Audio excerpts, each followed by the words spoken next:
Meeting to order and welcome committee members, trustees, staff, and members of the public. At this time, I would like to do the land acknowledgement, and I would ask all those who are able to please stand.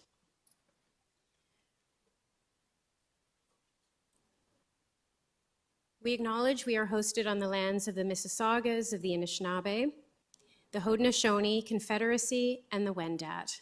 We also recognize the enduring presence of all First Nation, Métis, and Inuit people.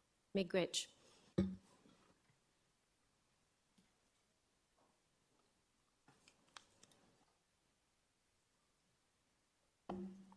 So at this time, I'd like to ask for a mover and a seconder on approval of the agenda. Thank you, trustees. Let me just get the mover first, please, Trustee Pei. Yeah, but you move the agenda. I have a question for the agenda. But I have to put it on the floor first. Okay, thank you. Thank you. So we have Trustee Williams and Trustee McLean, who are the mover and seconder. Thank you. Trustee Pei, you have a question? Yeah, Madam Chair, on April 17, 2024, TDSB trustee received a directive from Minister Lecce on the specialized school admission process. Trustee Pei, that's not on the agenda this evening. This is not agenda. I understand it's not on the agenda evening, but I want to insert this one into the agenda. So we don't have that ability in our bylaws. We don't have a new business provision. We have a business arising, but I don't believe there's anything on the agenda tonight for that. I would note that we are expecting something at the next GPC regarding that. So you know, Madam Chair, I totally do not agree with you because this is urgent issue. This is a directive from Minister of Education. And so Trustee Pei, we don't have anything that I can provide you with to put this on the floor today. We don't have that in the bylaws. I would suggest that, this might be something that we would consider if we were doing a bylaw review at some point that could be debated, but we don't have that provision in this.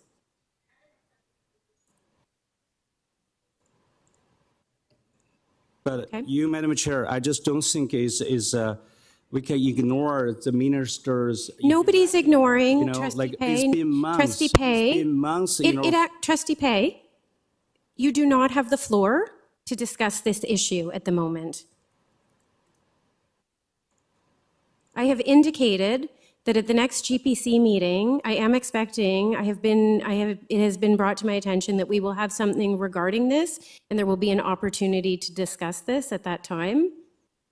But this letter was provided to all trustees. Trustee Pei, we're going to move on, okay? I know this is an important issue. I'm not saying it isn't an important issue, but I have no mechanism, unfortunately, to enable you to speak to this. I will double check with my friend to the left who speaks on governance, just to make sure I'm not missing something. I'm not able to add any new business. That's what Ms. Joseph Dowers has just said. Okay, so I understand that this is something you want to see on the agenda. You have other options, if you wanted to do a notice of motion, you have different things in your toolkit that you can use, but we don't have a new business one. Okay? Well, thank you, Madam Chair, although I disagree. Okay, thank you. Trustee Didavides. I have two notices of motion on behalf of student trustees. Would this be a time to have them added to the agenda? Yes, so those will be added to the agenda, and they will come at the next. Okay. So those will be going to different committees. So they are in everyone's blue folders and also in eScribe. Okay. Thank you. Do I need to have a second or anything, or is that it? No, Thank you. That's all you need for this. Okay, so at this time, I'd like to ask for approval of the agenda. All those in favor? Any opposed? Okay, and that has carried. So at this time, we're going to move on to declarations of possible conflict of interest. And at this time, I would just ask trustees in the room as well as online if you have any declarations of possible conflict of interest.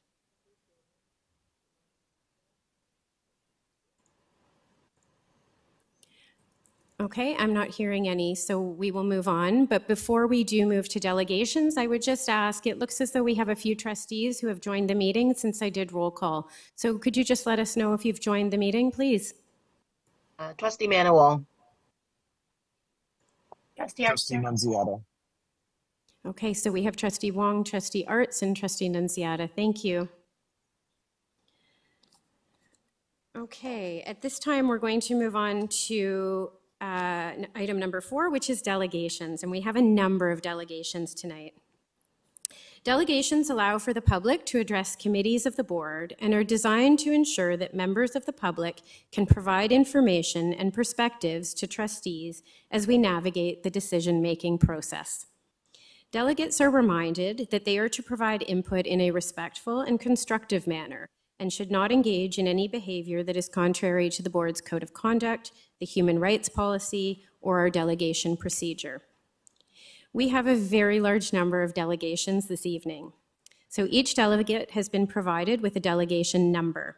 You will have 3 minutes to present your delegation. You will hear a bell ring when you reach the 1-minute mark. Trustees may ask questions of clarification following your delegation as well, and each trustee will have 3 minutes to do so. Please stay put until we move on to the next delegate or item, just in case there are more questions from trustees. And I would just note that we have asked delegates to keep their remarks to 3 minutes this evening so that we could hear from everyone and still get to the business that is on our agenda as well tonight in a timely manner. So we appreciate everybody's cooperation on this. So we are going to begin with delegate number 1. And the first series of delegations are on item number 7.1. This is the Human Rights Office Annual Report 2022 to 2023. And our first delegate is Tammy Shubat from OFIA. Welcome. Good afternoon, everyone. I'm just confirming my sound. Hi, Tammy. We can hear you. So you will have 3 Great, minutes thanks. and you'll hear a bell at the 1-minute mark. Great.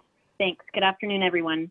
I'm addressing you today on behalf of OFIA, a 100-plus-year-old charity, not-for-profit organization, and also a subject association for health and physical education, operating within the education system in the province of Ontario, supporting the belonging and health and well-being of students.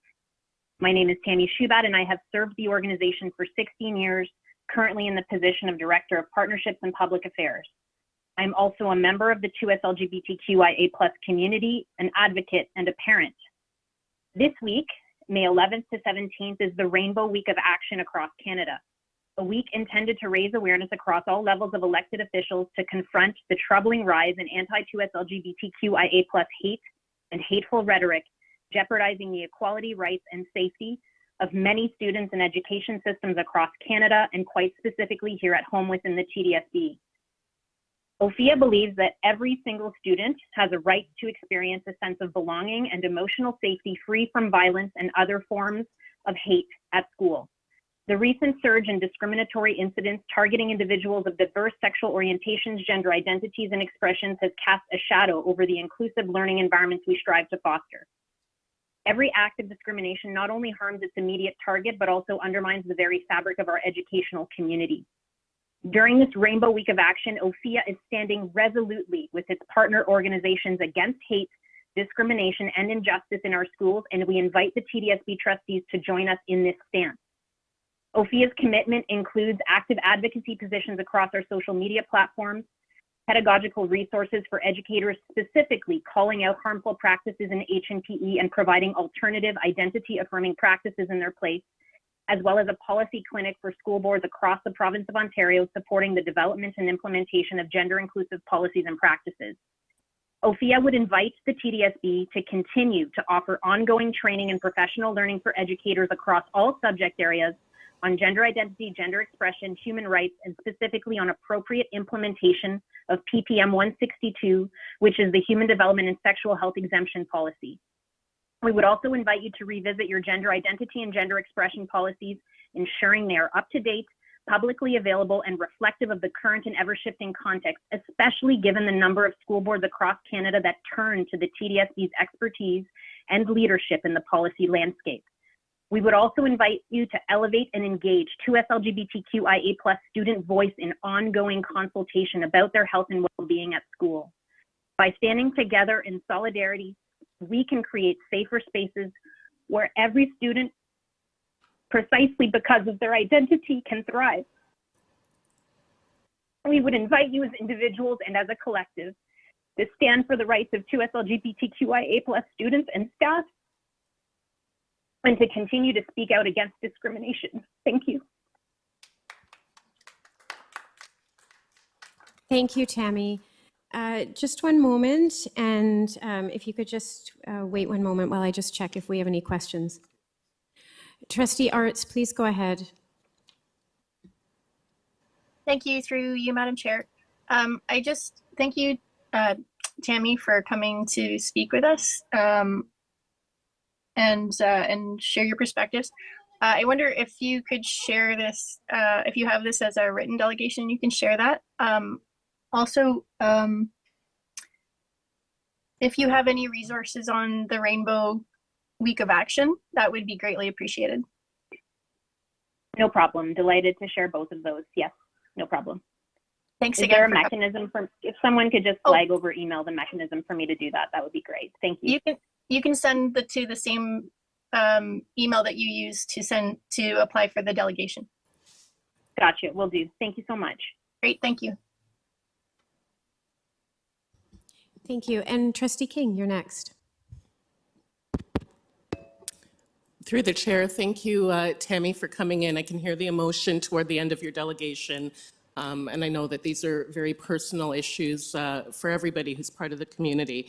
I just wanted to clarify, you were speaking quite quickly, and I just wanted to make sure I was picking up correctly. You mentioned pedagogical resources for educators.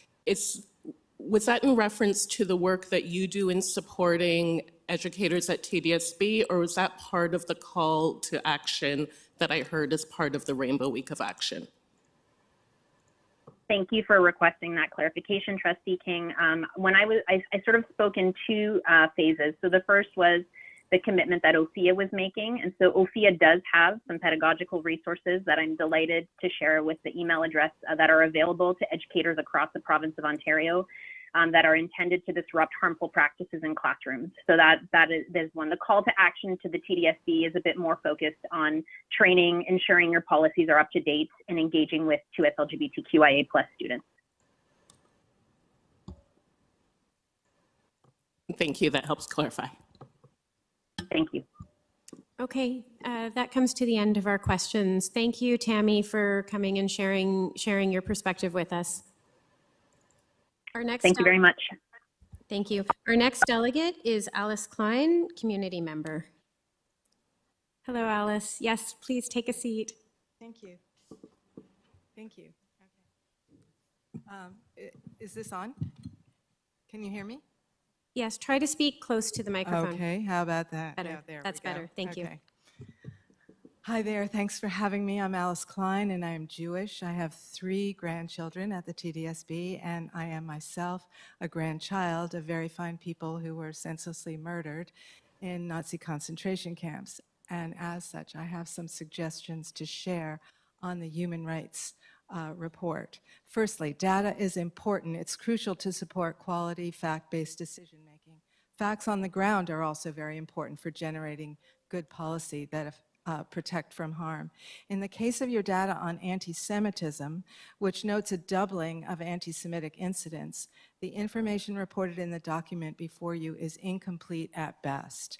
And unfortunately, it is also skewed to construct a narrative that is harmful to the safety of both Jewish and Palestinian students. Decision makers must have more information about the actual nature of these anti-Semitic incidents. There are also glaring omissions in this summary. These times call for real clarity and a new mindset. As we all know, Israel is conducting a massacre in Gaza. The World Court, the UN, our own government have all called for Israel to stop its murderous onslaught. These are facts that affect all Palestinian, Arab, and Jewish families involved with the TDSB. Meanwhile, Palestinian families go without a mention in this report. Where are the anti-Palestinian attacks being gathered, recorded, and tallied by the board? Palestinian students have experienced harm from other students and staff inaction, and Palestinian parent delegations have been ignored. The undeniable facts on the ground must support a renewed look at your human rights policy approaches.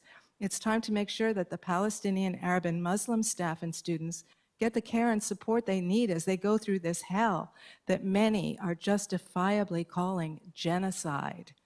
As a child of the Holocaust, I can do no less to honor my beloved ancestors than to call out this terrible injustice and the importance of doing all we can to support the diasporic communities that are so deeply wounded by these realities. But what of anti-Semitism and the safety of the Jewish students and staff? This is a subject very close to my heart. I have grandchildren in the TDSB, and I appreciate that you were all motivated with the best of intentions when you adopted the IHRA definition of anti-Semitism. Unfortunately, it has made us less safe as Jews. We are a diverse community with many different opinions about the state of Israel. In fact, we're famous for our diverse views. We joke to ourselves, 2 Jews, 3 opinions. Linking the entire Jewish people to a state run by a government currently committing unspeakable war crimes is doing our community immense harm, not only now, but into a future of more intergenerational trauma. Never again for anyone is a deeply held value of mine, and I hope yours as well.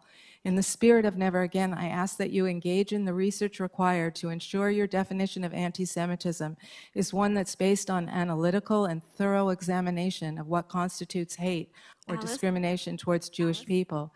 Such a definition would not include criticism of the actions of a government.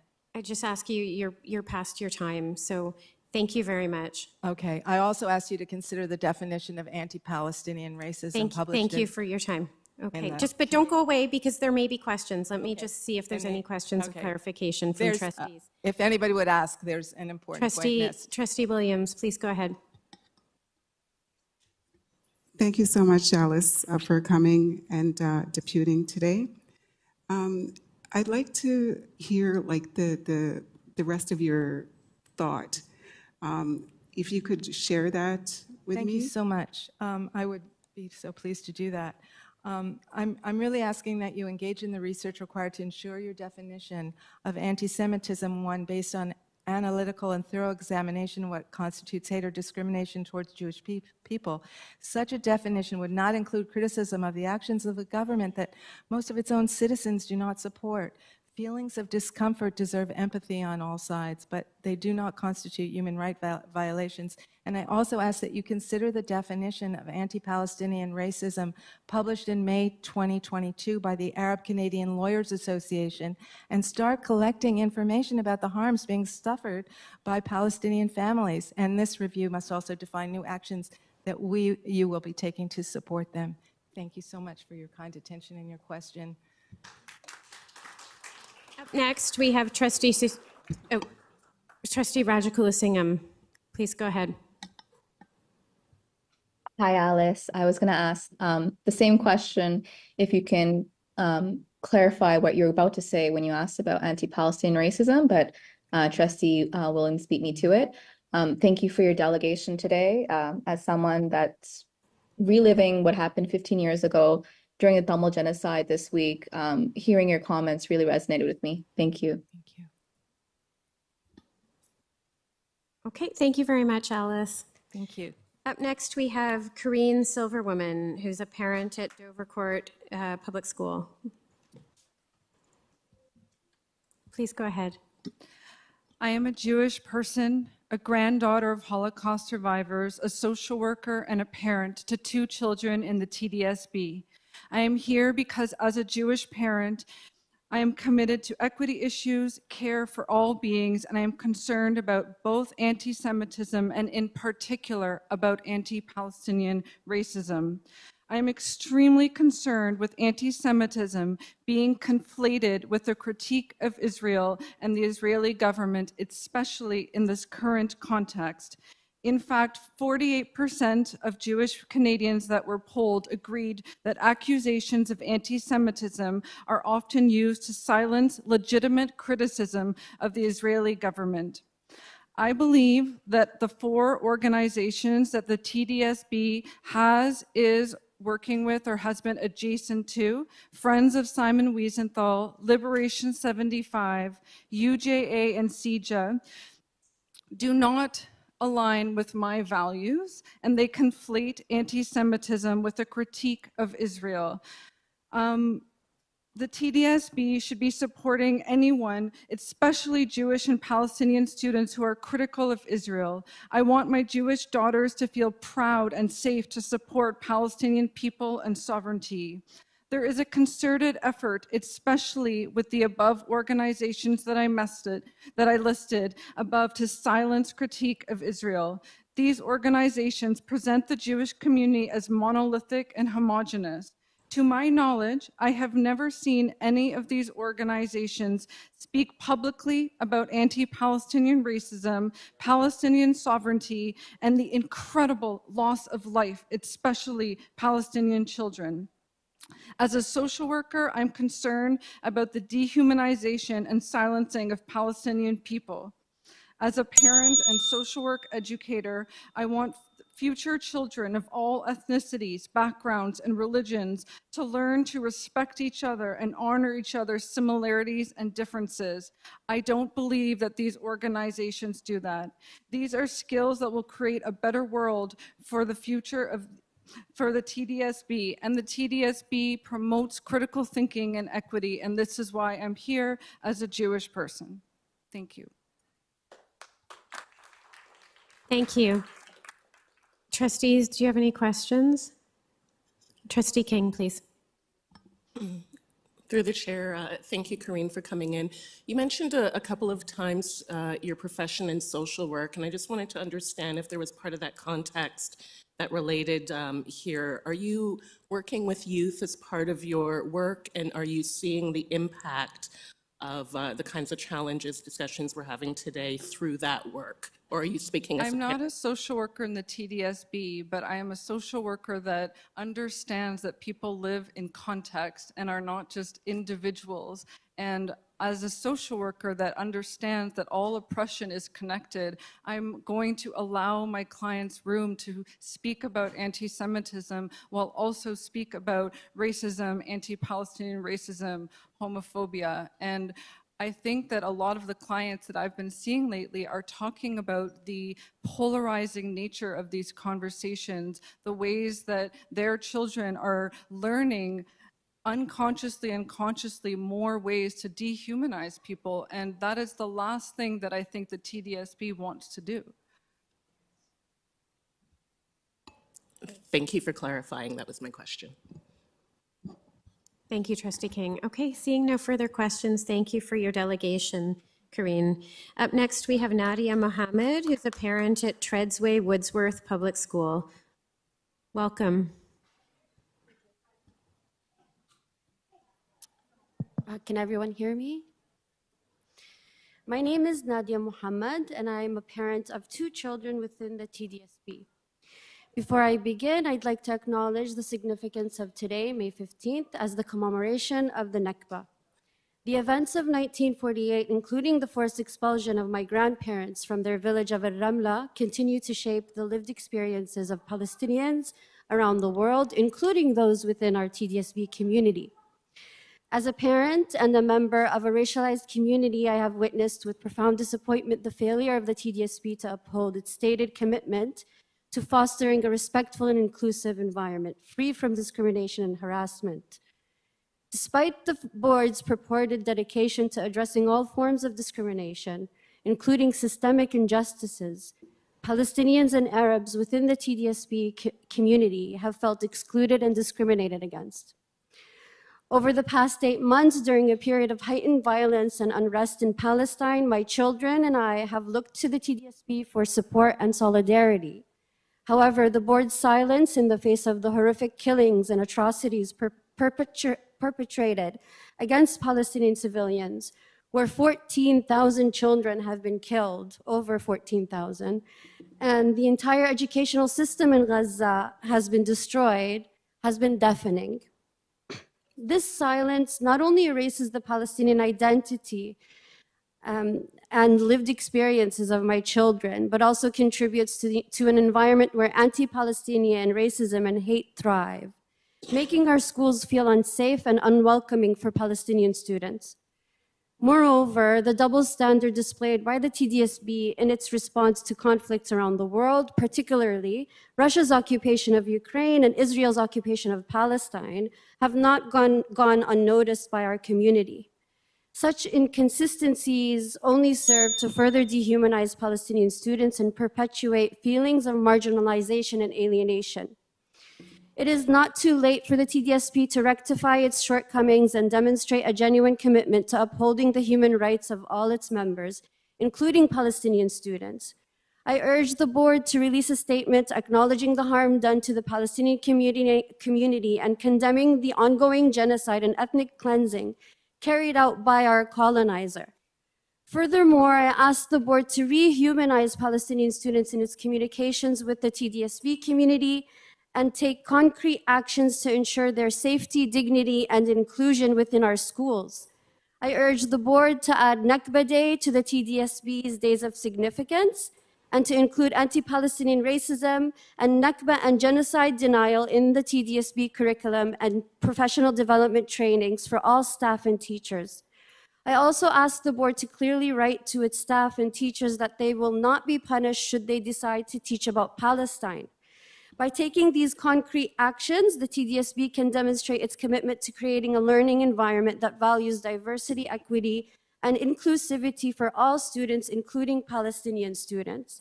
Nadia, you've reached your time, your overtime. Thank you very much. We'll just hold for questions from trustees. Trustee Didavides, please go ahead. You mentioned in your speech that you feel that different conflicts are being treated differently by the TDSB. Can you expand on that? What do you see as having done collectively for, say, the conflict in the Ukraine versus what is happening in Palestine? Yes, thank you for that question. So before the conflict in Ukraine, Palestinians or me, I always thought, oh, you know, the board maybe doesn't want to get into politics. So that's why I thought maybe that's why they don't want to talk about our experience as being colonized people. But then when Ukraine happened and we saw all the statements and the support, the Ukrainian, which is great, we want people to feel supported, especially if they're marginalized. There was even a fundraiser held by the board for Ukrainians, which is great.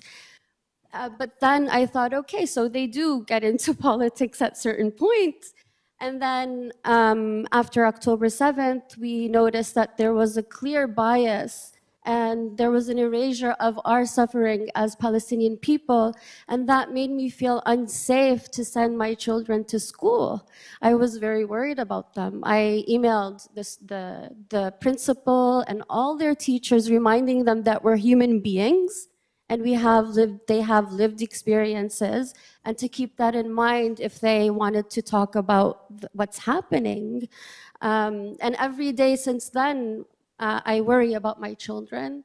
And every day when I pick them up, I ask them about their day, hoping that they didn't face any type of anti-Palestinian racism or erasure so that they can continue to love who they are as Palestinians and be proud of who they are. Thank you for that. And as a follow-up, can you repeat for us, because you listed them kind of quickly. I know it's not a lot of time. We have a lot of people here. But can you repeat what you feel would be an appropriate response from the TDSB in order for us to make up for what you just described? First thing, I think as a board, they should acknowledge that Palestinian children in Gaza cannot go to school, which is their basic human right. And they should acknowledge that more than 14,000 children, including babies, were killed. That's the first thing that they can do. And that way I will know as a Palestinian that they acknowledge that I am suffering, watching a genocide take place live on my phone. Thank you. Trustee Patel, please go ahead. Good evening, everyone. Thank you, Nadia, for your delegation, and I appreciate you coming all the way from Scarborough for delegation. And I know it's a challenging times for all of us. You did mention that you don't feel safe. What do you mean by that? You don't feel safe, or your kids don't feel safe at school? What does that mean? I worry for my children. My 13-year-old daughter is a very proud Palestinian. She says, "Mama, I'm going to wear my kufiya to school every day until we're liberated." The first day she wore her kufiya, I wanted to tell her, no, don't wear it. But we are proud Palestinians, and we've worked really hard for our children to be proud of their identity, to be proud Canadians and Palestinians. So I let her go. But I was very nervous. A lot of children approached her and asked her questions that were very dehumanizing. And the silence the silence and self-censorship that happens in the classroom by the teachers, and I do not blame the teachers for this, I blame their leadership for this. The silence makes our children feel like it's a battle for them to say that they're Palestinian. Thank you for the clarification. Thank you for your delegation. Thank you, Madam Chair. Thank you. Vice Chair Shen, please go ahead. Thank you, Nadia, for coming and delegating. You quickly mentioned Nakba Remembrance Day as a day of significance. I know day of significance means different things to different people within the system. So I want to kind of clarify from you why you think it's important to have that day of remembrance. Well, first of all, I am affected firsthand by the Nakba. I cannot live in my country because of the Nakba, and my husband is not allowed by Israel to live in his country because of the Nakba. And so our children, we're forced to raise our children in a foreign country. We have accepted that, but at least we want to make sure that we are not ethnically cleansed, and that our children understand why we are not living in their country. And so we have to go back to the Nakba. And I think it's important because, for example, today my daughters decided to do a little presentation about the Nakba. But the school hasn't released any indication that they would be protected or supported by the teachers, and that comes from the board, because the board hasn't acknowledged Nakba Day. And so I sent my two daughters, I asked them how it went. One of my daughters had a very good experience, and the teacher even told her, "I learned a lot from you today." But my other daughter wasn't given the space she deserved to give her presentation that she worked hours on to present. And my assumption is that the teacher was too afraid to give her that space. Thank you very much. Seeing no further questions, I would thank you for your delegation. Thank you. Up next, we have Iman Anab from Forest Hill Junior and Senior Public School. Please welcome.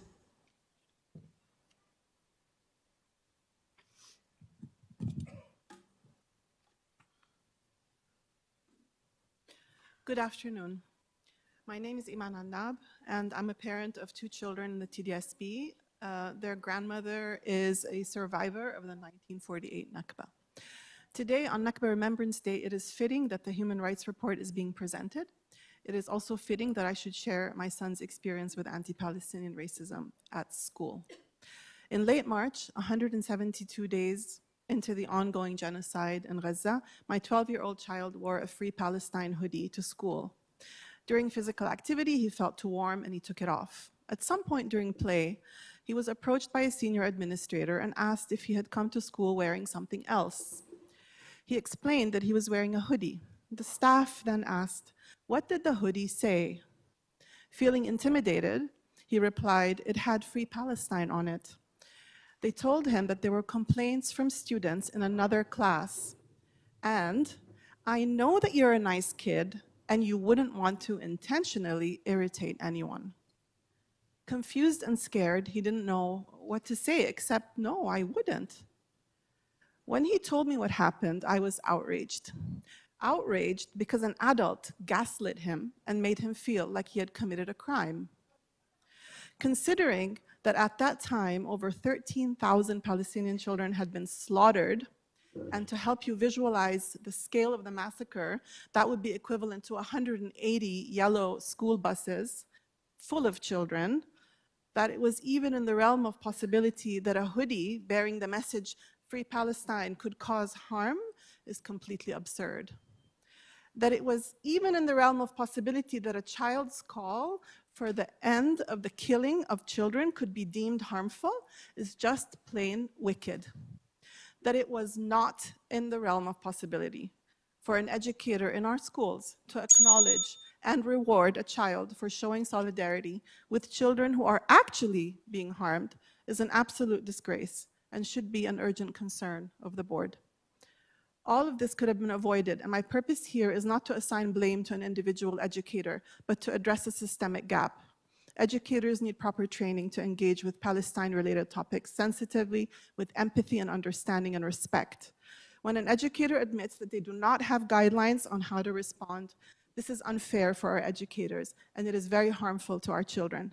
To this end, for over a year, we have been calling on the TDSB to demonstrate leadership in ending Palestinian exceptionalism, supporting the inclusion of Nakba Remembrance Day in the Days of Significance can be a gateway to learning about Palestine so that the tragic events unfolding today have a historic context, and children and staff who show solidarity with Palestinians are not criminalized.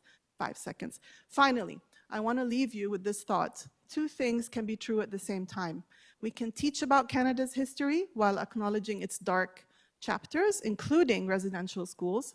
If we must talk about the establishment of Israel, we must acknowledge the Nakba. With truth comes reconciliation, and we demand that the board support educators to put truth and reconciliation into practice by adding the Nakba to the Days of Significance. Thank you. Thank you very much. You've reached your time. I'm just looking around the room. I'm not seeing any questions, but, Trustee Didavides, please go ahead. You mentioned in your comments about a systemic gap. Can you maybe expand on that a little bit? What do you think is needed as part of the training that you think would help ameliorate some of the things you described? Sure.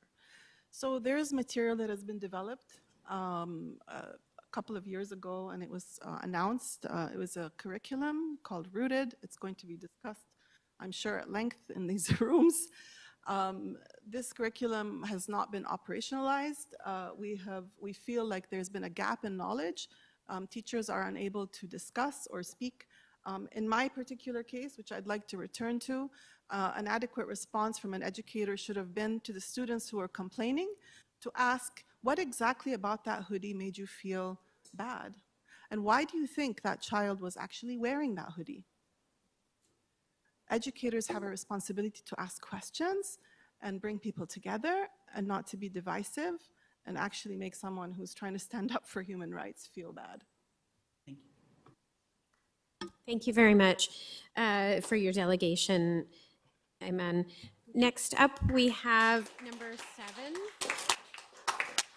and that's Katie Gowan, a parent from Mount View Alternative Public School.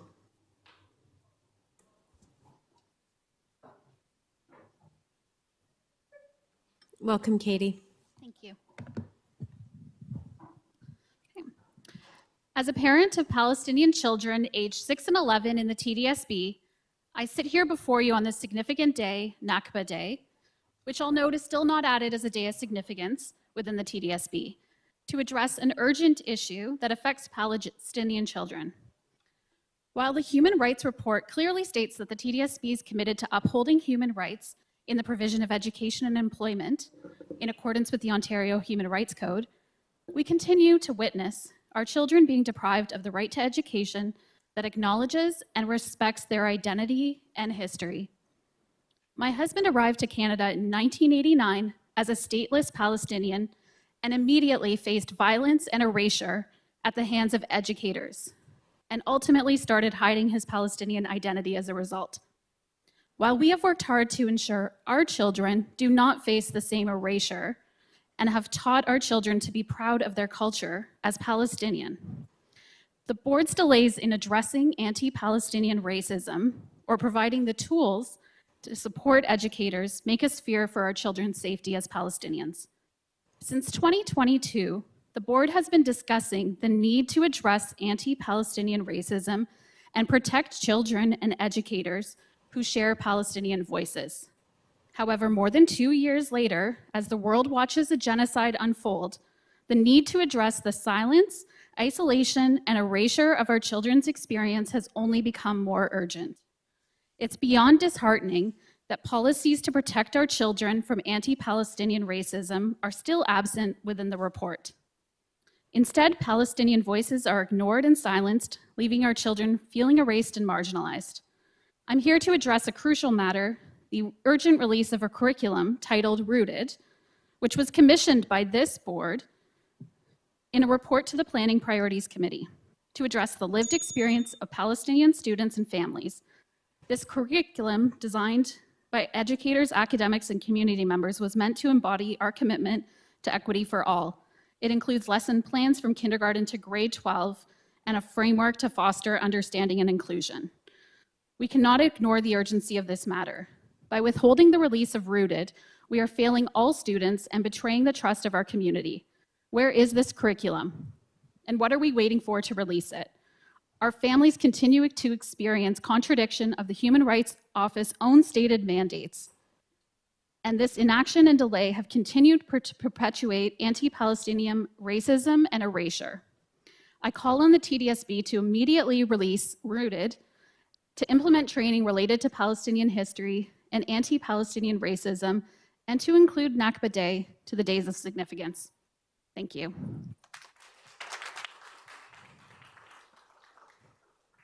Thank you, Katie. I have Trustee Rajakulinsingham followed by Vice Chair Shen. Please go ahead. Hi, Katie. You mentioned Rooted. Can you just clarify when it was supposed to come forward and what was shared with you? I missed that part. Sure. So it was released as part of the update on Toronto District School Board's anti-hate and anti-racism strategy. I believe it was in March of 2022. And it was slated to be released from June 2022 to May 2023. And just a follow up, and can you just clarify what this curriculum was centering? Yeah, absolutely. So it was designed in collaboration with NCCM and various Palestinian and Arab community organizations. The Equity and Anti-Racism and Anti-Oppression team was developing this curriculum for educators, and it would provide support and opportunities for transformation within the school and classrooms in a meaningful way. Thank you, Katie. That's it for me. Vice Chair Shen, please go ahead.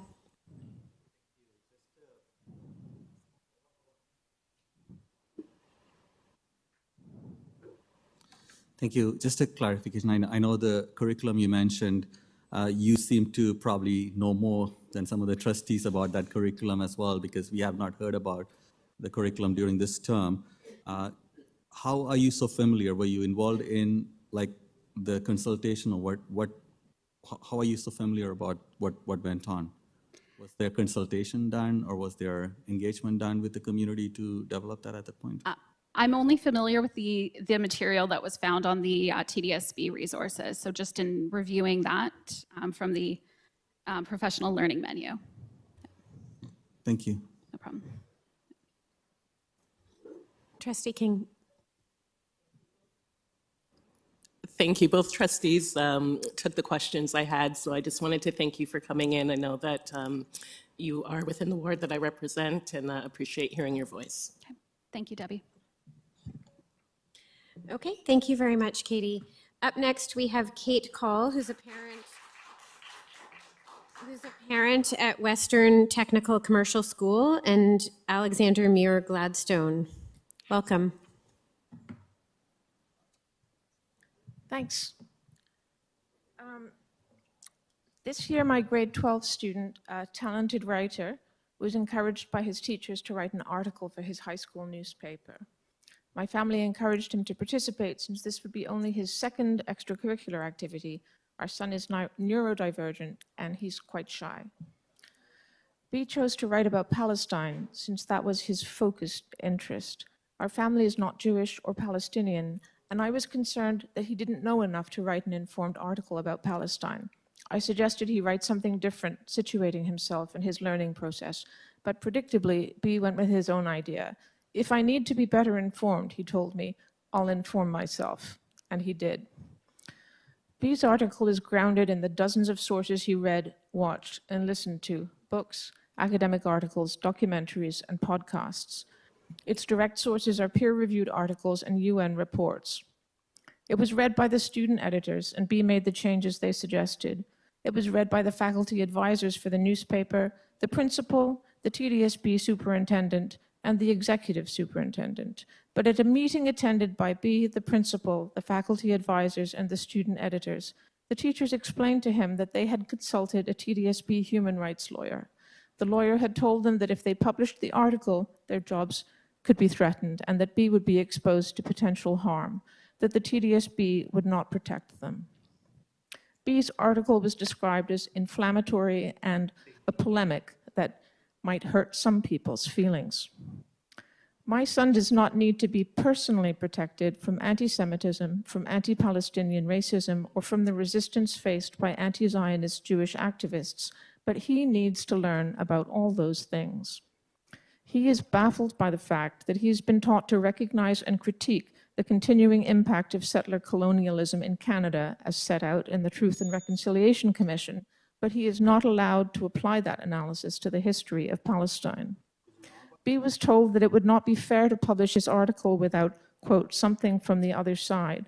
But if only an article that fairly and accurately represents all sides in the current conflict in Gaza without hurting anyone's feelings can be heard, even in a high school newspaper, how can we as a global community move forward? B is continuing to learn independently about the conflict in Gaza, but the safest place for him to learn should be his school. Staff and students need the support of the TDSB in teaching and talking about Palestine so that all of our staff and students can belong, achieve, and thrive. Thank you.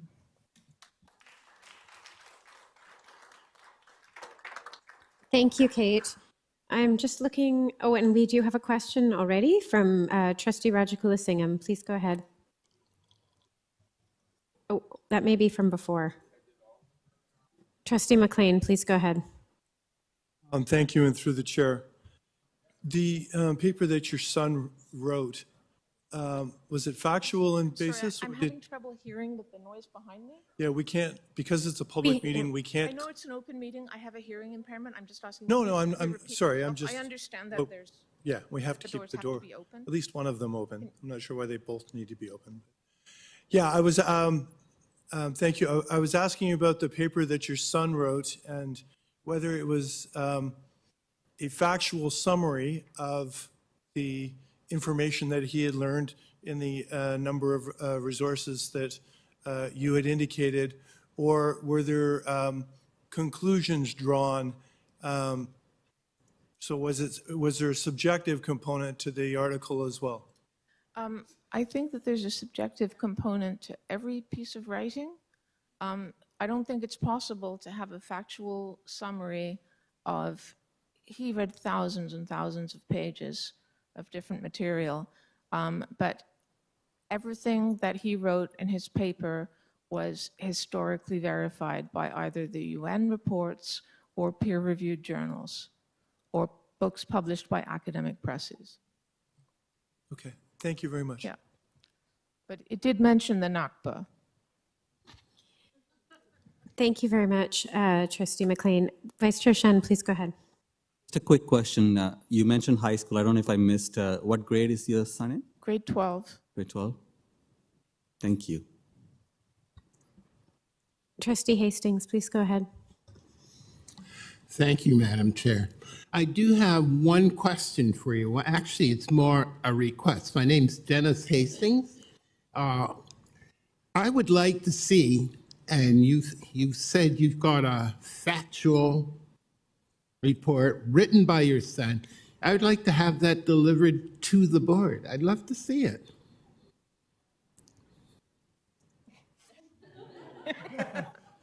Uh-oh. I can submit that if you're interested, but I'll consult Very interested. with my family first. Okay. Thank you very much. Thank you. And Trustee King, you're next. Just one question quickly.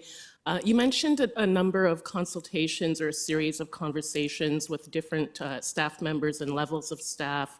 I just wanted to get a sense of, was this a very long, extensive process in terms of time? I'm just kind of wondering what the decision and consideration looked like, if this was days, weeks, months.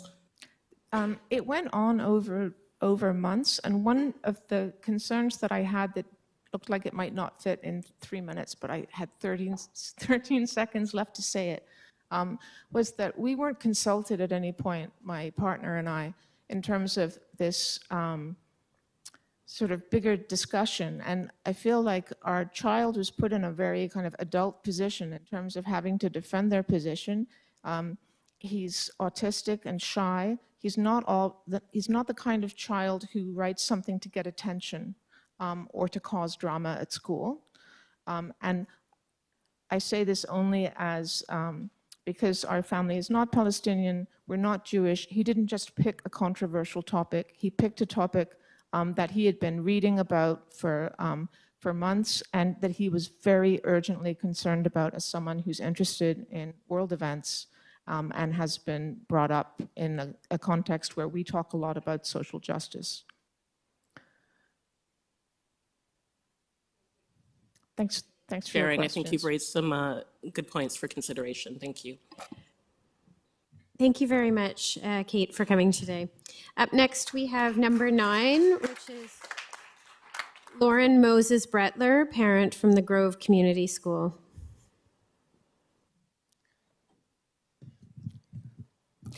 Hello to the Policies and Procedures Subcommittee. Thank you for allowing me here today. I come as a concerned Jewish parent and community member with 3 kids currently enrolled in the TDSB. At the Grove Community School, where my children attend, we've received pushback, roadblocks, and even had the police called on our children by a parent at our host school when trying to do any small actions of pro-Palestinian solidarity, education, or our own fundraising. That the reason we've been blocked from doing so is supposedly based on complaints that it is, quote, making Jewish students and families feel unsafe, speaks to the failure of the board to adequately address not just anti-Palestinian racism, but also anti-Semitism, which, when defined inaccurately to mean feelings of discomfort at pro-Palestinian solidarity, does a huge disservice to all and flies in the face of the promotion of human rights, which the school board purports to support. Today, I'm here to speak to you about TDSB policy PR 609, International Disaster Relief, which states that the board will, quote, provide a system-wide, formal, and streamlined process for undertaking fundraising efforts in schools and workplaces to support international disaster relief efforts if certain criteria are met. All 4 of the criteria have been demonstrably met in this instance. I am asking now then why this procedure has not been triggered with regards to the ongoing humanitarian disaster in Gaza, and request that it be implemented as soon as possible. That this policy was immediately triggered with Russia's invasion of Ukraine, but has yet to be implemented in response to one of the worst genocides in history, a literal war on children, is a clear demonstration of a harmful double standard, reflecting the board's refusal to take action for Palestinian human rights at home and abroad. That board-wide fundraising efforts happen for Ukraine but not Gaza cannot be understood as anything other than systemic anti-Palestinian racism. At this time, the board's refusal to promote the human rights of Palestinians as well as non-Zionist Jews and all other allies of conscience has deeply impacted my family as Jews deeply critical of the state of Israel and committed to the liberation of Palestine. I was devastated to discover that the board chose not to implement an institutional procedure that could protect the human rights of my children, their friends, and our school community during a time of such trauma and polarization. If the board was living up to their obligations by simply enacting the disaster relief policy and rolling out curriculum to equip teachers and schools to address the current crisis, our students and families wouldn't feel so alone, and a safe learning environment for all students could be fostered. In conclusion, thank you for allowing me to speak this afternoon. That today is both the International Day of Families as well as Nakba Day is not lost on me. I encourage the board to do the right thing and implement policy PR 609 to support the human rights of all. Thank you.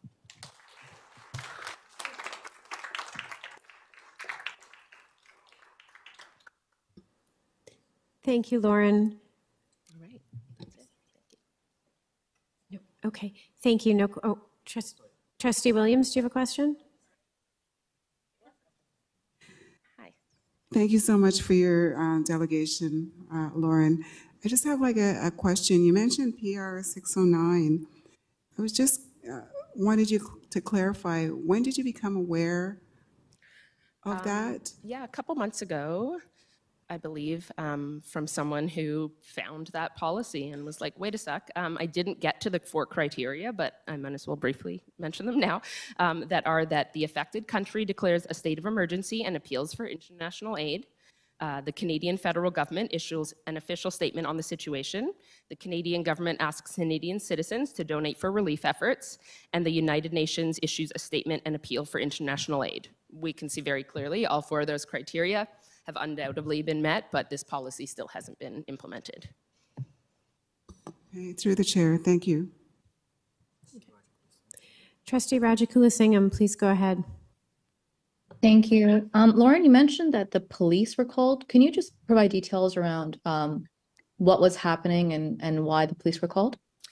For sure, it's a bit of a long story. So very briefly, thankfully, they were not called on the moment, but they were actually called after the fact by a parent at our host school, AMG, who said that our children who had a little event after they had been stopped from learning more or talking about Palestine, they left and they had a little event on the school grounds where they waved a few flags, and that's when we were told, not only that, but a parent of ours was doxxed. This was shared in a very racist Facebook group, and to get more parents to call the police, because apparently we are making Jewish students feel unsafe.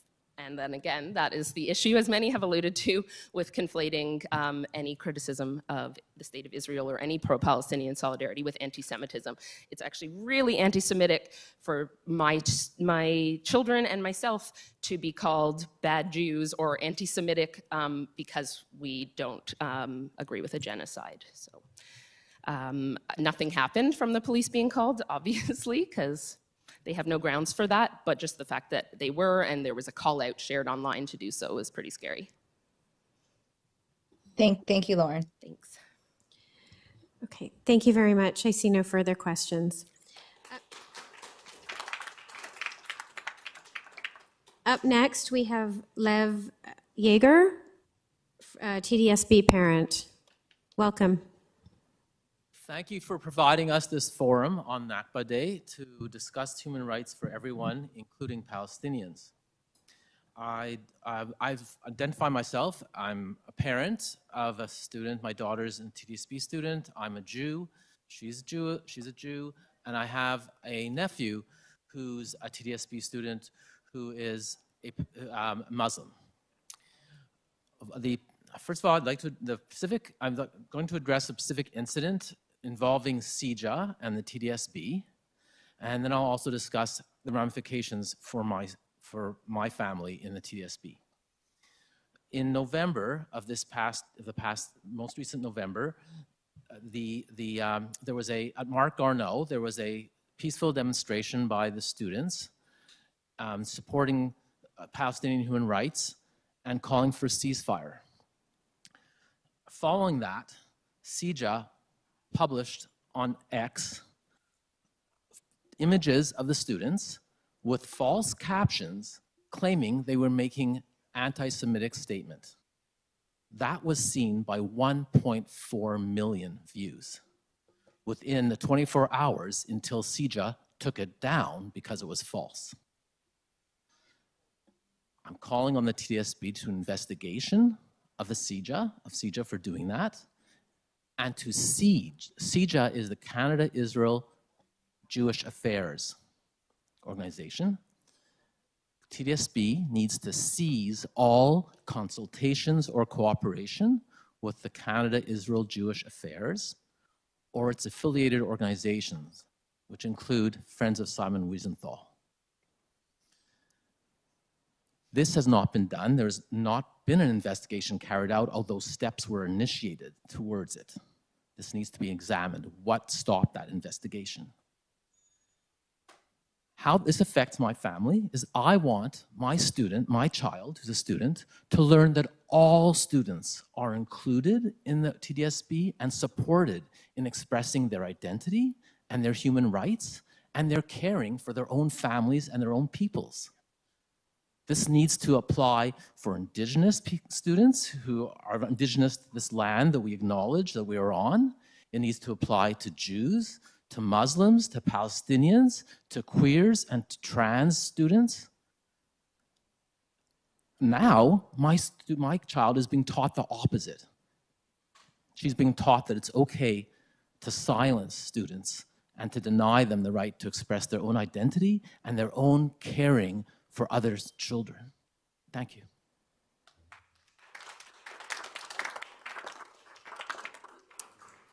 Thank you. Thank you. We have Trustee DeVitis with a question. I think I have a couple of questions. You mentioned an inadequate response from the school board when the incident happened. What would you have liked to have seen the school board do? I'd like the school board to make a statement that this was false attribution of anti-Semitism, and that CJA was maligning our students, and to withdraw from cooperating with CJA. Do you feel we did enough to protect our students? Pardon? Do you feel we did enough to protect our students? Not at all. I feel we failed the students. We failed to show them that they can go out in a peaceful way to support human rights and be protected by the TDSB from being maligned. What do you think would be some concrete steps that the school board could take now to do better? The school board, and this is something we've asked before, could turn to other organizations within the Jewish community, of which I'm a member of some, to consult with and work on these issues, instead of CJA and Friends of Simon Wiesenthal. Thank you.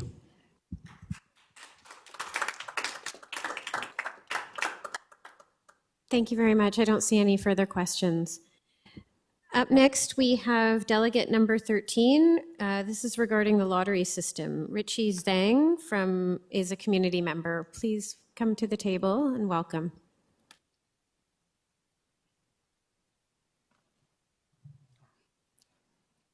Thank you for having me. I'm Richie Zhang. Can you speak closer to the microphone? Thank yes, you. I'm here in regards about the lottery system, and I believe that it's failing our students, and it's preventing our students from having enough development and building their foundations for achieving greater things in life. I believe that right now we're not promoting students who work hard and have the knowledge and show the schools that they can prove themselves, that they can learn on this level, that they can learn on a higher level, and that they're able to participate in these advanced courses. And we're just allowing random people to be in these programs, as the lottery system suggests. It's completely luck-based. It should be merit-based. We should be giving students an equal opportunity to show their hard work and show their abilities, and to express that they are able to be in these programs. Because the people that work hard and the people that show that they're able to be in these programs challenge each other and they promote growth with each other. And we want them to develop and be great members in society. And obviously, like,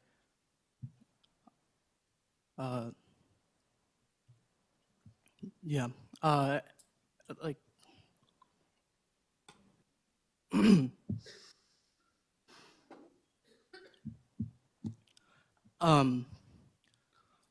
I have many people that I know, their families and their parents have told me that their kids are struggling to get along because they've been chosen to participate in these programs, and they're struggling. And students who struggle to keep up at this level should be working together at a lower level and learning with each other and promoting and helping each other to like increase their intellect and learn the joys of learning.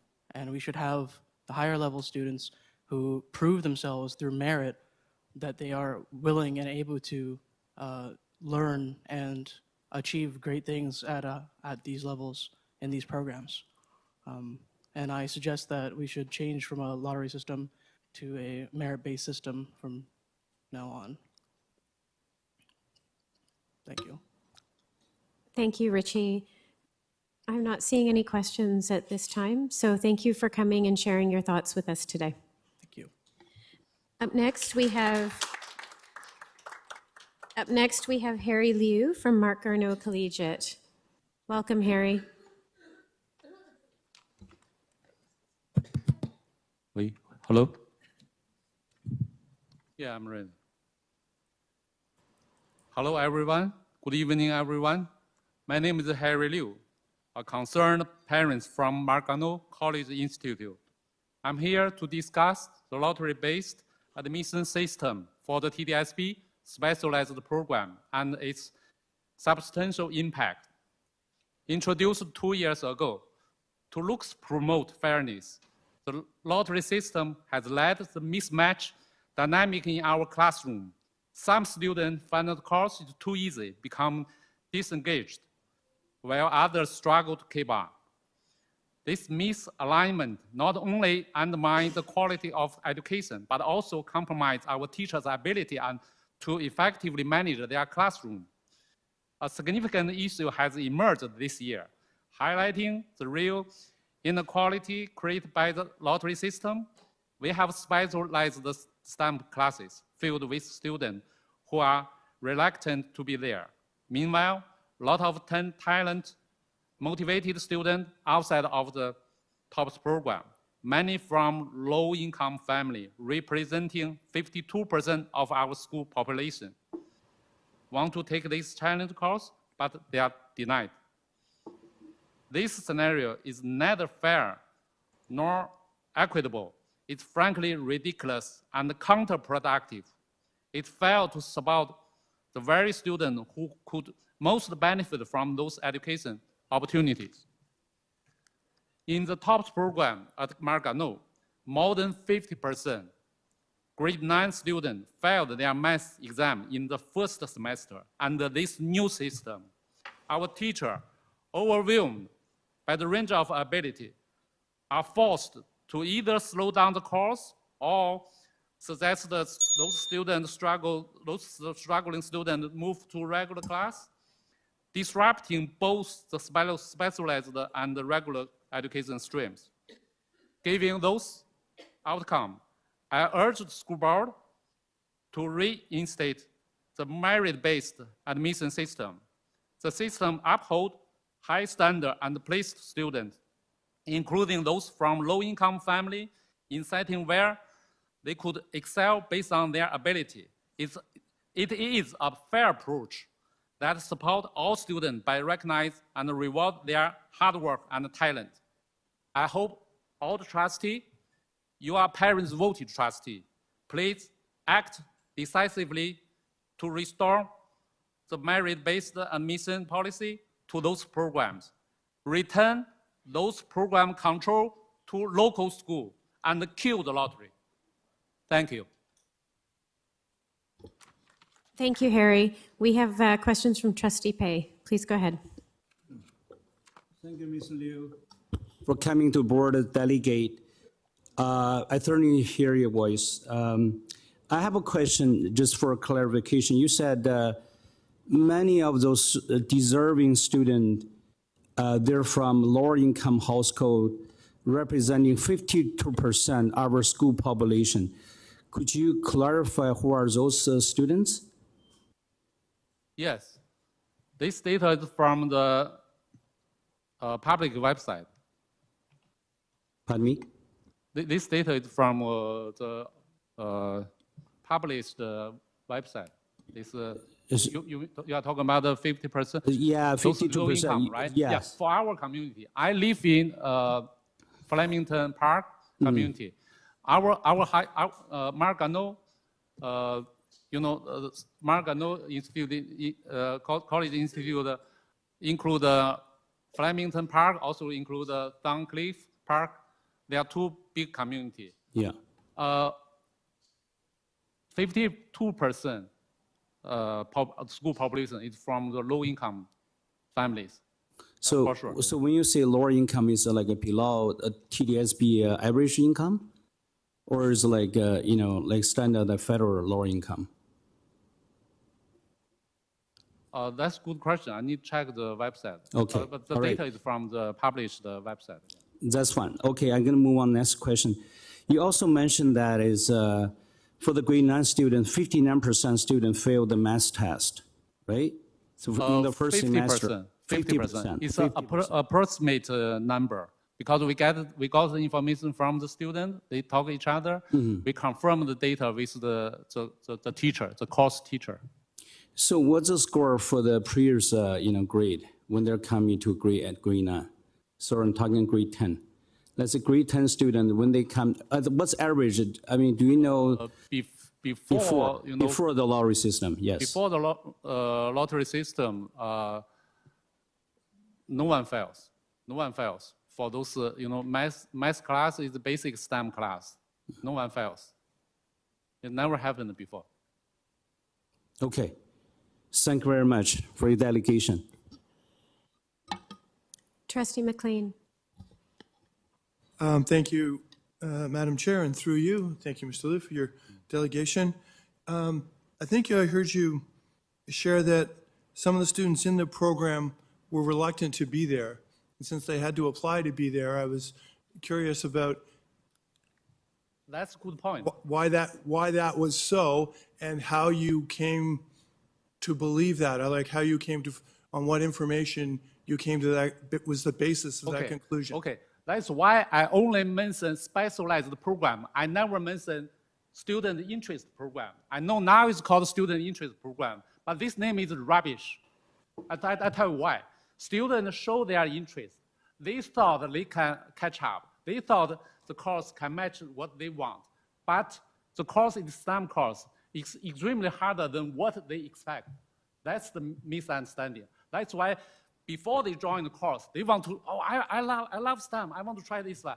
Yes, they want to try. When they sit there, they say, it's not what I want. That's not what I want. Let me go back to the regular class. That's the fact. They didn't know how the course means to them. So the students then that you're discussing, you're describing there, have left the program? Or the students that you just described, they had one expectation and they had a different experience, which I'm paraphrasing. Yeah. But they left the program then? They change, they go to the regular class. Okay, thank you. But it's waste of the sport, A lot of talented, suitable students cannot join,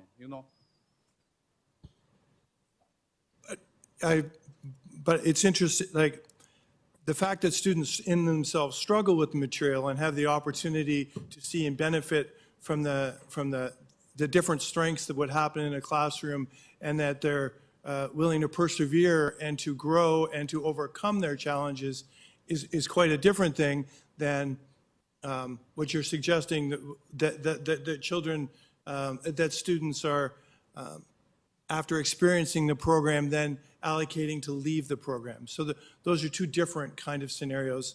And you clarified for me, so I appreciate that. Thank you, sir. Thank you, Harry, for coming today. I don't see any further questions from trustees. Thank you, everyone. Okay, up next, we have Anna Guan, also from Mark Garneau Collegiate. I believe this is a virtual delegation. Hello. Hi, Anna. So the way this works is you're going to have 3 minutes and you'll hear a bell at the last minute. Okay. Hi, member of the TDSB board. My name is Anna Guan. I am honored to address you today. My daughter, currently a grade 12 student, enrolled in a specialized program at Mark Garneau CI. She will embark on her university aspiration this coming fall. Today, as I celebrated my daughter's transition into her dream school, I found myself unable to ignore my very deep concern. Here's what I can glean from my observations and experiences. It has been evident that student interest program is not a right fit for many of the students in Mark Garneau. Despite that, many had put diligent effort and seeking support from within and outside of school. The school grade 9 math teacher for the program actively seeks grade 12 program students to volunteer during the grade 9 math class time, which it never happened before. Since obviously grade 9, many students are struggling with the math. In the past, Mark Garneau has always been on the top 3 ranking school in the University of Waterloo math contest. However, starting this year, I just have a quick look for Pascal, which is a grade 9 contest. Mark Garneau ranked number 9. And also another prior grade 9 contest, Mark Garneau is not even showing on the top 50 school list. I also heard other school students with similar interest programs also suffer.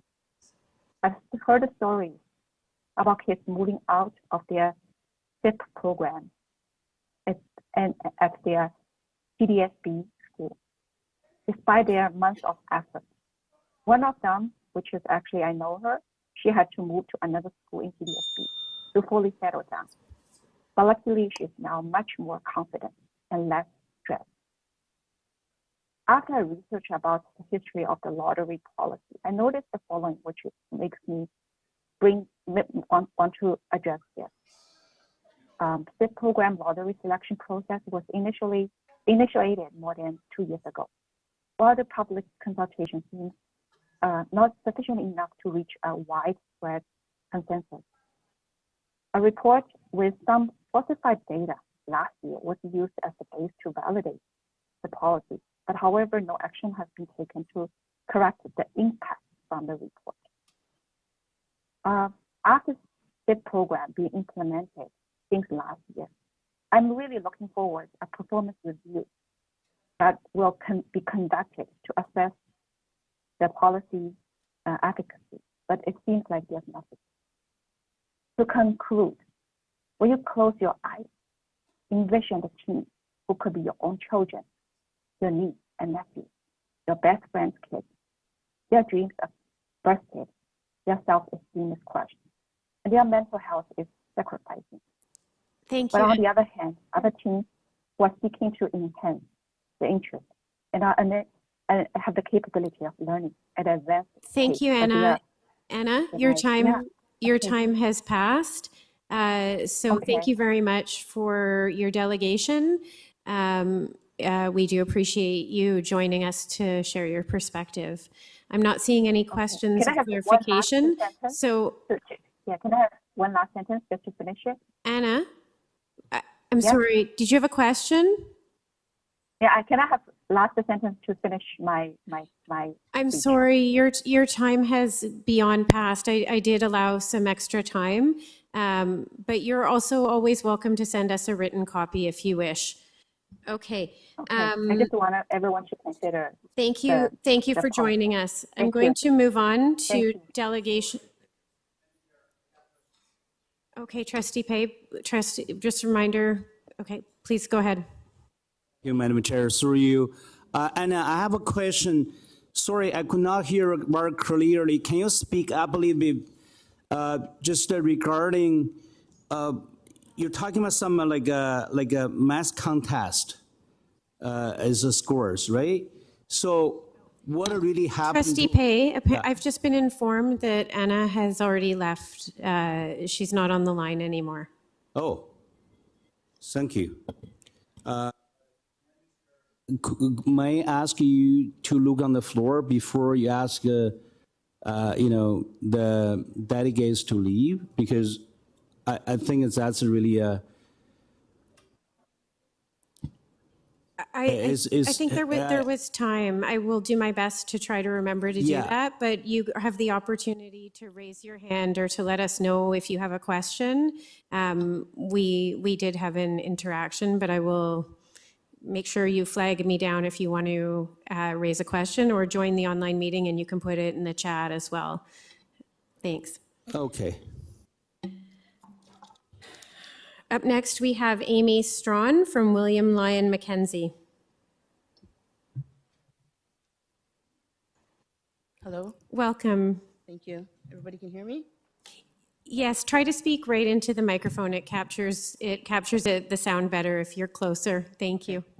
Sorry, excuse me because I'm stage fright, so bear with me. Good afternoon. My name is Amy Strawn. I have one child in the TDSB system, and I'm here to talk about the lottery process. In December 2019, my daughter arrived in Canada full of enthusiasm and ready for her academic challenge. She embraced her school wholeheartedly, making friends, and dived into her studies. The struggle started when she was placed in grade 6, even though she came here as a grade 5 student. Within her first 3 months of enrollment, that's when her journey took an unexpected turn and things started going down. I am asking for her to remain at William Lyon Mackenzie in the regular program, as another option would further push her into a mental state that she may never recover from. Throughout her grade 8 year, she was faced with bullying with a group of girls, intensifying the challenge that she has already been facing. Concerned for her well-being, I sought to transfer her to a different school to escape the toxic environment. After consulting with the guidance counselor, we settled on William Lyon Mackenzie because she had good grades. She gained admission through the lottery process. At the time, I thought the lottery process was a good idea because without the lottery process, she would not have been accepted. And because the school gave us a speech that emphasized open acceptance and dedication to supporting the students that were accepted through the lottery process. Despite the assistance of support needed to thrive for her academic ability, the transition was not very smooth. The first semester presented challenges, but she persevered. However, the second semester proved to be particularly daunting, especially in math. Despite her efforts, she was struggling with the subject. At the parent-teacher interviews, I voiced my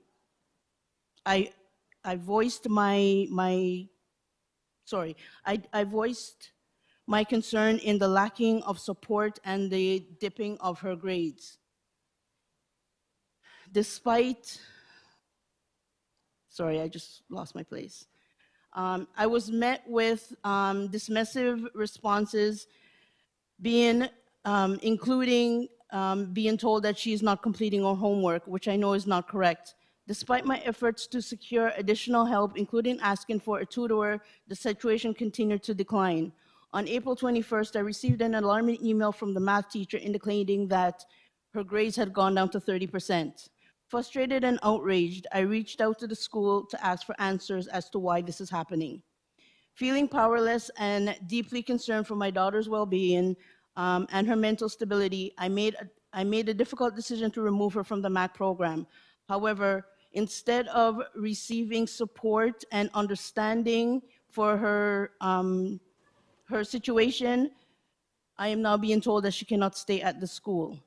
The toll that this has taken on my daughter's mental health is unmeasurable. And it is clear that urgent action is needed to address the system failure that has allowed her to fall between the cracks. Many students in her grade 9 class are failing and not returning September 2024 because they also got in through the lottery system and they also cannot keep up. The lottery system needs to be eliminated as it is causing unnecessary stress on all of these students. Thank you very much, Ms. Strachan. Trustee Pei, you're first. Please go ahead. Thank you, Amy, for your delegation. Certainly, I have a few for you, for your daughter. It's heartbroken, to hear the story like your daughter, who's such determined a person, but because of the system, it's basically failing her. Do you have the belief that is lottery system actually failing your daughter? Yes, I do believe that because she's not getting that attention in the class that the other students that are excelling are getting. When she was accepted due to the lottery system, she was expected to be up there with those other students, and she does not have that. I mean, she is a smart kid, but she does not have that knowledge and capability to be on that level. So she's basically being ignored because of that reason, and it is not fair to these kids because it's also causing them stress. She comes home at night crying because she's not able to pass her math test and the teacher's not giving her that time that's needed, and it's not fair. Absolutely. So, so what can support you are expecting from our board to give you a daughter or give you some student in the future who want to come to this system, like Well, it's a specialized program? Some of these students, they are like in her science class, she's in her 80s, but because of the math mark, I'm being told that her mark is too low for her to stay into the class. She's built friends in the school already, and now they're saying if she doesn't stay in the math program, she has to leave the school, and I don't think that's fair either. Yeah, absolutely. There are a lot of, questions should be answered. To be honest, I'm not a big fan of the lottery system. I certainly hear a story. So could you elaborate a little bit more? You're seeing a lot of students failing. So in what percentage, student failing in the MAX program? I mean, I've spoken to a couple of the parents in that class, and I've spoken to a couple of the kids that are in that math class, and they're also failing the class. Like her mark is 30. She went into this class with a 80%, and now she's down to 30. No one called me. No one. The teachers are not engaging to call and say, okay, this is what's happening. What can we do in order to help to bring the marks up? And that's not fair to the students.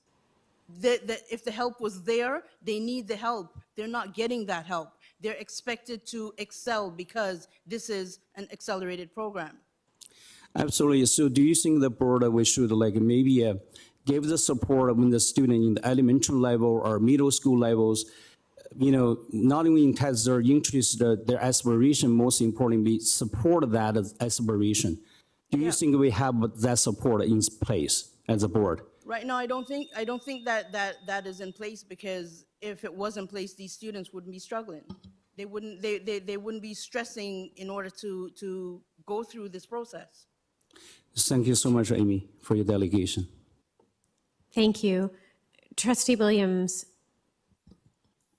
Thank you so much, Amy, for coming and sharing what sounds to me, I'm a parent as well, it sounds very heartbreaking to hear your child struggle in such a way. During your delegation, you mentioned the guidance counselor. If you could just maybe clarify, was that the only staff other than the teacher that this student engaged with for support? Did you go, you or the student go to the principal of the school, even the superintendent, to try to seek out maybe options, supports?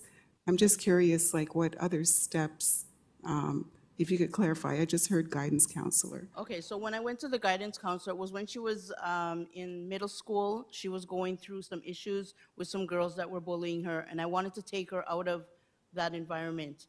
I was trying to figure out what school to send her to. It was close to the end of the year, so she had to tough it out in order to finish the school year, but I didn't want her to send her to the same school that these girls are going to. So I sat down with the guidance counselor to figure out what school that we can send her to, what is the best option as opposed to sending her to the home school. That's where the guidance counselor advised me that William Mackenzie is a really good school, and because her grades are good, they're not all the way up there, but they're good enough to probably get her in. We applied, she was accepted, she was automatically accepted at William Lyon Mackenzie. So when she went in, we went to the meeting and we were told, they had a meeting with all of the parents that were accepted through the lottery process, and we were told that there is support that is in place that would help them if they're struggling. There is no support in place for them. I went to the guidance counselor at William Lyon Mackenzie asking, can we get her a tutor? They have her in a extracurricular class Monday evenings after school, but all they're doing is helping her with her homework. There's one, not even a teacher, another student that's in there that's helping them with their homework. If she's struggling and she's telling you that she's struggling, one person and then you have 10 people in that class, where's the support? Thank you, through the chair. Thank you, Amy. Thank you for your delegation. Thank you very much, Amy, for coming today and sharing your experience with us. Thank you. Next up, we have Flora Long from Mark Garneau Collegiate. I believe this one is online. Flora, can you hear us?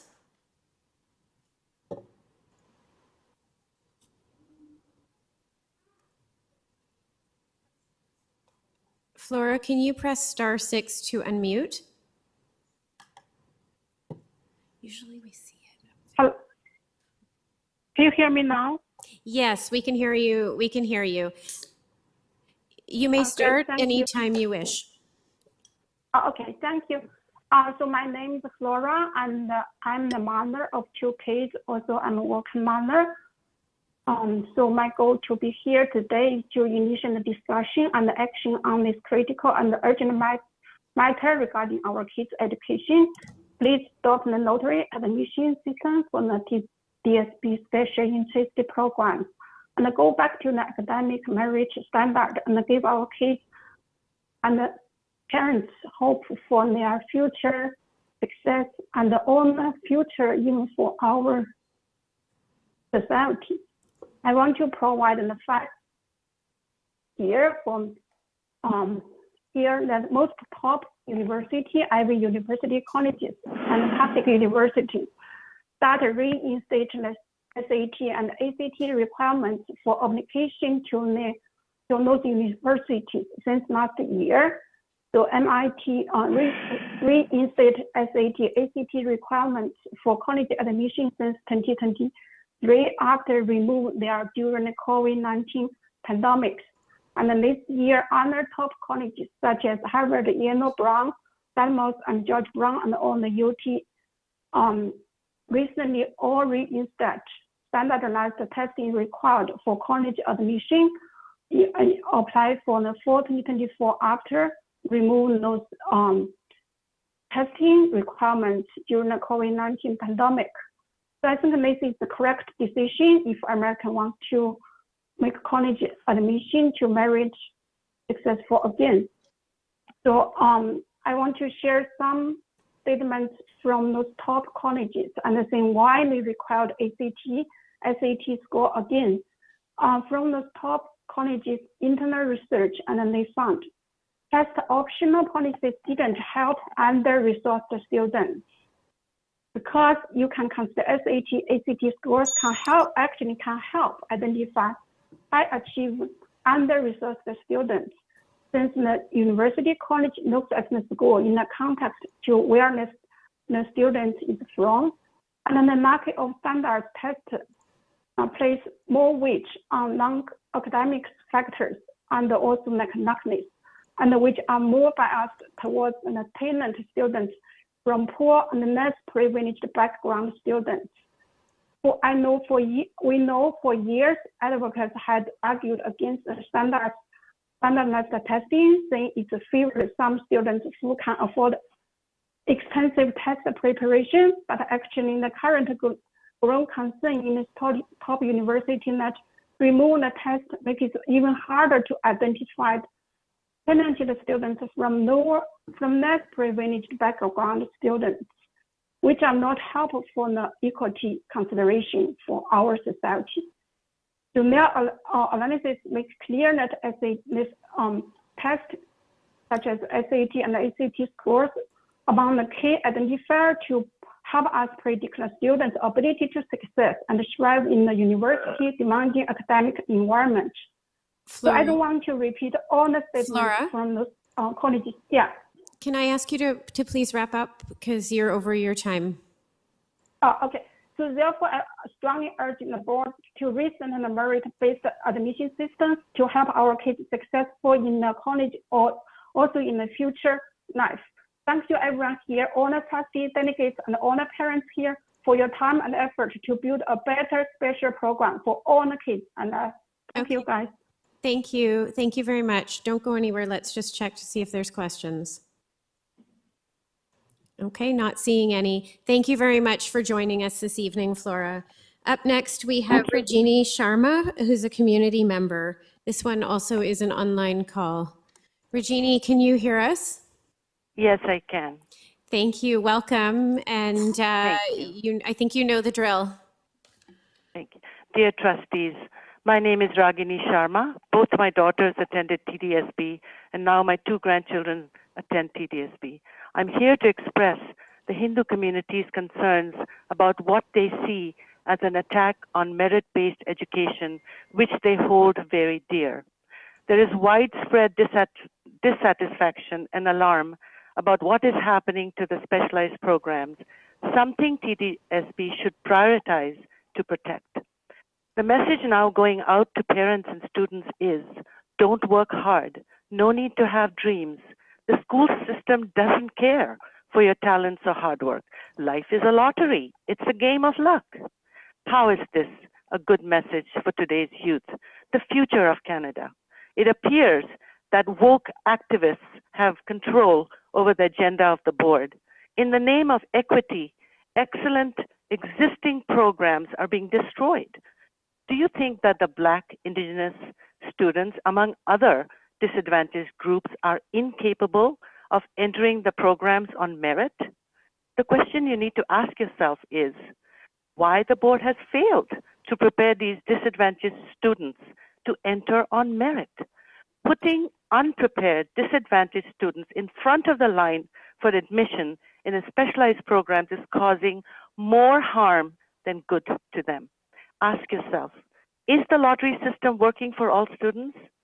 It's inequitable, even cruel, to put academically challenged students in classrooms with high-performing students and expect them to do well academically or keep up. This is what the students are telling us. Teachers are demoralized and they have to dumb down the course material. Academically challenged students constantly feel out of place with their more high-performing classmates because they can't keep up. There is a hostile class environment where students are either bullied for being too bright or ostracized for not being smart, or vice versa. High-performing students are failing to reach their academic potential, and the program has lost its academic purpose. The specialized program used to boost students' resumes for university, but that's no longer happening. It's deeply concerning that senior staff has not been forthcoming with the data which would verify the facts and concerns that parents and students are reporting. It's imperative that students hold the Director of Education accountable for the destruction of these programs of excellence and for causing so much emotional, psychological, and academic harm to students and to the board's reputation as an institution. The board must undertake an open public review of this program, immediately suspend the lottery system, take corrective actions for next year, and resume prior merit-based admission policies in the following year. Thank you. I appreciate this opportunity. Thank you very much, Rajini. We have questions from Dr. Pei, or Trustee Pei. Please go ahead. Thank you, Madam Chair. Through you, Virginia, thank you very much for your delegation. Very informative, deputation here. I have a few questions to ask you. First one would be, you said is this lottery system actually causes more emotional, psychological, academic harm to students. Could you elaborate on that? Trustee Pei and dear trustees, I think we've heard from parents. The one that spoke just before Amy, she explained how her child is suffering emotionally and psychologically and academically. She's behind, and what that does to the mental health. My profession has been in social work and in counseling youth, and it's imperative that we don't set up our students for failure like this.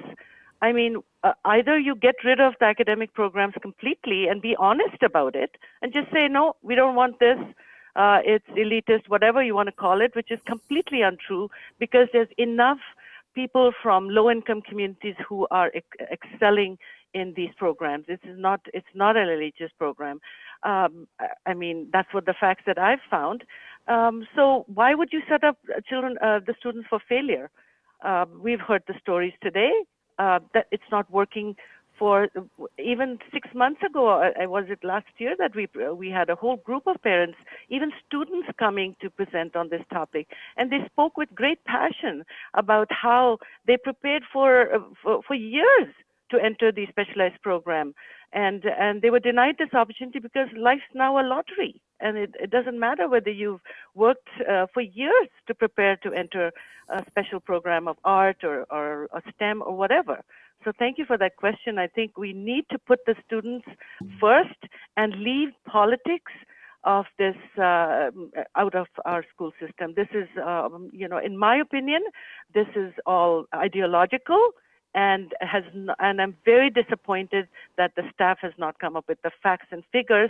And if it is true that it's successful, we need to see the facts and figures, because that's not what the ground is reporting. So, in your opinion, what kind of support we need to provide for those disadvantaged, student group, in order for them to excel? We start in JK, Trustee Pei, and all the trustees. We start them right in the beginning. We need to build supports from the beginning. You can't put a student overnight into a high-performing group and tell them now go ahead.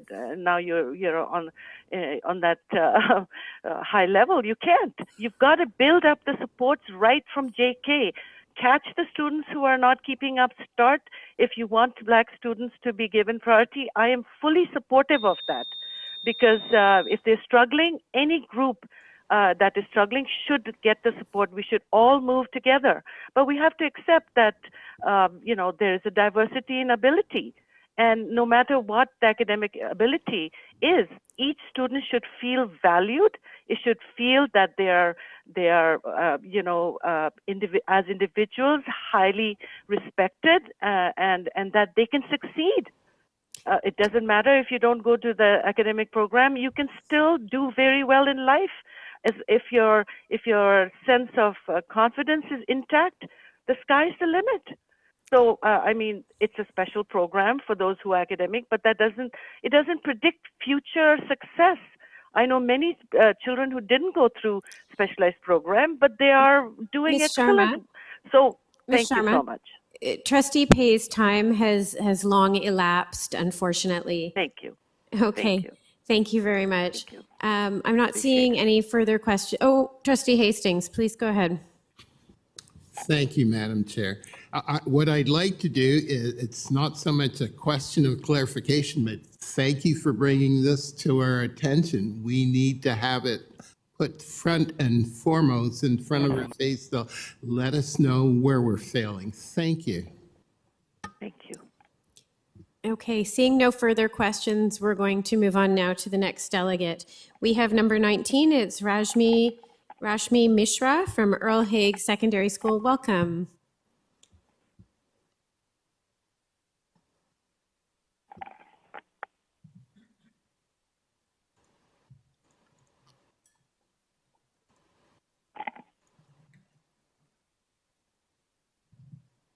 Good evening, everyone. First of all, I would like to thank the TDSB board for providing this platform for parents to share their experiences and concern about the current admission process for specialized programs. Just like many concerned parents, I want to express my outrage at the current lottery system for admissions into the specialized programs, including those in arts, science, and more. The system is a disservice to the students who have decided themselves to excelling in their chosen fields. My son, Dev, is currently Earl Hague, is a case in point.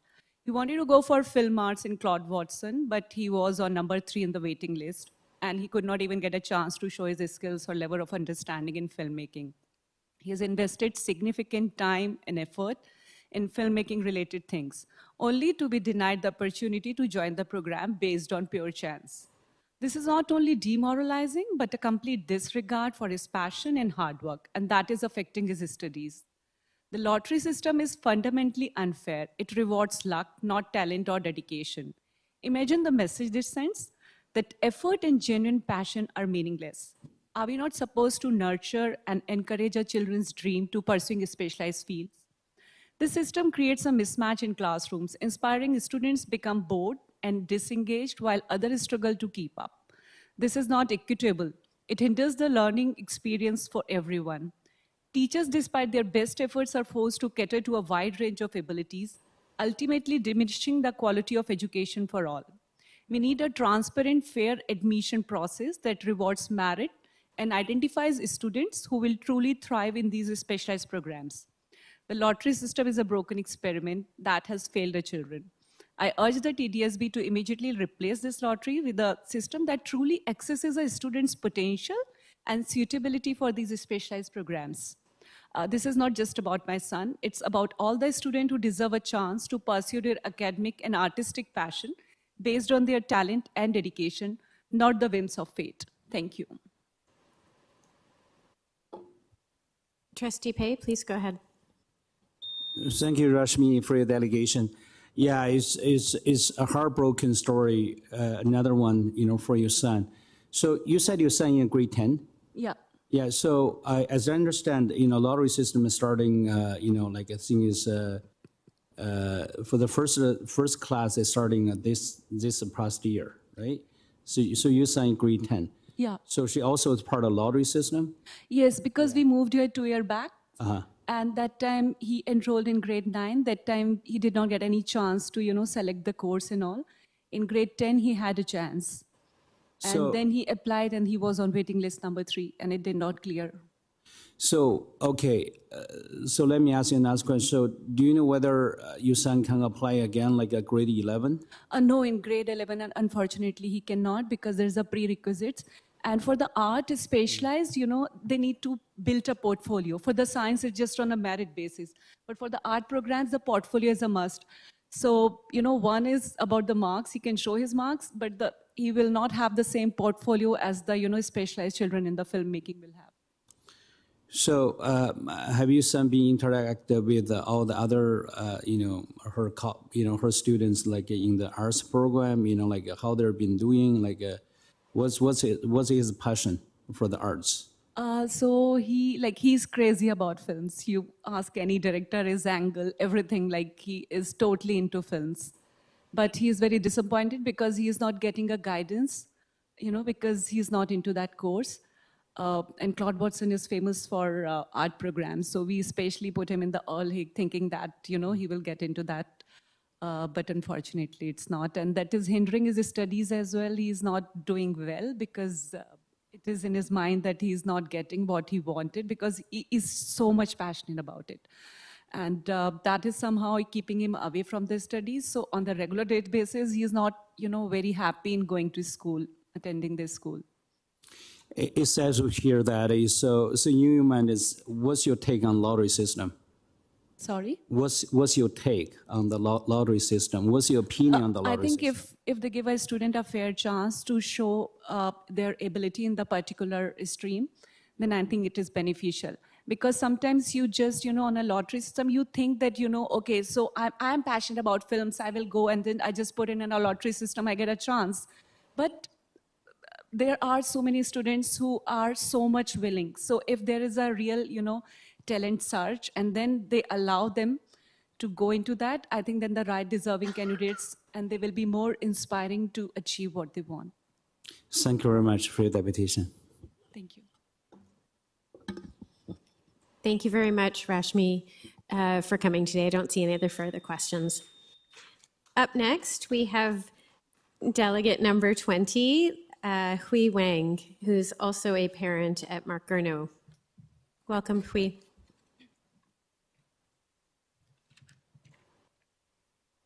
Thank you, trustees. Thank you, everyone here. My son is in grade 10 at the Mark Garneau TOPS program. I'm here today to raise my concerns on the lottery system in the admission process for the specialized programs. The lottery system has led to mismatches between the students and programs, resulting in undue stress to the lottery winners who are unable to keep pace with the program, and also unfairly excluding dedicated and talented students from the programs. My son entered the program since grade 9 through merit-based admission. He quickly integrated into the program dynamics, established friendships, and began to embrace its challenges. However, with more students joining grade 10 class through the lottery system from this school year, he's disappointed to see negative changes to the program. Some of his classmates, the new classmates, have been struggling with their work, particularly in math, despite diligent effort. Eventually, some failed exams and had to retake courses. Their time has been wasted on the courses that don't fit them, diminishing their self-esteem and even causing mental health issues. And some of them selected less challenging non-TOPS courses to get better grades. Some of them showed no interest in-depth learning by playing video games during class time. While fortunate enough to get lottery wins, they have not utilized those opportunities effectively. These limited resources could have been given to the students who are truly dedicated and fit for the program. Their lack of engagement also demotivated the teachers who care about students' academic achievement. Moreover, there has been a noticeable decline in student participation in contests and AP exams, which used to be popular activities for top students, reflecting a decrease in academic engagement and pursuit of academic excellence. In summary, the lottery system has created significant issues within just 1 year of its implementation. It's demotivated the pursuit of excellence, increased stress for some students, deprived deserving students of opportunities, and hindered academic achievement. These outcomes are in contrast to the commitment made by the Ministry of Education and TDSB. I implore you to reassess the lottery system and bring back the merit-based admission process. Thank you, everyone. Thank you, Hui. Trustee Pei, please go ahead. Thank you, Madam Chair. Through you, thank you, Hui, for delegation. So you mentioned that the teacher is kind of demotivated when they're teaching uneven, a class of students. Have you ever had any interaction with the class teacher regarding this? Like interaction or conversation with the teacher? Yeah, the reason the teacher feel demotivated because it's more a distraction at the class, and then because different people, they have different level of abilities or different needs, and the teacher have to struggle with meeting everyone's needs, so it's a struggle for the teachers. But I think the teachers have done enough to help those people or help those students to improve, but it's not like, I think it's beyond the teachers' efforts or their ability to be able to meet everyone's need. Okay, understand that is certainly appreciate. So another question is, you mentioned that some student actually get into the grade 10. So your son is in grade 10, right? Right. So getting to the grade 10 program through the lottery system, how many students are they? I mean, do you know the number? Do you know the percentage? So the parent, as parent, we have no like communication from the school about how those new students come in. We are assuming they're from lottery system because it's apparently they're now through the like competition or merit-based screening process. And the numbers, we don't have a data because it's now shared by school. I think there's no transparency on that information. But for what I heard from my son, that he has seen a lot of comes and goes to get in the program and leave the program. He has like 5 new students coming in this year, and some of them dropped, and some of them they discontinued or select non-regular courses instead of top courses. So some of them used to be classmates, and then it's gone tomorrow. So there are a lot of like high turnovers in the student body.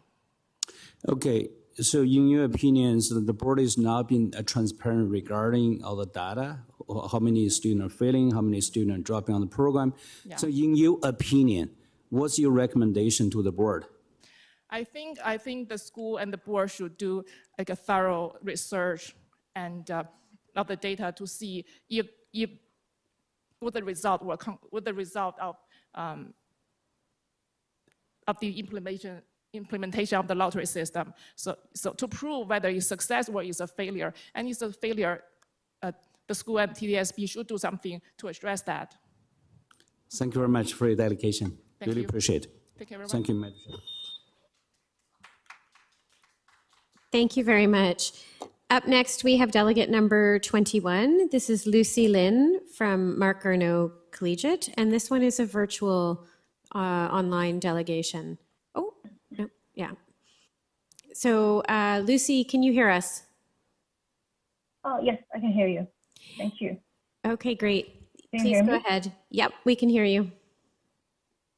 Okay, great. Good evening, everyone. My daughter is in Mark Garneau TOPS program. I'm here tonight because I'm very concerned about the TDSB lottery-based admission system for the specialized program. While this system is meant to be fair and inclusive, but it turns out more harm than good. I believe it's time to stop the lottery system and return to a merit-based admission process. Many students who are selected through this lottery system end up feeling stressed and uncertain. These students who should be excited about their education instead feel overwhelmed and unprepared. This isn't just about numbers. It's about real kids, our kids struggling because of unfair process. Imagine being a student who is already unsure about their academic path. Now imagine that your future is decided not by your hard work or potential, just by a random draw. This is the reality for many students, I think, in our district.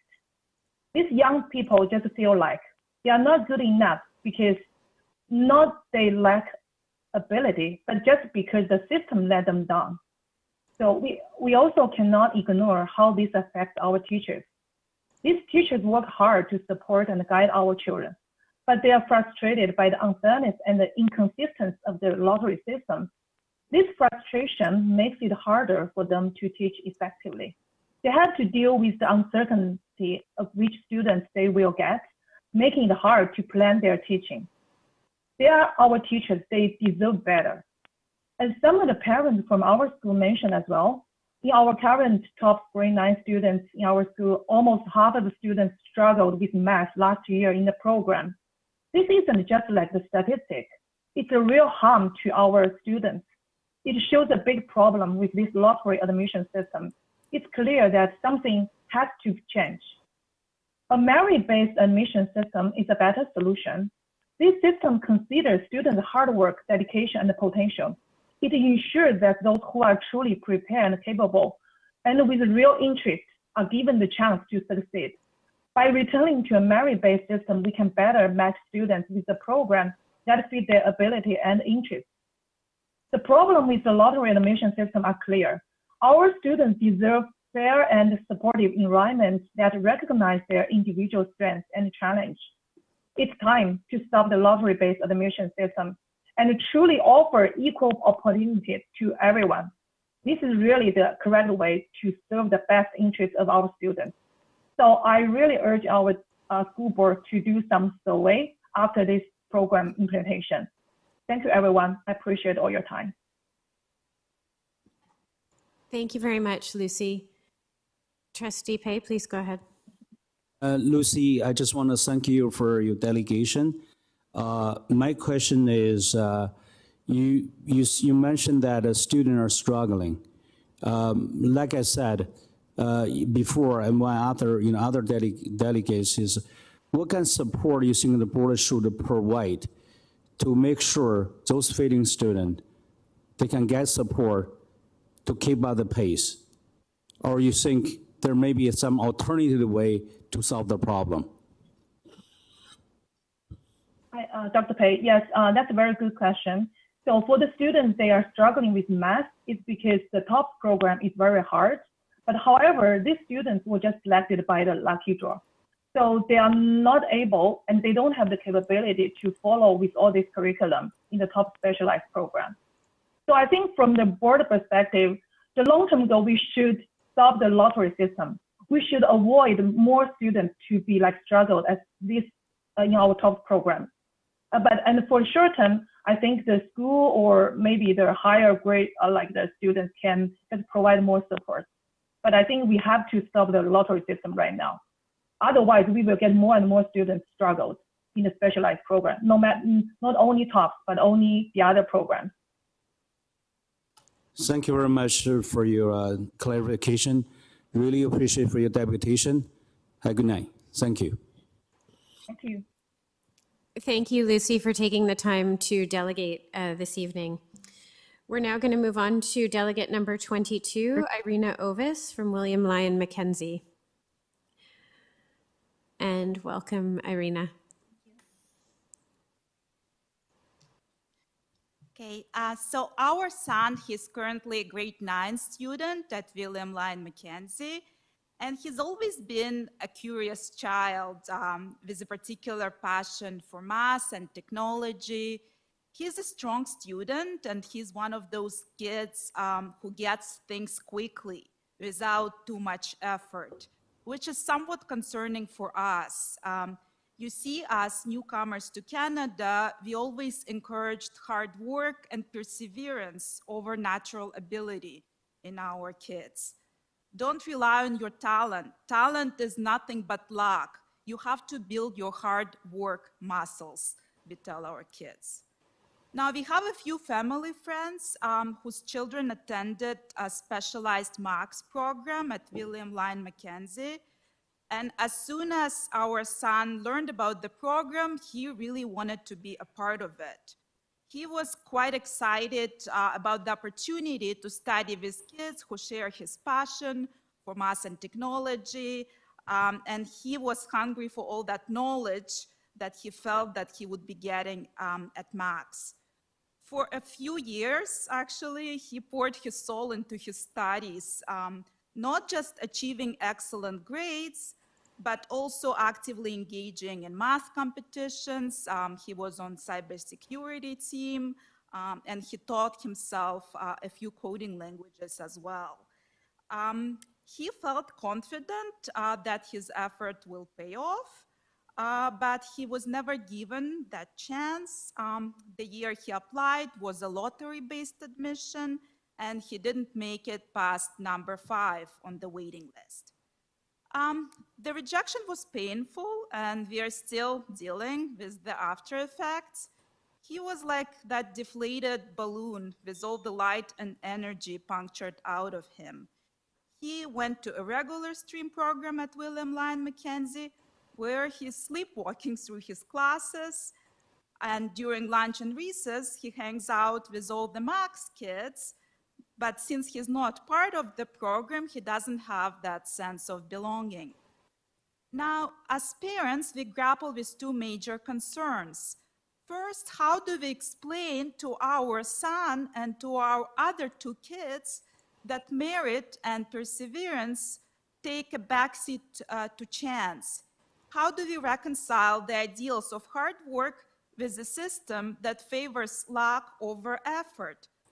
But beyond that, we are worried about our son's well-being and his future. He is unmotivated and bored in his regular classes.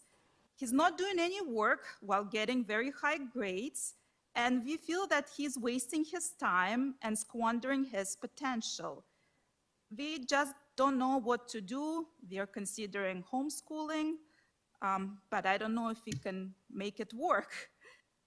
So as I'm sitting before you today, I urge you to consider not just our son's story, but the stories of other students, some of those you heard today, and some you don't know, but they're out there, and they find themselves trapped in a system that values luck over merit. I feel that my son and all those kids, they deserve a chance, but not a blind chance of the lottery. Thank you very much, Irina, for your delegation. Trustee Pei, please go ahead. Irina, thank you for your delegation. Another, heartbroken story. So may I ask you, so you're a newcomer to Canada, right? So what's your dream for your son, for the education in Canada? Well, we want them to achieve their potential. Like we want them to make their own choices. Like we're not pushing our kids to do anything. Like it's our son who made this choice. Like we want them to have a choice and opportunity to pursue what they want and a chance to explore it as well. So do you feel confident that if it's a merit-based system and your son would get into, the MACAS program? It could be. Like, we don't know because we weren't given that opportunity. Like, we feel that he deserves a chance to try. So if on the past merit-based system, if your son did get into the program, would you think he would change his attitude like right now? Because she's kind of deserted, like disengaged because the loss of lottery. Absolutely. Yeah. Like, he spent at least 2 years doing all those extra things. And mind you, like he really enjoyed it and he got into them. It wasn't just because it was an opportunity to get into the program. He was really passionate about it. But he did feel that all his hard work, like it didn't mean anything actually. Yeah, so, in terms of board decision moving forward, what's your recommendation?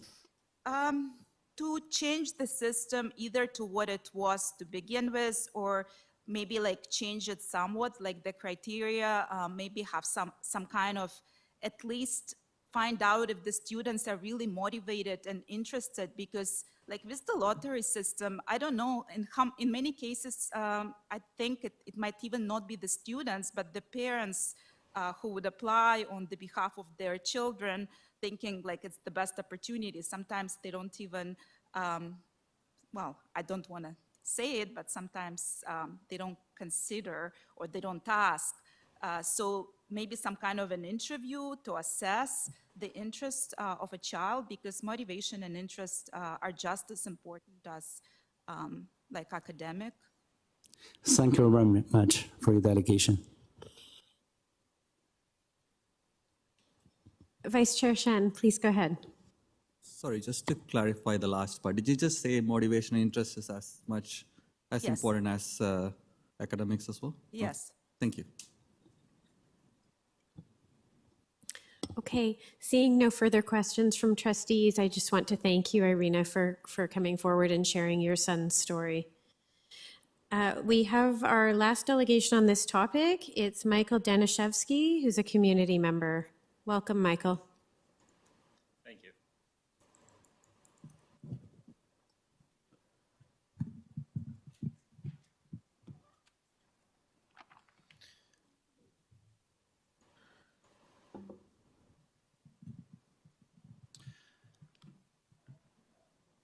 Ladies and gentlemen of the board, I'm here today to discuss a serious problem affecting our specialized interest programs. a significant drop in academic performance, especially in the STEM fields. Give us just one moment. Oh, we got it. Okay. Feel free, you're welcome to start again. We could restart the clock. Thank you. Okay, let's do it again. Ladies and gentlemen of the board, I'm here today to discuss a serious problem affecting our specialized interest programs, a significant drop in academic performance, especially in the STEM fields. Let's examine the evidence. William Lyon Mackenzie's performance in major STEM contests, where we compare past year to the current year performance. On the Canadian Intermediate Math Contest, the school dropped from 2nd place to 28th. On the Pascal Contest, the school dropped from 2nd place to 23rd. On the Fryer Contest, the school dropped from 6th to 21st. While it's concerning to see such a drop at one school, it's even more alarming that this is part of a larger trend affecting the entire school board. Let's consider University of Waterloo's math contest, a major competition for grade 9 students in Canada. Typically, around 50 students in Canada score nearly perfect each year. This year was no different, but there was a noticeable shift. York, Peel, and Durham regions, along with Toronto private schools, improved. Meanwhile, only one TDSB student made it to the top honor roll. Trustees, you are overseeing the fastest decline in academic achievement of a school board in Canada. The lottery process isn't just affecting specialized schools, it's undermining the whole system. I urge the board to consider 3 immediate actions. First, switch back to a merit-based selection process. Second, hold any future reductions to these programs, including already planned cuts. And 3, return control of centralized interest programs to the school level. The data is clear and concerning. I urge you to pay attention to it. Thank you for your time. Thank you. We have 2 trustees so far on the list. Trustee Pay, please go ahead, followed by Trustee McLean. Thank you, Michael, for your delegation. I just want to have some clarification from you. You said you mentioned lottery system is in the just affecting the specialized program, but also undermining the whole system. Could you elaborate on this? Yes, Yeah. of course. Yeah. These students, they are leaders in their fields. And in this case, I was talking about mathematics, but maybe I can give you an example of something that affected my family personally. My child is into computers. And when he was in grade 6, the thing that inspired him to get into coding was a local high school competition that was available to middle schools in the area. It was run by students. It was run by a specialized school where these passionate students came together and decided that they want to share this skill that they have, this passion that they have with other middle-aged students. That's what sparked interest in my child, and I'm sure that's what sparked interest in a lot of other kids. That contest is no longer available today. So basically, your meaning is like when the high performance student, they perform, and they're gonna lead more student to perform close or up to their levels. So then you bring the whole system up rather than driving it down by lottery system. That is most definitely the case, and I believe the data is demonstrating that. At the same time, I want to point out that when these opportunities are not available to high-performing students, they disappear from the system. I think it's really up to this board to try to understand how that happened in such a short period of time. So when you're saying they're disappear from system, what you really mean? Could you clarify for that? As I mentioned in my speech, the top math students, there is a top honor roll, which consists of, this year consists of 41 students. TDSB had 1 student on that list. I have never seen such a standing from a board as large as TDSB. Every single surrounding city has more students on the list. We are tied with Ajax, which, as everyone knows, has a significantly smaller population. The reduction of year-to-year performance in our schools is like nothing I've ever seen before. Thank you very much for your invitation. Thank you. Thank you, Chair. Thank you. Trustee McLean, please go ahead. Thank you, and through the chair. I'm just curious, if the numbers in the contests you described and the numbers that went down, you drew a conclusion from that. If the numbers had gone up, would we have drawn the same conclusion that the lottery system would have been responsible for the results? I'm not sure how you could draw that conclusion. I asked you the hypothetical, like, you have one set of data, and from that you're drawing conclusions. So I'm asking if that's the only determinant, whether if the numbers would have gone up, we'd have been free to draw the opposite conclusion.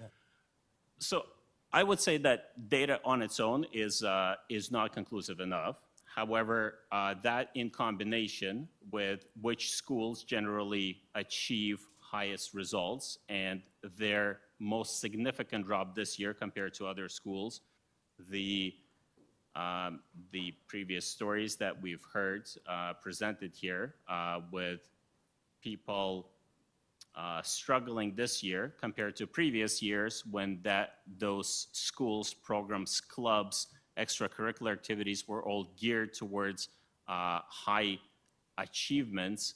I believe in combination of both hard data and stories that we are seeing, it is indicative of the conclusions that I am presenting.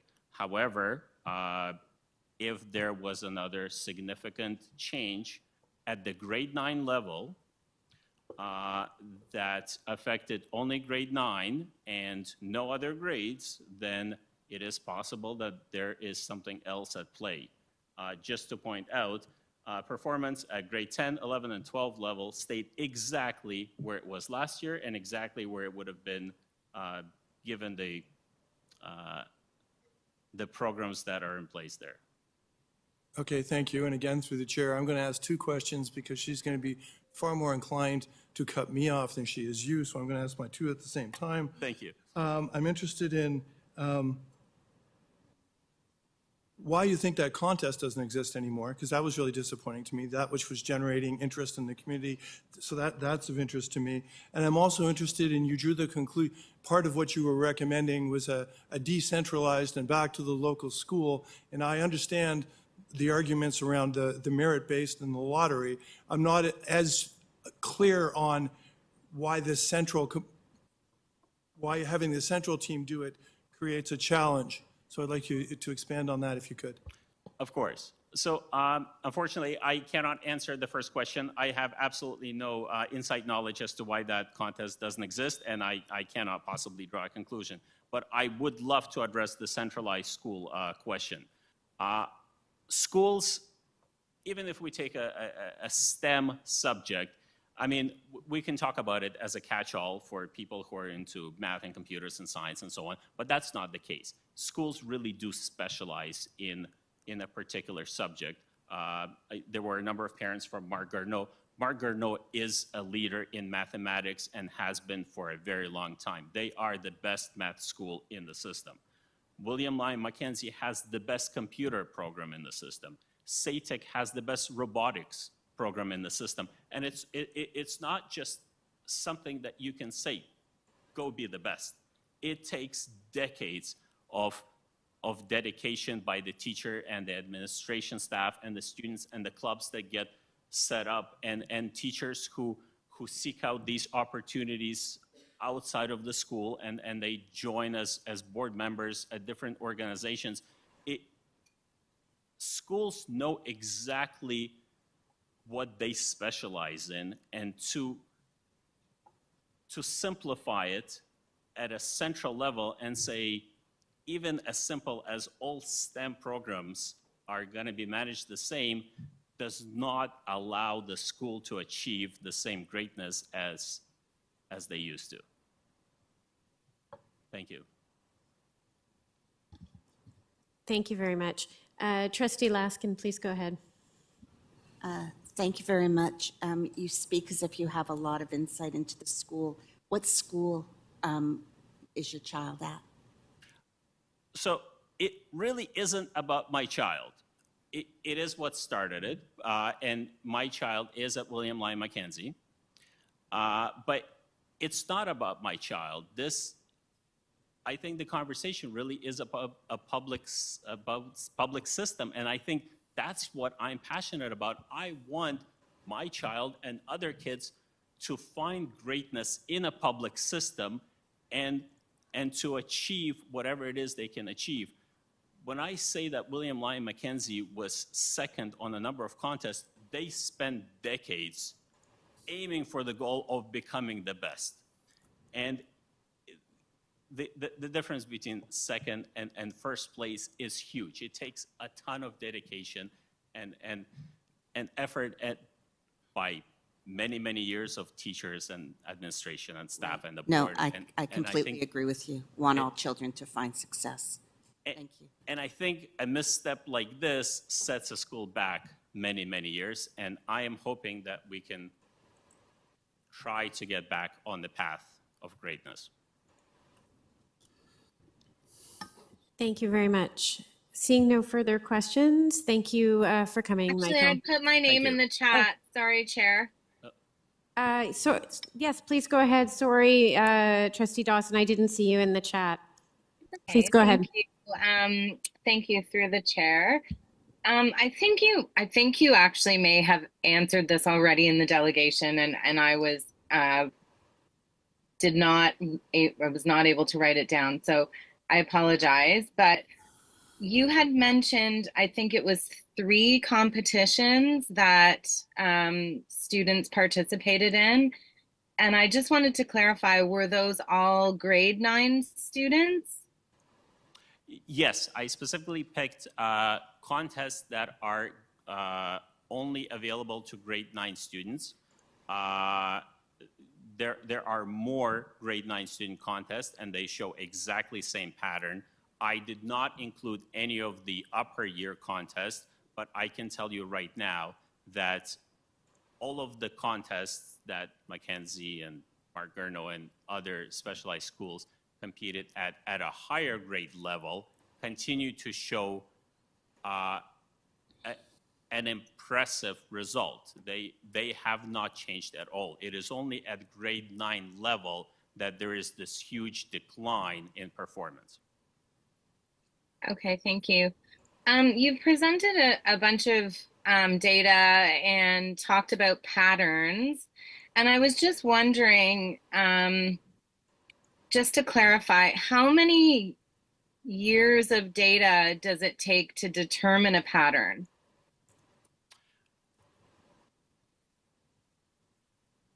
So I'm not exactly sure what you're asking, but. So you have 1 year of data. Is that enough to determine a pattern? You're speaking about patterns, so I just wanted to clarify. What is a pattern in your opinion? I understand what you're saying. I think the best way that I can answer it is no school over the life of this contest, which is about 15 years, has ever had as significant drop as Mackenzie had this year. Okay, but my question was actually about a pattern. What is considered a pattern? Because you're speaking about 1 year. In your opinion, is 1 year of data considered a pattern? I think in combination with with the changes that have been implemented, I think the change in the standings of specialized programs and the school board as a whole can be attributed to the change in the specialized interest programs. Okay, so 1 year of data is a pattern in your opinion. I'm just trying to understand what a pattern is. I'm not sure what you mean by the term pattern. Okay, that's okay. I think my time is up. I'm looking for a causation, and yes, in this case, the results that we're seeing are caused by the change to the specialized interest program. Okay, that didn't exactly answer my question, but thank you very much. That's it from me. Thank you. Up next, we have Trustee Vice Chair Shen. Please go ahead, Vice Chair. Thank you. Thank you for your delegation. I just wanted to know if you're also, since you're already into that data, if you're also looking at if any of the other TDSB schools have moved up their positions as well, or were you looking at only those schools? If any other schools within TDSB have moved up in their ranks or the kind of. I understand what you're saying. If there was a change in other schools, so there is always a change in schools that are some schools are moving up, some schools are moving down. It's a contest is a zero-sum game, as I'm sure it's obvious. The best way that I can answer this is at a top level, and I'm saying the really top schools, which is what I looked at. For TDSB, it was consistently down.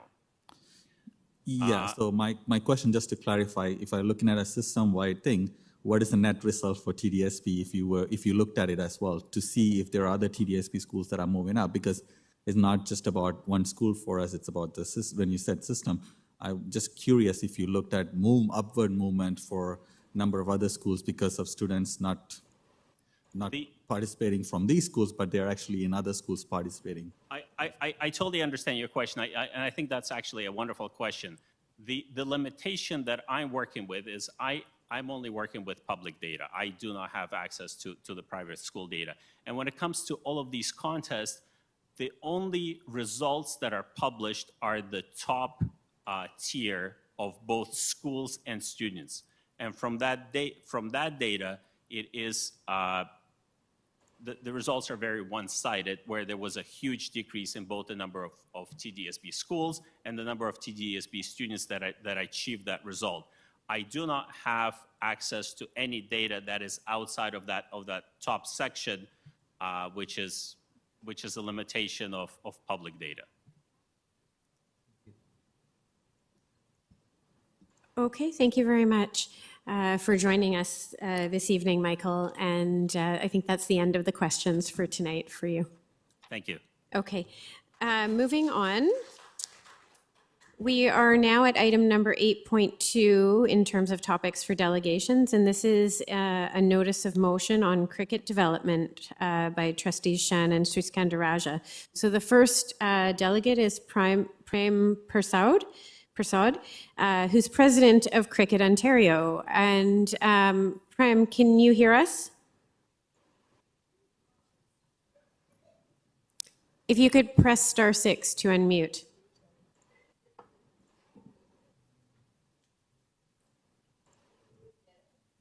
Yeah, I can hear you. Sorry, I forgot to press *6. Yeah, I've been waiting here for a while. Okay, sorry. I know it's been a long evening of delegations, but your time has come. So please go ahead when you are ready. Thank you. I would like to introduce myself. I'm the president of Cricket Ontario, which is the provincial sports organization for cricket in this province. You may know 80% of cricket across the country is from Ontario. I'm also just got inducted into our NSO, Cricket Canada, as a director, of which the PSO is a member. We serve various purposes as an NSO to all of our member leagues within Ontario, from administrative to operations to training to high performance programs to getting all of our member players into specific pathways that they will get onto the provincial programs that will give them an opportunity to get into the national teams eventually. Today we are here as a delegation to support the motion for cricket development in the TDSB brought forward by a written notice of motion by Trustee Shan and Srikand Raja. We have reviewed the motion and are willing to provide any assistance the TDSB may require in satisfying the objectives of that motion. In our support for the motion, we're also encouraging that TDSB should only entertain partnerships with organizations that are members of Cricket Ontario and Cricket Ontario itself. This will provide the appropriate pathways for students to be recognized on representative teams at the school, community, provincial, and national levels. We find this very important as it provides transparency and accountability, whereas independent organizations that are not members of the PSO or PSO itself do not have the same transparency and accountability measures in place. With that having been said, we are open to any questions that you may have at this time with regards to the motion that's on the floor. Okay, Trustee Patel, please go ahead. He has a question of clarification for you. Sure, Mr. Patel, what is it? Just one moment. We're just having trouble with getting a mic on. No problem.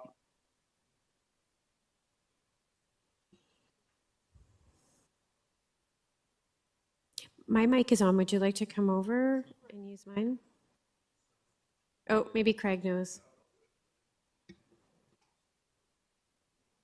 Sorry, Prem. Just give us one moment.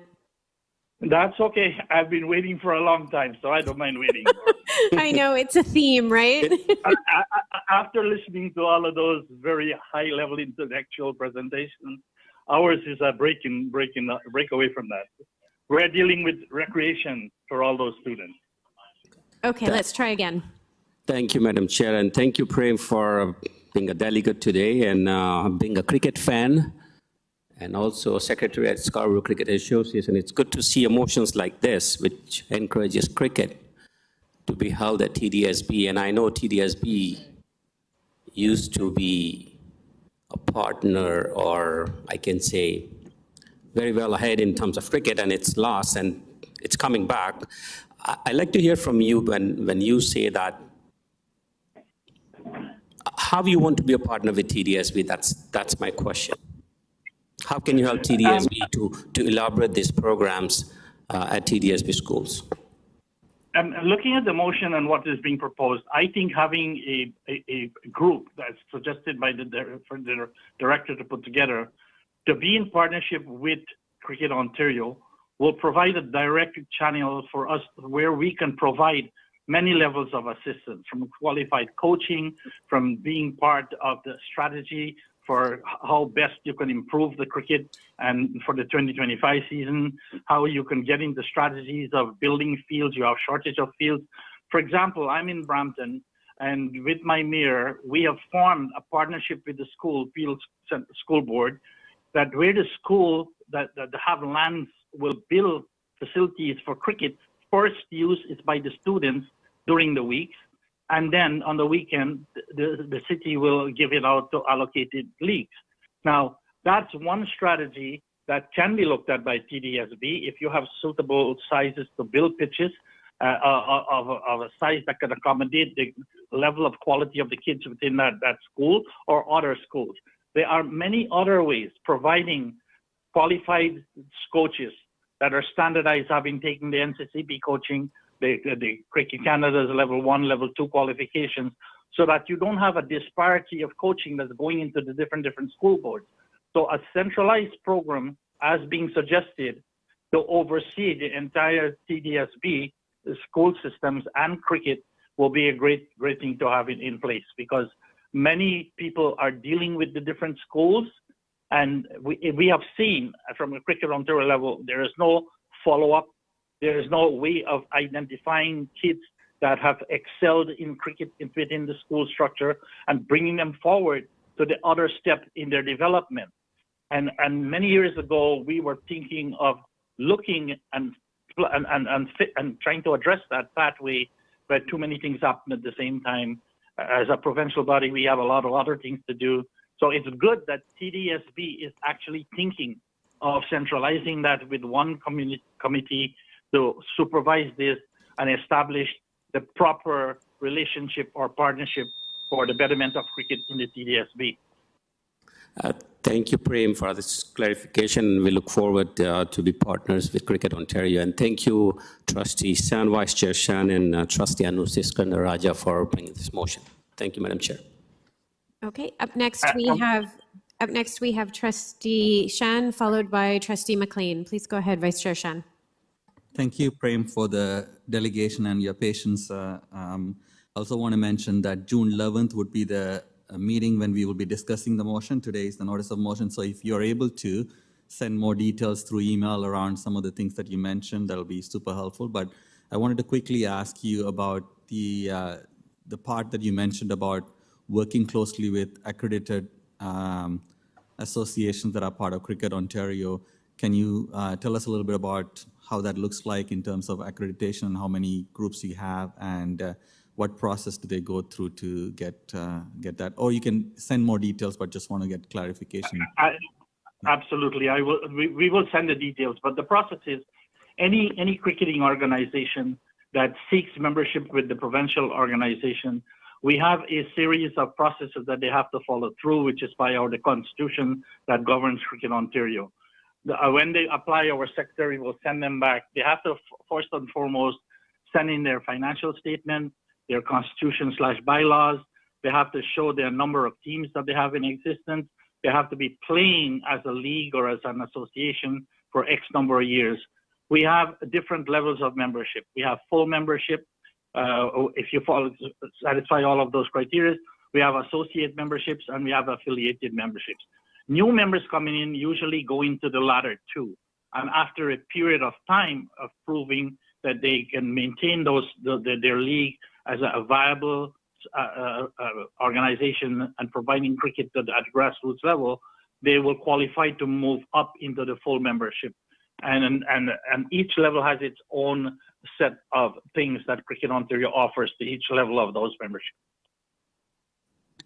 That's just in a nutshell. Thank you. Thank you very much. And we look forward to connecting again. Thank you. Absolutely. And for the June 11, we will send you some more, but if you could give us some pointers as to what type of information you're looking for, then we will make sure you have them. And if you need anyone to be there at the presentation, we will try and accommodate that. Thank you very much, Prem. Up next, we have Trustee McLean. Please go ahead. Through the chair, I want to thank Mr. Prasad for his delegation tonight and the association's willingness to participate and support and the availability of coaches to help grow the program is really important. We do a lot of things in our board that's designed to give our students a glimpse, a look at something they haven't seen or experienced before. And this is a worldwide game with a tremendous backing. And so to have more of our students have access and be able to participate on their school teams and whatnot is a wonderful opportunity. So I thank you for your support and the movers of the motion that are helping this initiative move forward. Thank you. Thank you. And I'm happy to hear that you know that understand Cricket Ontario's main objectives are for the growth and promotion of cricket, and the school system is a very important and integral part to that. And as you know, cricket is one of the fastest growing sports right now, and our national team has just regained what is called an ODI status, which means it's a one-day games, and a T20 status. And this is historic for our country and the progress to where cricket has come. Okay, thank you very much, Prem, for your delegation this evening. I don't see any further questions from trustees, so we're going to move on to our final delegate for the evening. It's Vinod Sharma from the Ontario Schools Cricket Association, OSCA. Can you hear me? Yes. Okay, wonderful. So please go ahead. You have 3 minutes, and at the 1 minute mark, we'll give you a warning with a little bell sound. Thank you. Good evening, Madam Chair and Trustees. My name is Vinod Sharma, and I represent the Ontario Schools Cricket Association, OSCA. Some of you are familiar with our organization. Thank you for giving me the opportunity to address you on this topic on the agenda. OSCA's mission is to foster cricket programs within the Toronto District School Board and aims to the educational experience of students. OSCA, previously operating as CIMA, has been actively engaged in collaborating with TDSB schools for well over a decade, providing innovative approaches to engaging students through cricket. OSCA signed a memorandum of understanding with TDSB last year as an educational programming partner of TDSB. The MOU was designed to enhance the learning environment for both students and staff. Our efforts have centered on introducing cricket as more than just a recreational pursuit, but as a means to instill essential life skills and values in our youth. Today's deliberations center around the importance of cricket within TDSB schools. I commend the leadership and vision of trustees Nitin Shan and Anu Raja in spearheading this initiative. Cricket transcends the boundaries of mere sport. It serves as a unifying force, fostering a sense of community and belonging among students from diverse backgrounds. Given the TDSB's demographic diversity, the inclusion of cricket within school programs is very important to promote unity and inclusivity. I wish to emphasize OSCA's full endorsement of the recommendations outlined in the report before us. Specifically, we advocate for initiatives that integrate cricket into the physical education curriculum and expand opportunities for students to engage with the sport through extracurricular activities. Furthermore, we underscore the necessity of formulating a comprehensive cricket strategy in collaboration with various stakeholders, including governmental agencies, bodies, and OSCA is pleased to be part of that conversation. Through strategic partnerships, we can ensure the effective implementation of cricket initiatives, thereby maximizing their impact on students' lives. In conclusion, please allow me to share comments from Andrea McGoffin, phys ed teacher from Melbourne School, where OSCA has held a cricket clinic. Here's the full quote from the teacher. I wanted to reach out to everyone and thank you all very much for 2 fantastic days. Our students loved having the experience of learning some introductory cricket skills. The hallways were full of chatter, smiles, and positive comments such as, "That was so much fun. Today is the best day ever." Please pass along our thanks to all the coaching staff from OSCA. They were fantastic. We trust the insights provided by OSCA will assist you in your deliberations on the motion at hand. Thank you so much. I'll be happy to answer any questions. Thank you very much. We have a question from Vice Chair Shen for you. Thank you, Mr. Sharma, for joining. I'm pretty well aware of the work Ontario Schools Cricket Association does, but I just wanted to see if you have the numbers with you around how many TDSB schools are engaged with the association right now for the tournament that you host. I've been involved in the CIMA or OSCA involvement with TDSB from the very beginning. In 2012, we started with 12 schools. Now we have about 150 schools that participate in the involved in cricket. We organize tournaments for high schools, boys and girls, and middle school boys and girls, not only in TDSB, but across the province now. Okay. And is it fair to say that the girls' team's numbers have been going up over the years, or is that what you're noticing? They have been going up, and I think I really appreciate the efforts of the teachers who have become cricket coaches, and they are instrumental in growing cricket in school system. And what Oscar has done over the years is we realized that many of the schools, they wanted to have a cricket program, but they didn't have any teachers who could become coaches. So we provided coaching training to teachers who were interested in becoming cricket coaches. So that's how the school started the cricket program in their schools.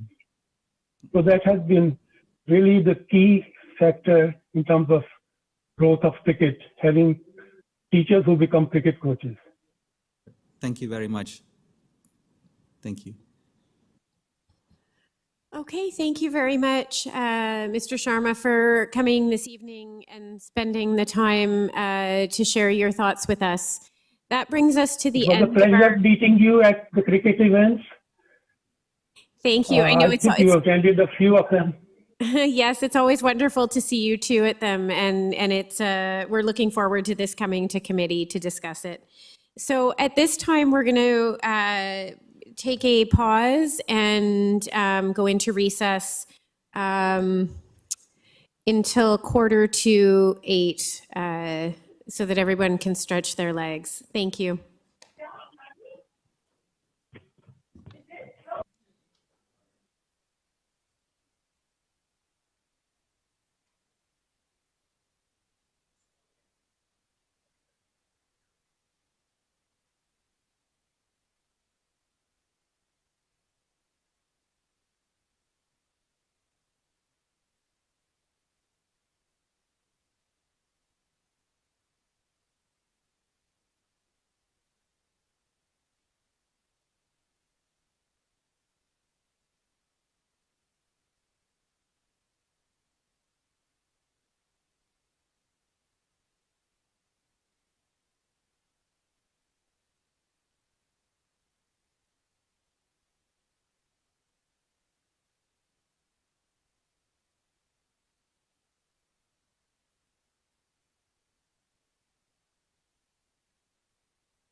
Are we live? Thank you. So we are back live and back from recess. We are on item number 5. This is the report from trustees appointed to the Ontario Public School Boards Association. And we have item number 5.1, which is the OBSPA Director's Report, to be presented, I believe, being started by Trustee Williams. Please go ahead, Trustee Williams. Thank you so much, through the chair. So you'll see in your package, and also was emailed to all trustees, our OBSPA Director's Report for today. And it just starts off like with the basics. The Ontario School Boards Association advocates for public education in Ontario, and just lists our current directors, Trustee Alexis Dawson, Trustee Nathan Chan, and myself, Trustee Deborah Williams, who also serves on the Executive Council as the enrollment representative, and our alternate directors, Trustee Michelle Arts, Trustee Debbie King, and Trustee Shelley Laskin, and our voting delegate, which is also myself, Trustee Deborah Williams, and our alternate voting delegate, Trustee Nathan Chan, and our alternate enrollment representative, Trustee Nathan Chan. So there are a few reminders here. The reminders of the OBSPA Take Your MPP to School Week that's happening May 21st to 24th. And I did reach out to all trustees to encourage you to encourage your MPP. And so far we have a few that have confirmed. May 21st, we have Trustee King and her MPP, Betula Carpucci, attending at Keel Street Public School. Myself, Trustee Williams, and MPP Krista Wong Tam, attending at Jarvis Collegiate Institute. And I also have a MPP Take Your MPP to School visit on May 23rd with MPP Jessica Bell. Trustee Nathan Chan with MPP David Smith on May 21st. And Trustee D. DeVitas on May 21st at CW Jeffries with MPP Tom Rakovich. So the objective is to continue raising the awareness among MPPs about the importance of local school board governance and build upon the relationships following our advocacy days at Queen's Park. It's also an opportunity to showcase the amazing student, staff, and programs happening in our local schools, as well as the local realities of public school education in our communities. There's some links to supporting documents, the Save the Date flyer. So if you're still interested, you could share that with your MPP to get them interested and then coordinate the date. If you're still interested, there's no pressure. There's a link to the contact information, but I'm sure most folks know who their local MPP is, but there's a link to the contact information there. And just some things to consider and remember during the visit. There's a list there. I'll just scroll through to some of the links that you could use that were used during OBSPA Advocacy Day. The link to the one-pager on Indigenous education and education funding, mental health support, special education, student transportation, school capital facilities, and the OBSPA 2024 provincial budget overview. And also, it's an opportunity to highlight our advocacy here at TDSB when you have an opportunity to be with your MPP, so they could take that advocacy back to Queen's Park. The next reminder is the CSBA Congress happening on July 3rd and 5th at Weston Harbor Castle. So OBSPA looks forward to welcoming trustees and school board staff from across Canada to the 2024 Canadian School Boards Association Congress and National Trustee Gathering on Indigenous Education. There's a link in the document to the registration, and the theme is Our Shared Tomorrow. In an ever-changing world, strength emerges from diverse voices when diverse voices come together.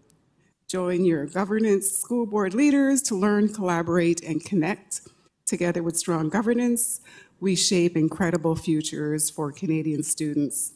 So feel free to click on, go through the process through your shared liaison staff person if you're interested in registering. There's also a reminder there, it was sent out to all trustees. There's a new OPSPA members website, and it's actually very handy and convenient. You don't have to go searching everywhere for everything. All of the documents for the board of directors, executive council, the regional councils are there. Also to the Indigenous Trustees Caucus reports and minutes, and the Black Trustees Caucus reports and minutes. So it's a very handy one-stop position to find a lot of useful information. So the next item is actually an action item for our board. It's regarding appointments to OPSPA Board of Directors and a position of voting delegates for 2024-2025. And it was sent as an email sometime last week. And the essence of it is that OPSPA member school boards, school authorities, and treatment school authorities are asked to identify the following by Tuesday, June 4th. The voting delegates and alternate voting delegate, the board of directors, and the following should be considered when selecting the trustee representatives. The trustees to be voting delegate and alternate voting delegate are available to attend the 2024 annual meeting. That's happening on Thursday, July 4th at 2:45 p.m. at Western Herbert Castle. The trustees collected to serve on OPSPA Board of Directors should be committed to participating in the OPSPA Board of Director meetings, physically or virtually, and events. The key dates of the 2024-2025 are identified in the document below. So you'll see some of the key dates there. Trustees who are interested in serving on the OPSPA Board of Directors or as voting delegate are encouraged to review the Guide to OPSPA the Guide to OPSPA Roles and Responsibility. And if you have further questions, reach out to the local regional council chair to ask any questions of clarification about these roles. Trustees may also reach out to Lisa Reinhard, Managing Director, Corporate Affairs. Her email address is there for clarification, and their answers to frequently asked questions are included in the attached documents. And that was attached as a link in the email that was sent to all trustees. So changes to OPSPA's general bylaw have been approved by the Board of Directors to comply with changes to the Ontario Not-for-Profit Corporations Act. These changes may also require OPSPA board members, board authorities, and treatment school authorities to change their local timelines for the appointment of their OPSPA Board of Director members and delegate and alternate delegate to the spring of each year to align with OPSPA's term of office. If your school board, school authority, or treatment authority is unable to make the June 4th, 2024 deadline to confirm your delegate and or board members, please contact me referred to there is Lisa Reinhardt, and there is that option as well. And the attachments were to the 2024-2025 meetings and events calendar, and also the OPSPA members board appointments, frequently asked questions. The next item is just some links to OPSPA advocacy actions and activities. The links are there for the benefit of those online. On May 2nd, 2024, there was Ontario's education funding gap continues to grow. So there is an advocacy letter there from OPSPA. Again, on May 1st of this year, OPSPA submission regarding Bill 185, Cutting Red Tape to Build More Homes Act, 2024, and proposed amendments to the Planning Act. And on April 29th of this year, Black Trustees Caucus letter to Minister Stephen Lecce regarding items for action related to Black student well-being and success. April 2nd of this year, the OPSPA submission regarding 3 regulatory postings, Integrity Commissioner, Code of Conduct, Trustee Sanctions, in-person attendance requirements. And on January 19th of this year, OPSPA letter to the Minister Chrystia Freeland regarding the 2024 federal budget and National Food Program, and the advocacy submission on January 11th of this year, OPSPA submission to the 2024 Ontario Pre-Budget Consultation. I'll highlight the Indigenous Trustees Council updates. I'm going to keep this report relatively short. At the next update, I'll give more detail into the activities of the Indigenous Trustees Council. But the OPSPA's Indigenous Trustees Council, ITC, is composed of First Nations trustees appointed to school boards and other Indigenous trustees elected through the municipal electoral process. And the Black Trustees Caucus. There was a recent meeting, I believe it was April 17th, with Minister Lecce online. But the OPSPA Black Trustees Caucus, BTC, brings together publicly elected or appointed trustees who identify as Black in a supportive environment where they may collaborate to influence change. There's the OPSPA Professional Development. There's a link there. Just a thank you and a reminder of the recent Education, Labor, and Human Resources Symposium that was held on April 25th and April 26th at the Sheridan Center in Toronto. There were several TDSB trustees and senior staff in attendance, and there's a link to the presentations there that were quite informative and interesting. I attended one session.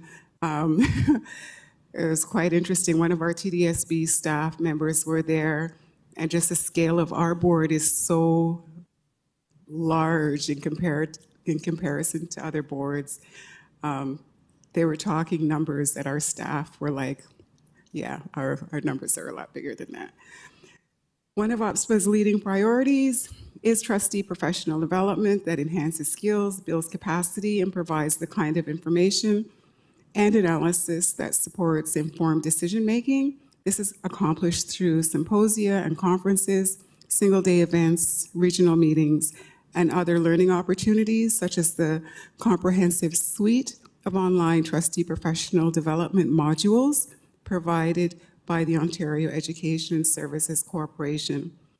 And the list, the rest of it is the list of upcoming dates for our 2023-2025 meetings and events, and a list of the OPSPA 2024 to 2025 meeting dates and events, which helps to inform those who may be interested in item 3, which is an action item that our board needs to take with regard to some changes to OPSPA's constitution to come in compliance with the Ontario Not-for-Profit Corporations Act. There's a link there to the OPSPA website, which gives you an easy opportunity to log into that new members webpage, which is very, very convenient, and some other useful links there, including the new 2022 to 2026 Good Governance Guide. And that's our OPSPA Director's report for today. Through the chair. Thank you. Okay, thank you very much, Trustee Williams. So I gather we have some decisions to make then on this. So I have Trustee Patel followed by Trustee Laskin. Thank you, Madam Chair, and thank you, Trustee Williams, for this intense, jam-packed report. Thank you, everybody, for doing great work on behalf of TDSB. I have a few questions regarding the membership change. So when did this talk started coming in at OPSPA? About the changes in the terms. The changes to the Constitution and bylaws, it was at the recent OPSPA board meeting, and it's to be in compliance with the Ontario Not-for-Profits Act. I believe that act came into force in 2021 and allowed for 3 years for nonprofit corporations to come in compliance. So the deadline to be in compliance it's actually October 19th, 2024.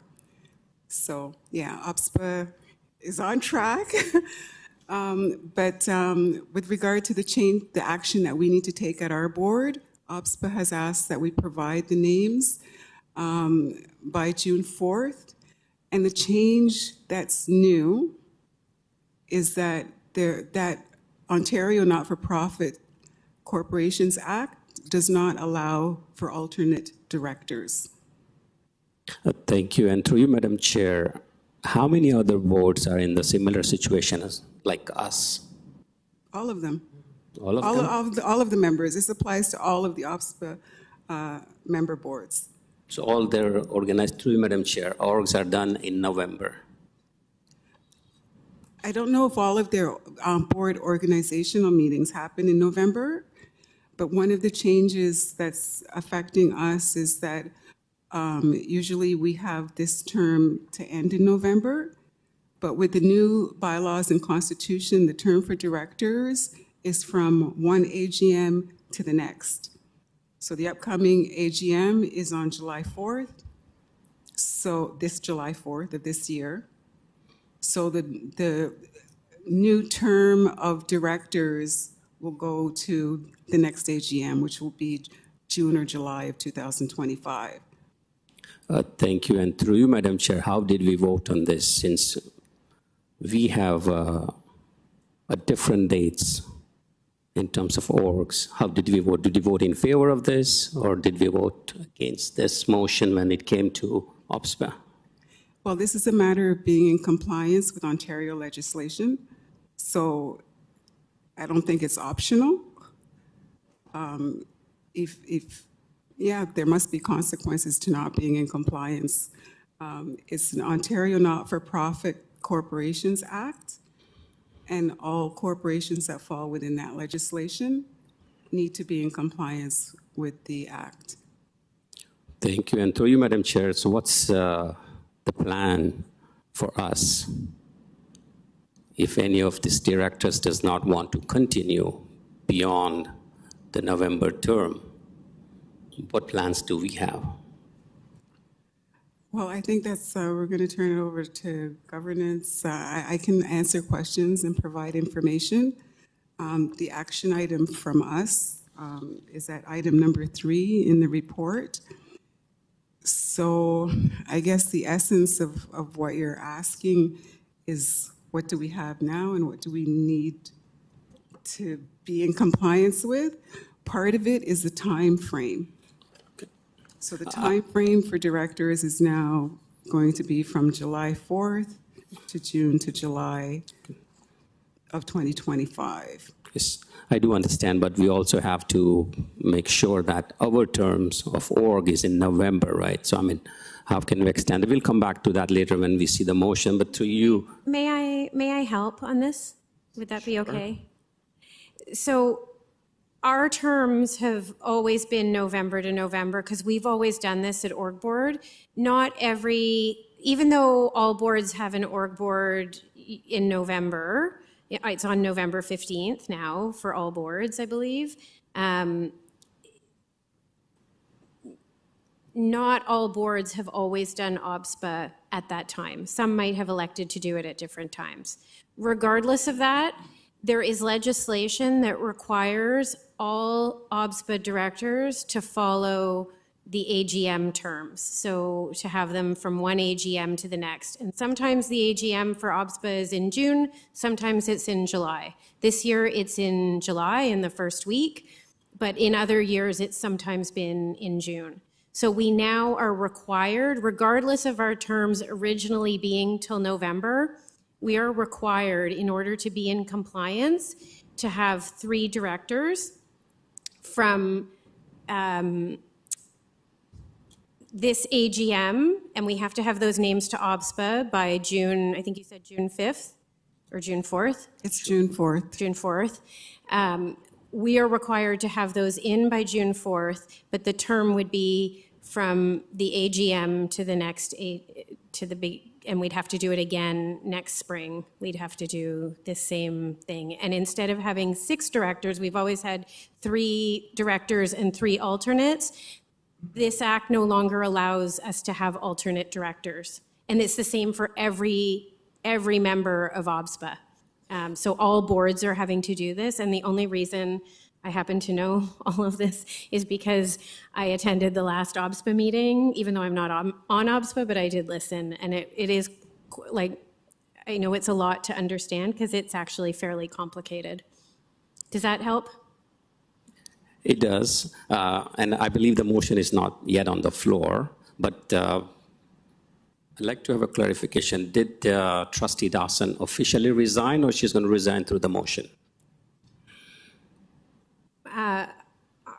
It hasn't come to the board that she's resigned, so I believe it's through a motion. That's the plan.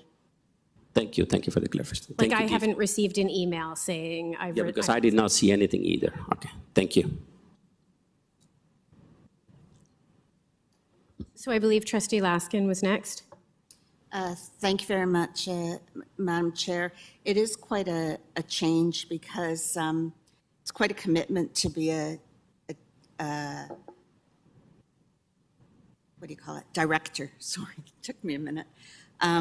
Because it's not only 4 times a year, a Friday evening and a Saturday, but there's also the responsibility of what you do in between. So that's why I'm disappointed that there are no longer alternates, because I know twice during this year I have gone to a meeting, and I know that Trustee King also went to a meeting for one of the other directors. So it is unfortunate, because if a director now can't go, that means we're not fully represented. That being said, the other thing I wanted to share, because of my longevity on the board, I have some precedents. In every situation, almost every board that we've been on, the reason why it was great for alternates, they're usually the ones that don't get supported as director when they put up their hands, so they end up being alternates at our org board. And I think that there are 3 times in my recent memory, and the last time was actually in 2020 when one of the directors had to step down, and what the board has done in each and every case is not open it up again, but simply asked if one of the alternates was interested in fulfilling the director role. And that's the precedent that it is before us tonight in the motion that I'm prepared to move. Madam Chair, I would like to move as business arising the motion that was circulated. And I don't know if it's, I don't think I have to read it. It'll be up on the screen. It is quite long. Trustees, it is in your email. It was sent to you earlier today. I'm wondering if we might be able to, yes. So I'll just mention. Perhaps enlarge, maybe others can see. Yeah. Maybe I can see it. My eyes are now starting to focus. Madam Chair, I did search just in case people wanted some real, so at the meeting of March 11th, 2020, so it was a March meeting, not a November meeting or whatever, Trustee Story, who was a director, stepped down, and Trustee Shrishkandra Raja, who had been an alternate, was appointed by the board as a director because the alternates were polled, and Trustee Shrishkandra Raja expressed the interest. So the board did that in March, and before that, I know when Chris Moyse was a trustee, he was a director, he had to step down. I was an alternate, I stepped in. So that's the precedent that this motion is here before us tonight. Thank you. So there is a motion on the floor. We need a seconder for this? I'll second. Trustee Dawson. Okay, thank you, Trustee Dawson. Can we just seek confirmation from you that you are stepping down? Thank you very much. Is this my time to speak on that now?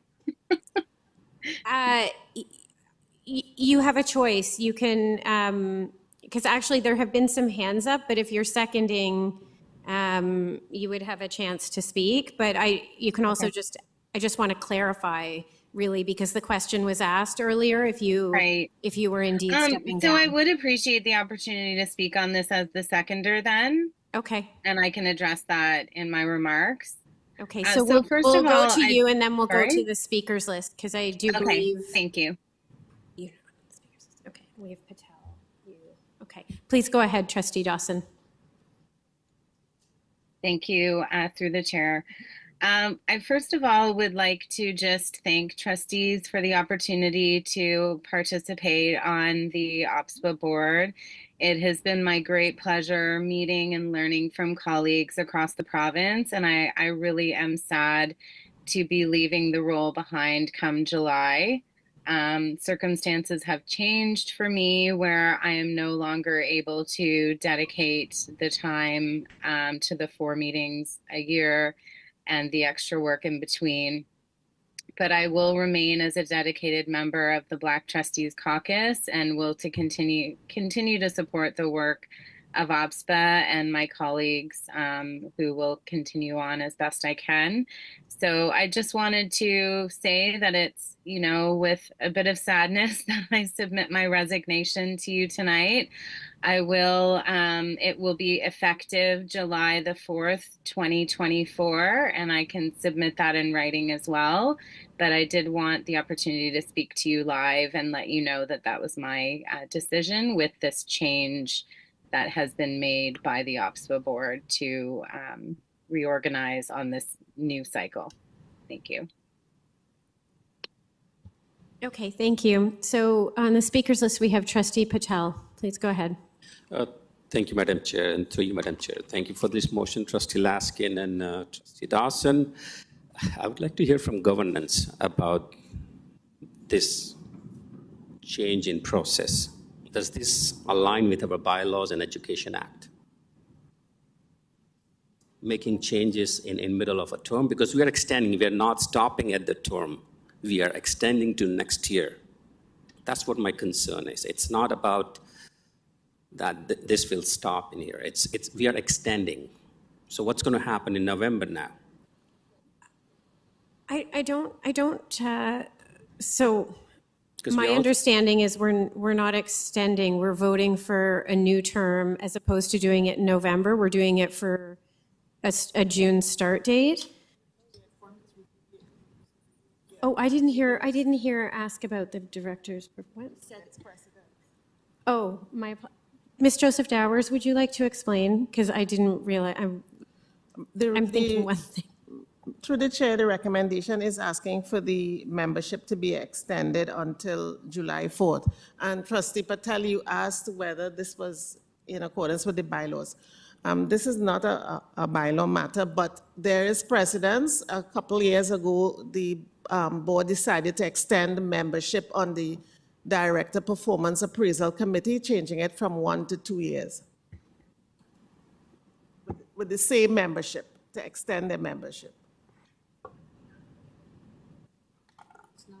Through you, Madam Chair, it's extending, and I understand that. But I think this is a complete change. This is where I'm a bit confused.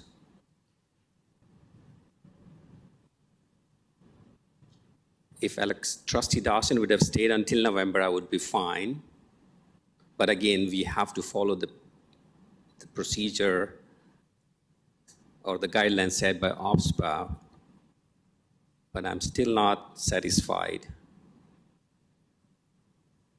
about a precedent done in the past about director appraisal. This is, I think, completely different ballpark for me because we are appointing a trustee beyond our November org we do at the board. So we are extending all these trustees on the board to be extended for that membership. So there is no more election at org regarding OPSPA director, am I right? So we will no longer be voting on OBSPA directorship at the organizational board in November. We are required to do it in the spring before the summer every year from now on because of the act that governs nonprofits. So thank you for the clarification. To you, Madam Chair, is it not okay for all the trustees who are at OPSPA director right now to resign and we can have a fresh election? Well, that's not what's being put forward. That's That's why I want to understand from, that's the reason too, Madam Chair, I want to understand from the governance point of view, how are we going to address this issue in November? Because what I'm hearing today is we are extending positions of all the directors at OPSPA to be continued until next year. So we will have the same scenario next June or whenever the term expires. So does it align with our bylaws or Education Act? Through the chair, so when the matter will not be presented in November, it would not be part of the organizational board meeting, but before the end of the year in June, it will be brought to the board for selecting new members to OPSPA. Does that align with our governance bylaws? That's what my question is. Does our bylaw allow any appointments? This is somebody who is resigning. It's because of the membership change.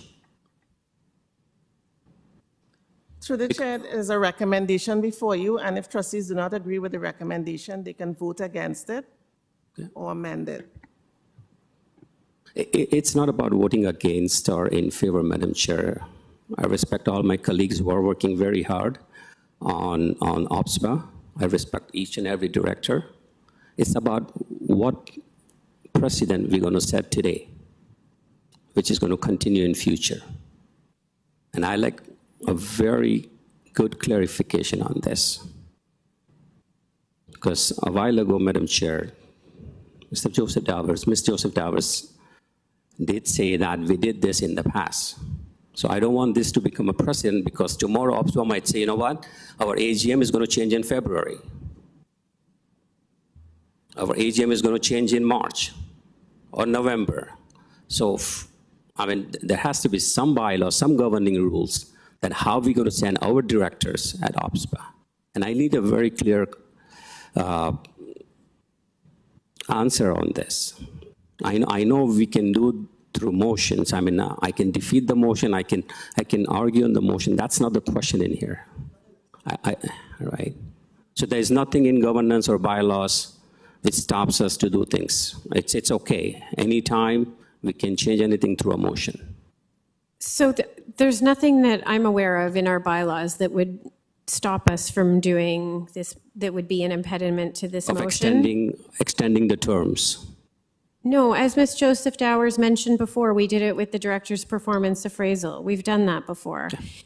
I think what's different here is that the term was supposed to go, it wasn't supposed to end now. So it's not, I mean, maybe that's how it just, I suspect the logic was just because the term wasn't over yet. It's just that like the term that we originally had is not, it wasn't expected to be ending this early. We were supposed to be working through the fall on this. Thank you. But we are forced to change it because of this change at OBSPA, which we can't do anything about. To you, Madam Hope Chair. that clarifies. The reason why I'm raising so many questions, because I'm also seeing the role changes among the directors, right?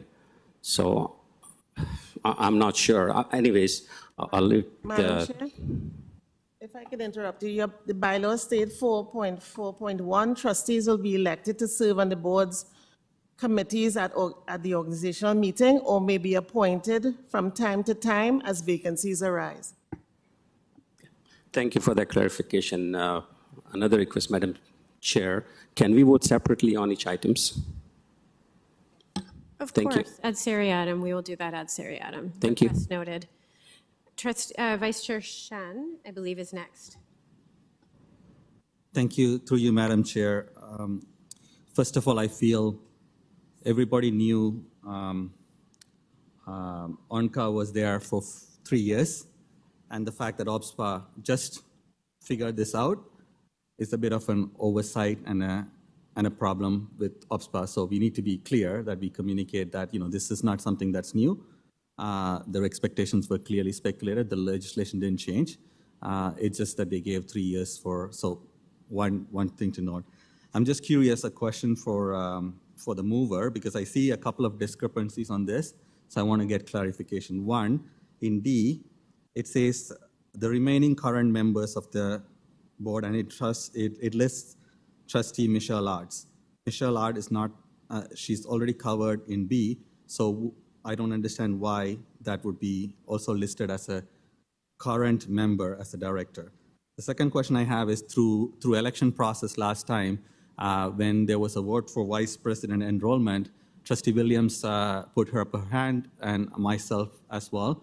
And then I pulled, Trustee Williams ran for the vice president enrollment, and I said, I'll go for alternate. So I am currently the alternate for OBSPA for vice president enrollment. In this motion, it says to change that to Trustee Michelle Arts.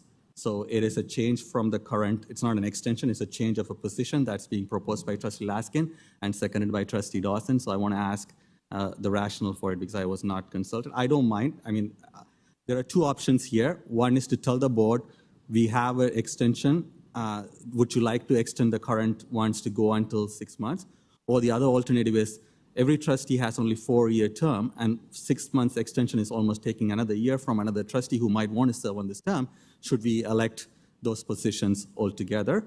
Or should we fill the position that's being vacated, not being vacated in the middle of a term, being vacated because we are changing the term? There's a difference between the two. If you're vacating in between a term when somebody has been elected, then that's different from an alternate being filling in for that time so that you can, when you come to the November, but this is an extension of a year that is being provided when somebody vacates. Why is an alternate being proposed to be filling that position? So I see serious flaws on this motion. I am all for democracy. At the end of the day, if I don't sit on OBSPA, that's fine. But I think trustees who are here need to be able to go on OBSPA if they wish to.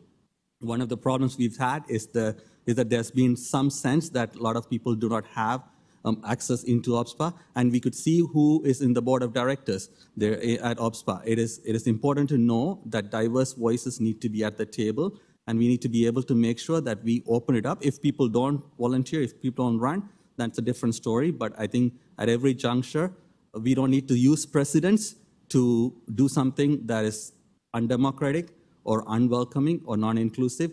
The precedents could be used in situations where we need to fill a gap short term while we wait for an org meeting. That's different from this particular situation. I would hope that trustees can see through those things and look at this motion carefully. Thank you. And I have two clarification questions I asked. Hopefully I can get some answers.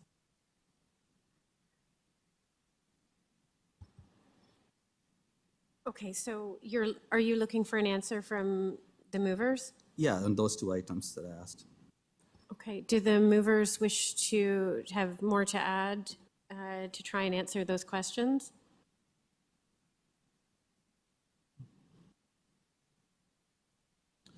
Thank you. So I see no response from Trustee Laskin. So to package this as a continuation of the current board of directors and change a result that happened at the last org meeting in changing the alternate vice president, it's not because it's me. If it was done to anyone else, I would still ask the same question. It is completely problematic, and I don't think I can see this as a motion coming from her, but not necessarily reflective of the rest of the OBSPA members. I hope other OPSA members can clarify as well as to how they see this. The actual process that I would recommend is either the rest of the board agrees to extend the current directors, that includes Trustee Dawson, to June, and if Trustee Dawson decides to step down, and she has, then that be filled by an election. Alternatively, if the Board of Trustees feel that all positions should be up for election, then we should go into election, and all trustee positions on this need to be reinstituted. So appointment is the word that's used in the motion, but appointment only happened after the election. That's what our process has been. Madam Chair, may I respond?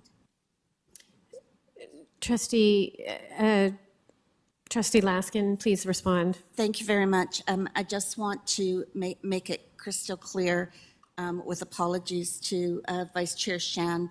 I did not draft the motion.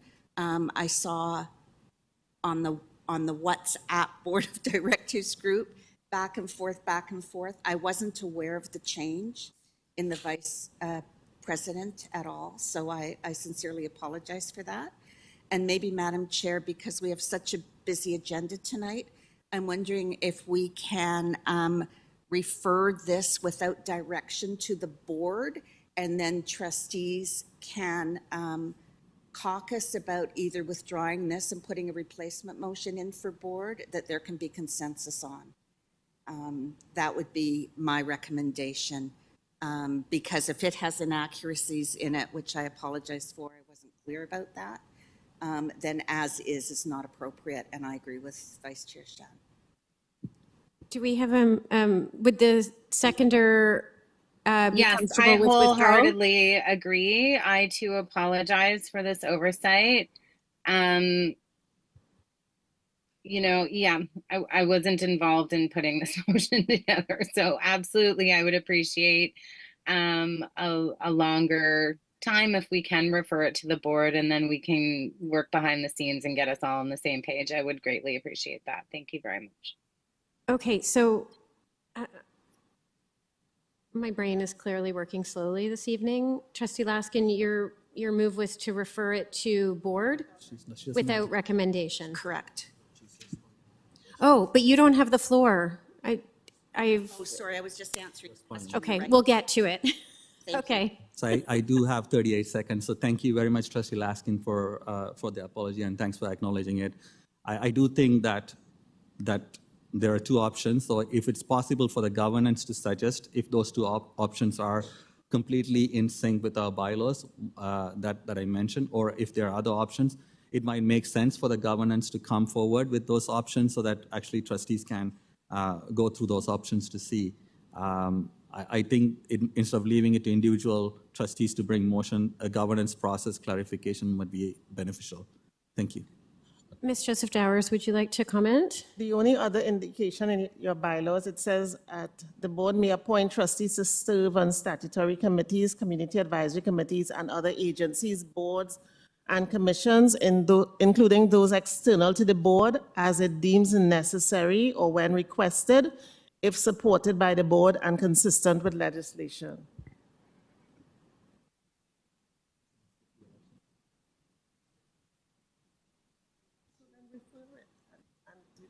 Do you want to refer it? Do you want to go through the speakers list? Okay, so we're going to continue on the speakers list, and we will eventually get somewhere with this. Trustee McLean, followed by Trustee Arts, followed by Trustee Pei, followed by Trustee Patel. Oh, and I'll add Williams, perhaps. We'll make sure we go through people speaking first, and then we'll get to seconds. So Trustee McLean, please go ahead.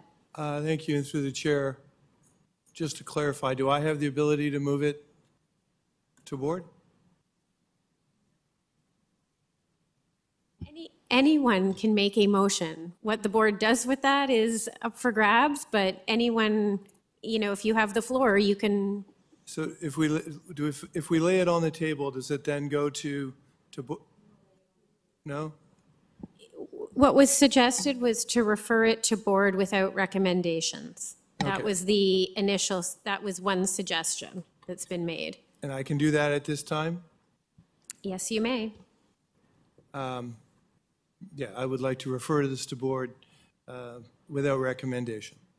Do I have a seconder for that? Trustee I'll Lasky? second. Trustee Earhart.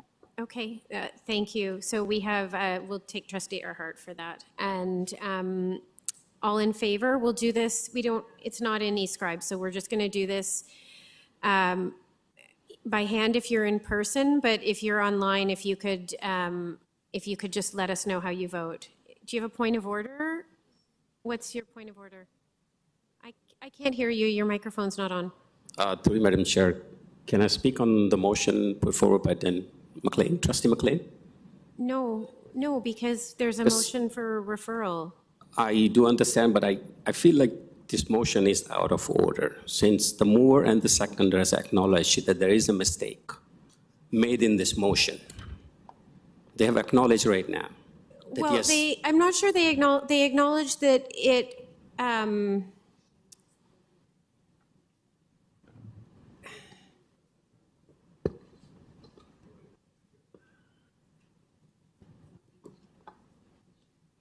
so there's may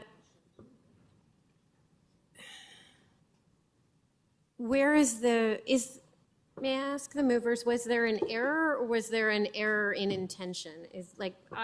Maybe I'm misunderstanding. I thought it was an error of interpretation or intention, like it was. There was an error in transposing the appropriate information from the org board into the motion. Let's put it that way. That came to our attention tonight. So under B, you would strike, it just says that Michelle Arts be appointed to serve as director. You would strike and alternate vice president enrollment. That's not necessary. You can leave in C as is with Debbie as the alternate voting. And then number D, you would, at the end where it says alternate vice president enrollment, it would be Trustee Shan. And that's what was supported at the org board. That was my understanding. Unless I've got that wrong, and that's why I thought it should be referred, so we're not wordsmithing on the fly here, and we can correct it for the next.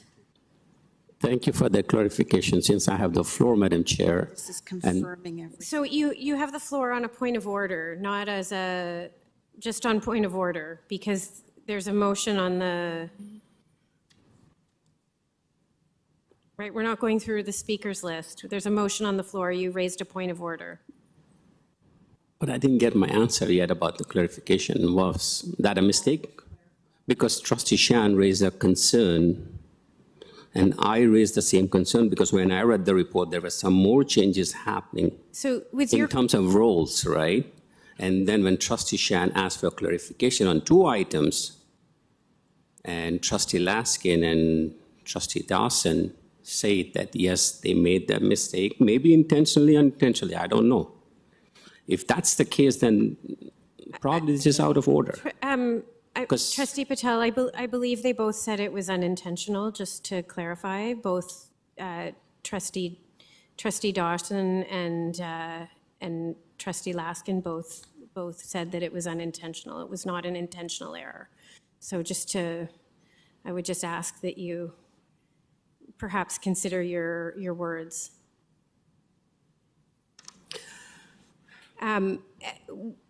I do see some wordsmithing going on beside me with Vice Chair Shan. I don't know if, I'm not sure if there's. Referrals on the table, Madam Chair. But we have referral on the table. Are you asking, is it in order if there's an error? Is that your question? I can write whatever I want in a motion. Through you, Madam Chair, if I ask Trustee Shan, through you, Madam Chair, what was your role prior to this motion? What was your title? Chair, this isn't on referral. This is a point of, you're on a point of order. I'm not sure we can have cross back and forth. Then we can take 2 minutes recess on this, Madam Chair, if I request for that. Yes, I'm willing to take a recess to see if we Thank can you. figure this out. Thank you.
to board, and we could then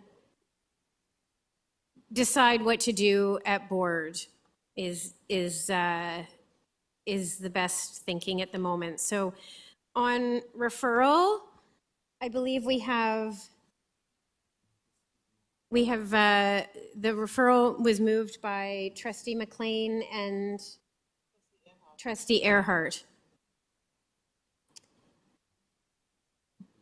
Do either of you wish to speak on referral?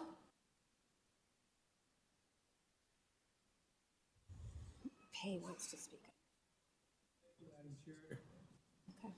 Just that I think because of the hour and the thorough, the options at our disposal and the time, I think it'd be better served to have that discussion at board. So I think referral at this time makes the most sense to me. Thank you. Okay, thank you. And Trustee Earhart, do you wish to speak to referral? No comments. Happy to respond to questions if any other trustees have them. Thank you. Okay, thank you. So we have a list of Trustee Pei, Trustee Shiskrandaraja, and Vice Chair Shan. Trustee Pei, go ahead. Do you wish to move down the list, or do you want to speak now? Yeah, Madam Chair, thank you very much. I would not agree with referral because this is, all this is the trustees was elected during the election. So if he will want to come to a new term, we should have another new election, not refer any motion like this, okay? So just for clarification, Yeah. it's just to refer it to board without a recommendation. That's all. I mean, why we needed a mechanism to refer the board for nothing?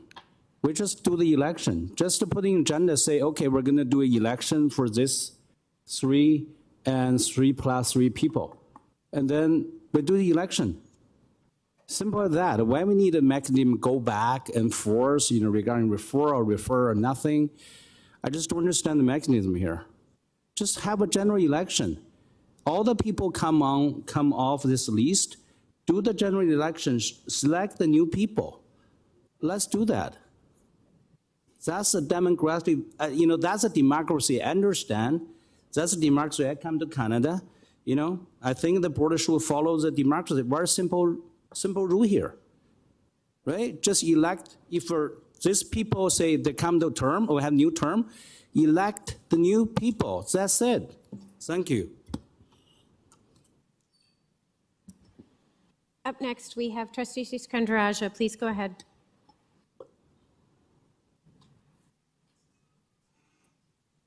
Thank you. Through you, Madam Chair, I just want to echo Trustee Pei's sentiment. I'm not really sure why this matter is being deferred. If the issue is simply that there was a mistake on the motion and we need to just flip the names, then why do we need to refer this to board where we have less opportunities to discuss it, where we only have one time to speak? I think this is a matter we can easily resolve right now. I still have yet to see the rationale for why we need to refer it, other than this argument that we are under time constraint, which will be at board as well. So I am not in favor of referral. I think we should have fulsome discussion at committee, which is where we're allowed to have fulsome discussions. Okay, thank you, Trustee Siskandarajah. Vice Chair Shan, please go ahead. Thank you, Madam Chair. Madam Chair, there are things we do as legislative folks to move things along. One of the ways in which, if you want to advance something to the board, we could do is to, if you're not sure whether something is getting through or not, is to buy some time and refer something that may not have the support or may not necessarily be acceptable as a motion. The problem with this being moved to the board is that the starting point of the conversation at the board will be from this particular motion, which has, as I had already outlined, multiple issues as to how this is being proposed. I think we need to start fresh on the different options that are available, and different folks can start that conversation. And it can already come to the board because OPSPA report is actually on the board agenda.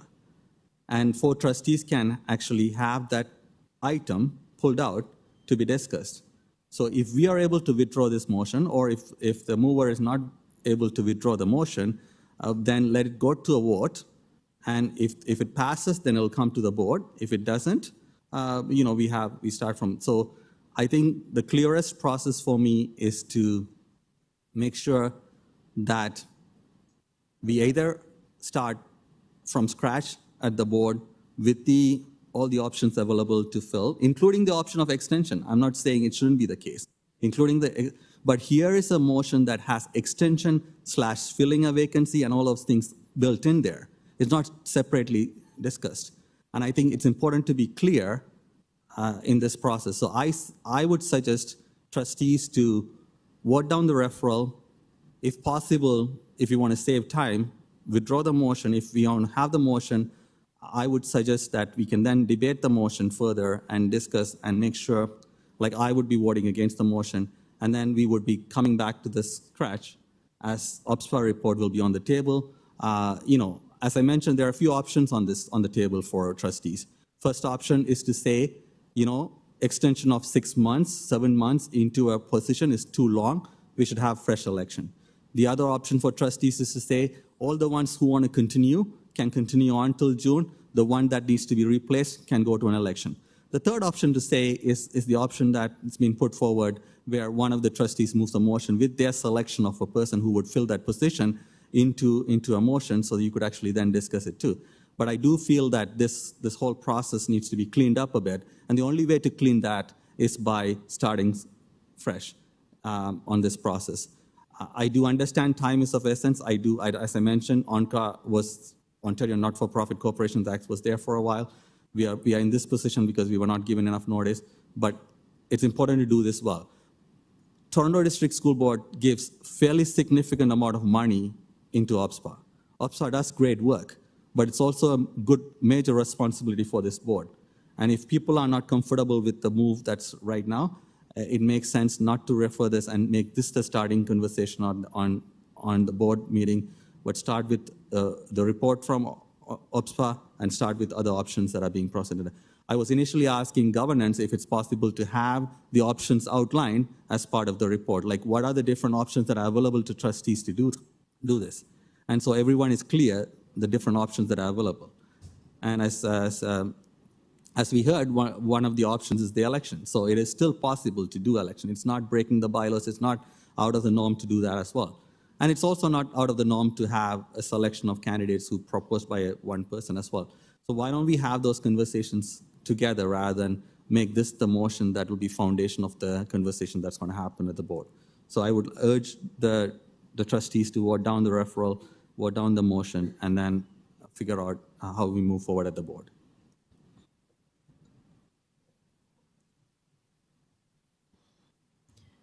Okay, up next on the list, we have Trustee Patel.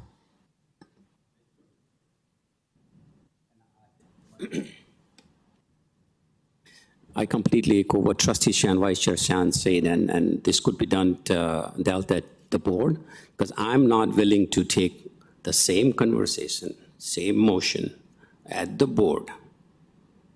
And this is the biggest reason why I'm against it. I was going to request to both the movers and the seconder if they can retract this motion, which Trustee Shan already did. If that's a possibility, that's great. If not, I'm going to be voting against the referral. Thank you, Madam Chair. Thank you, Trustee Patel. Do the movers of referral wish to retract referral? So I'm seeing a no. Okay, so if there's no further discussion, we'll open the vote on referral.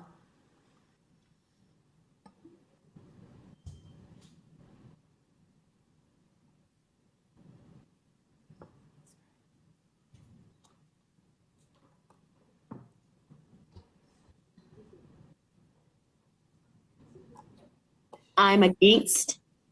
Sriska Naraja. Trustee Patel against. Trustee Pay against. Trustee Hassan, Raja Singham against. Hassan against. Trustee goes Wong against. against. Sorry, it's Wong against.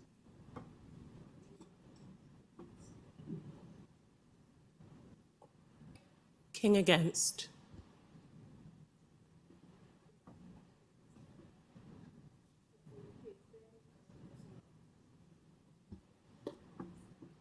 Trustee Hastings, how do you vote? He's in favor. Trustee Williams against.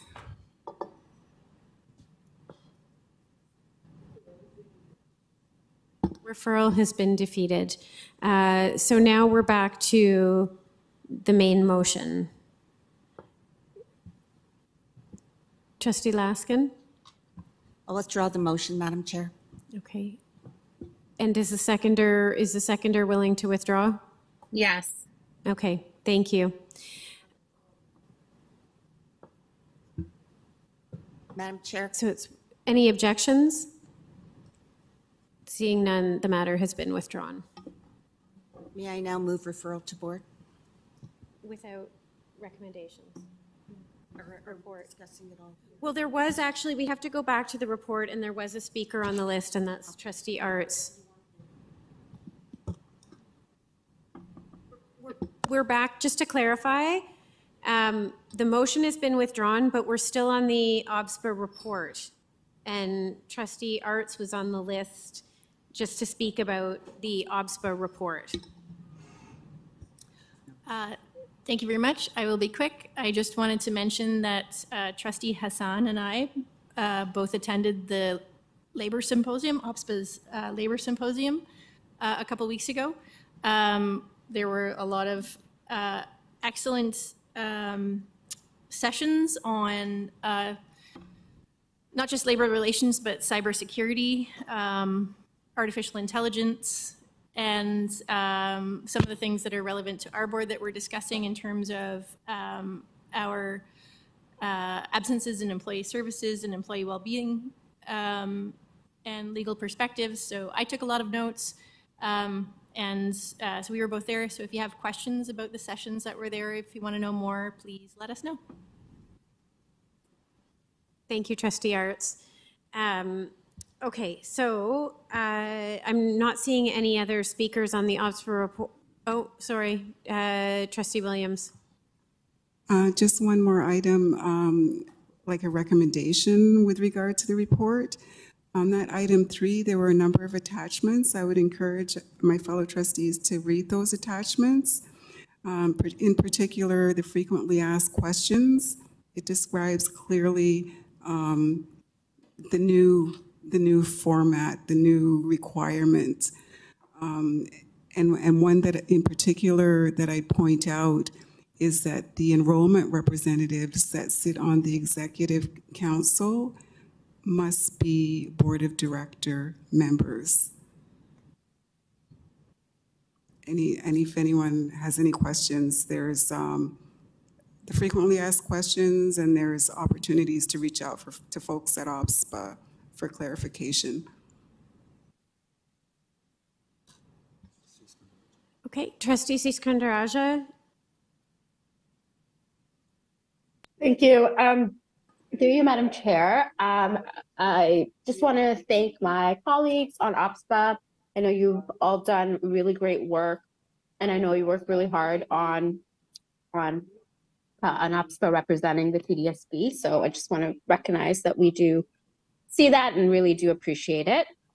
And you know, the discussions before is just more about giving people opportunities to have those experiences if they want. We might be in a situation where nobody else wants it. So having said that, we have this deadline. So how of either, you know, having a new lineup or continuing for the time being. So how are we going to address that? When will that be the opportunity? Because we do have a deadline, right? I'm June or July. July, I was told.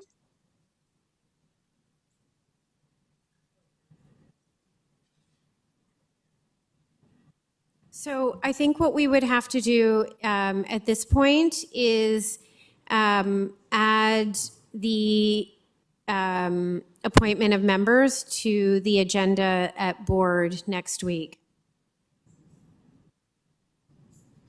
So will that be an election like we do at org board? Well, I guess there are multiple options. We could have an election, someone could bring a motion. There's different ways of filling the vacancies. I'm going to look to Ms. Joseph Dowers to see if there's anything else that I should be adding to this.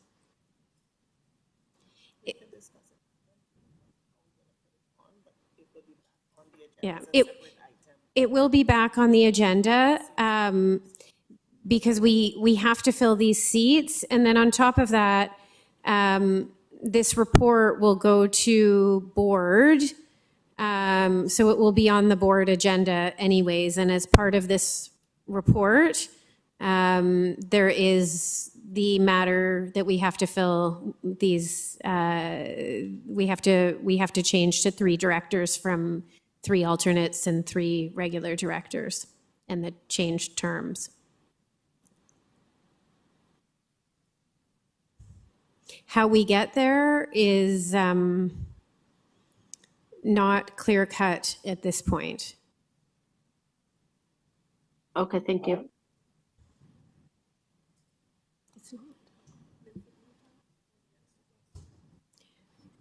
Okay, so Trustee Dawson followed by Trustee King.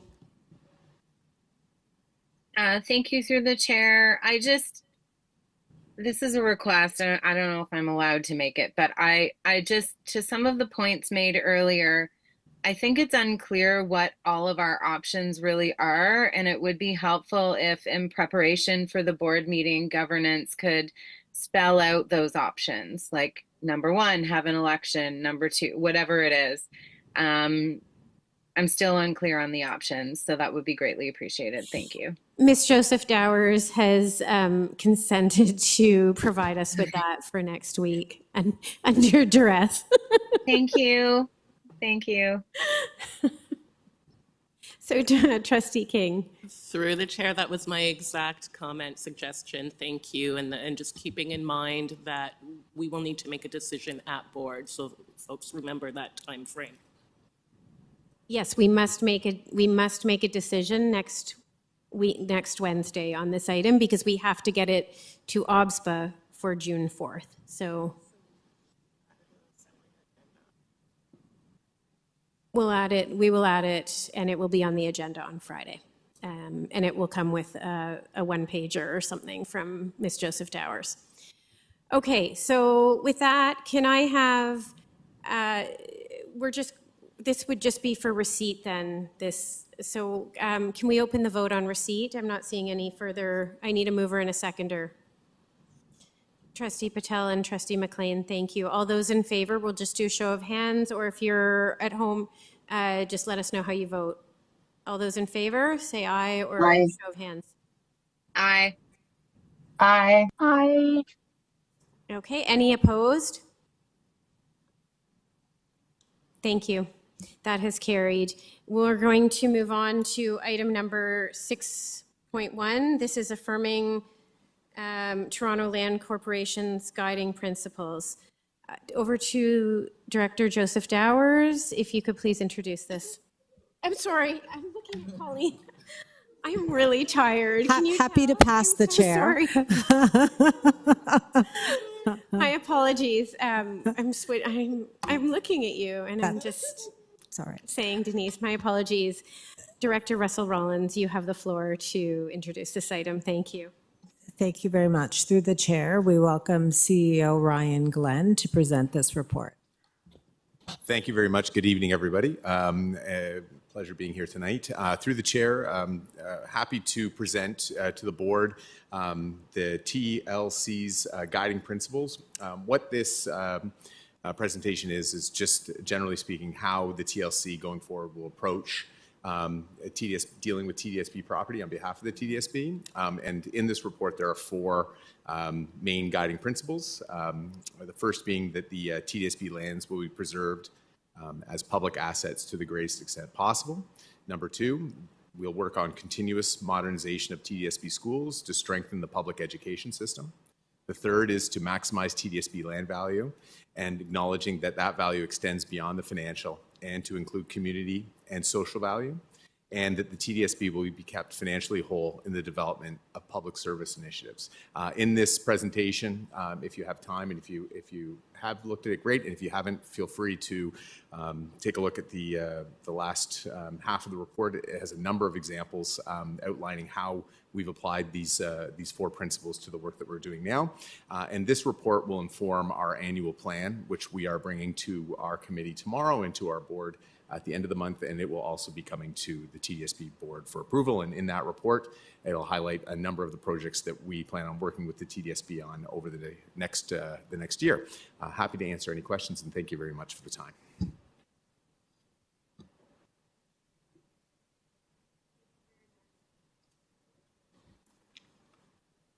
Thank you very much, Mr. Glenn. We have a speakers list starting. I have Trustee Laskin first, followed by Trustee Didividis. Thank you very much, Madam Chair, and thank you to CEO Ryan Glenn for hanging in with us. Being on TLC, I'm very familiar with these, and I'm very much in support of them, and I'd be happy to move this report, Madam Chair, for receipt. Well, we do have someone else on the speakers list. Can I move? Would you mind waiting until we speak once it's moved? Pardon? Sorry, can't they speak once it's moved? We do that at the end because it's on the agenda already. Whatever. That's old. That's what we used to do last year. So we'll come back to you on that. Trustee Didividis, you have the floor. Thank you.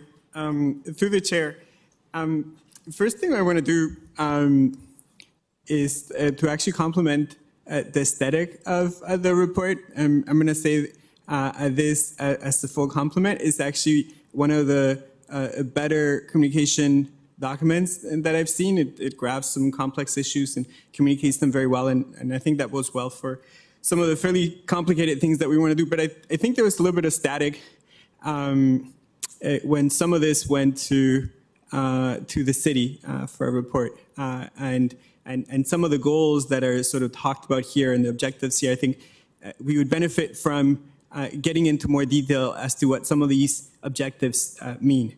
So first, I just want to ask about item number 3, objective number 3. So that talks about getting value, but then spells out that the value isn't just simply monetizing the land, right? We're not just here to sell land for profit. Is that correct?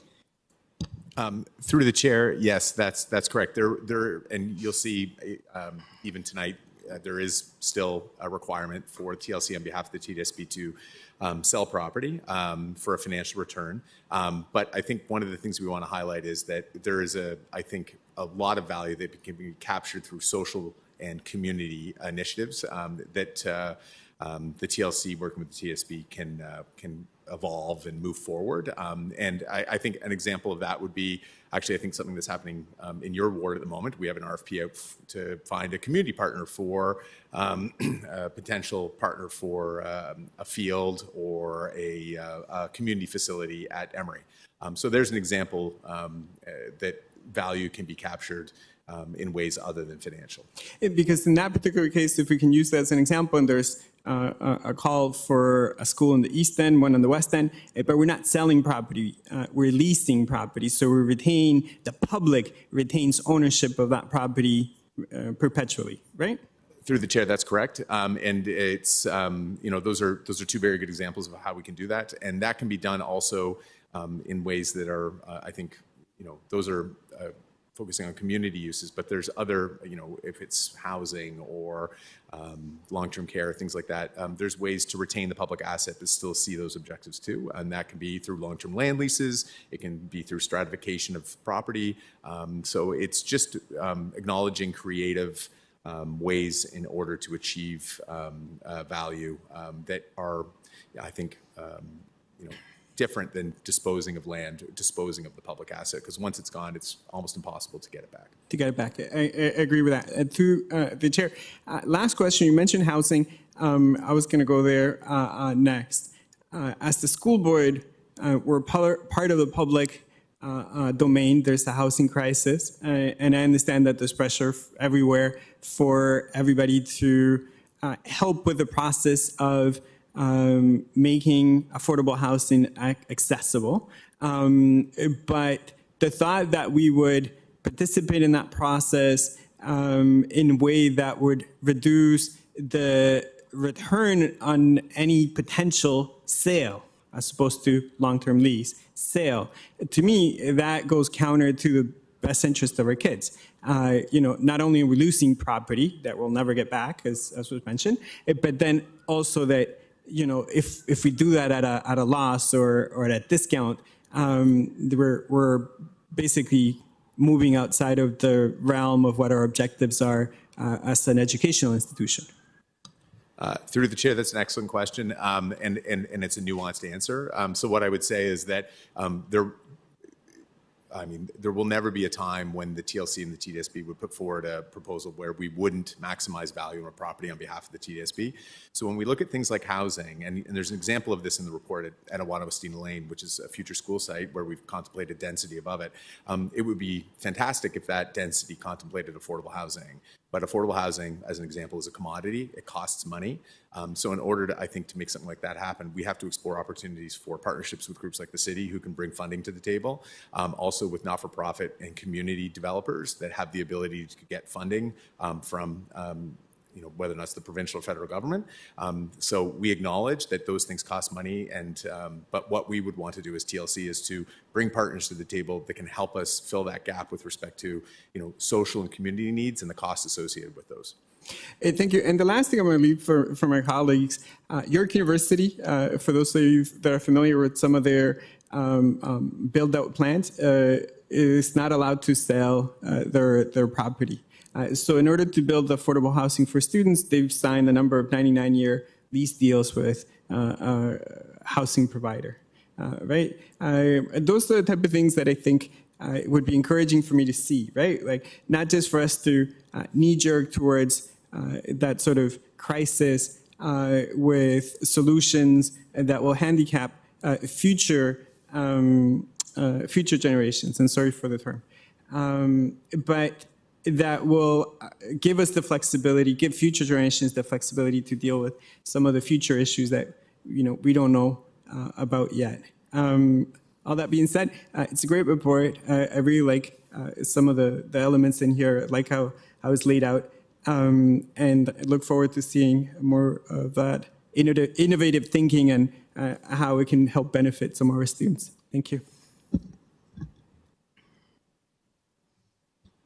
Okay, thank you very much, Trustee DeVitis. So at this time, seeing no other comments, we can open the vote on this item.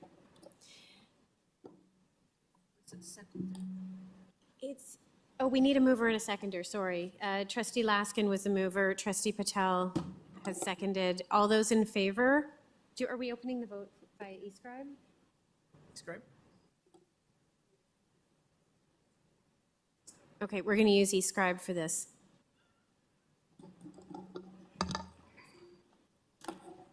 There's Raj in favor. I don't think your microphone.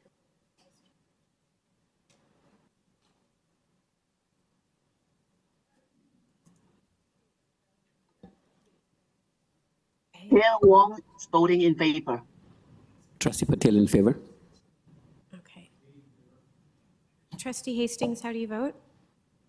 He's in favor. Trustee Gose, how do you vote?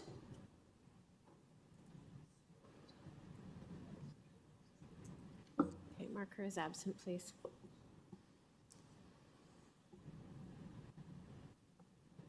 Okay, and that has carried. We're moving on to item number 7.1. This is the Human Rights Office Annual Report 2022-2023, and I'm going to turn it over to Director Russell Rollins to introduce this report. Thank you very much through the chair. I will keep my remarks brief given the time of evening. I do, however, want to thank System Lead Mahajabeen Ibrahim for the preparation of this report and to the entire Human Rights Office team. The report that you see here before you this evening represents dedication and commitment to addressing some of the most sensitive and important aspects of the work we do in building trust and ensuring that staff and students are working in the most positive environments possible. So thank you very much to the Human Rights team for the work that's represented in this report.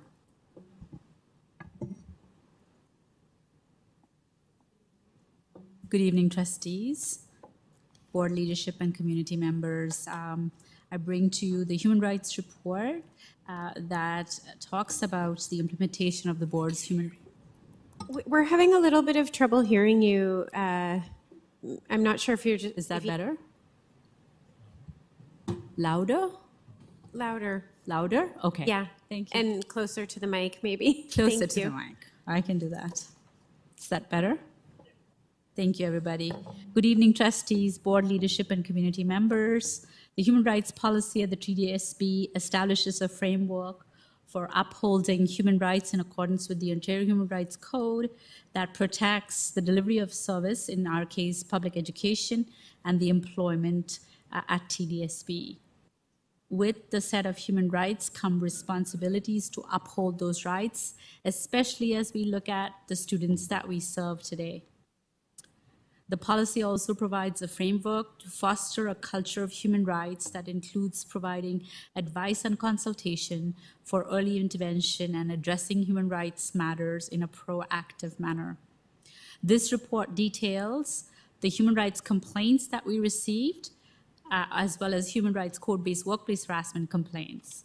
In the second half of the report, you will see the data from the racism, bias, and hate portal data that is entered in through our schools.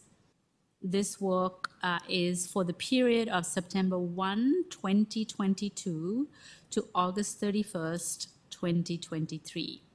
The Human Rights Equity Office staff are dedicated to fulfilling the mandate as laid out in the Human Rights Policy. I also want to acknowledge the efforts of many other departments and leadership at the school level who at the front lines are supporting the needs of students, staff, and communities.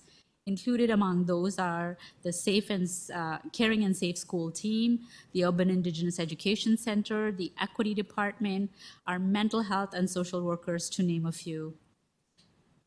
Supporting the efforts of the board to advance human rights also is the board-wide Combating Hate and Racism strategy, as well as the brand new multi-year strategic plan approved by the trustees for 2024 to 2028. You have before you the results of the work that we did between September 1, 2022 to August 31st, 2023. I ask the committee to accept this report and the endeavor of the Human Rights Office, and happy to take questions if you have any. Thank you. Okay, Trustee Rajakulasingam, you're first on the list. Please go ahead. Thank you through the chair. I want to thank staff for bringing forward this report. It's, of course, extremely important. I just had a few comments and also questions that I had to ask for staff. So I wanted to thank, first of all, delegates for coming in and sharing their experiences. This week for the Tamil community is a very sad time for us as we commemorate the Tamil genocide that peaked 15 years ago, and more than 150,000 Tamil civilians were murdered in a span of a few weeks. And I remember in 2005, when I was a TDSB student, that's when the government announced the LTT as a terrorist organization. So from that moment on, my community was under surveillance, and many parents felt like the children shouldn't speak about their identity in fear of what would happen. An example I can give is I was at a dance program. We were dancing on stage, and the RCMP came on and started to record us. And at this time, our schools should have been a safe space, but I had TDSB teachers ask me questions that reinforced this idea that Tamils were terrorists.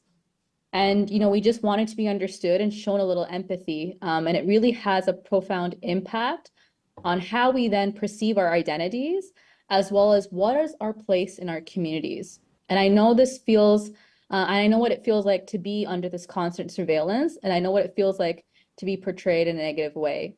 It was unacceptable then, and it's unacceptable now. And what makes me really sad was hearing some of the language that was used by the delegations. Systemic gap, lack of training for teachers, dehumanizing Palestinian students and their experiences, students feeling erasure, delaying tools to address anti-Palestinian racism and teachers who address anti-Palestinian racism. Strategies to address anti-Palestinian racism are absent. One of the delegates mentioned a better understanding of what is it to be considered anti-Semitic. And my student has been taught that it's okay to silence another. So I do think it's really concerning hearing some of what's happening in our schools. The first question I want to ask is, we heard that the rooted curriculum, what happened to it? Why was this curriculum not shared? And why has it not been implemented already? I know that we're going to be hearing in a few weeks about the combating hate and racism strategy, but given how much attention this item has sparked around anti-Palestinian racism, I'm wondering if staff can share any details around that. That's my first question.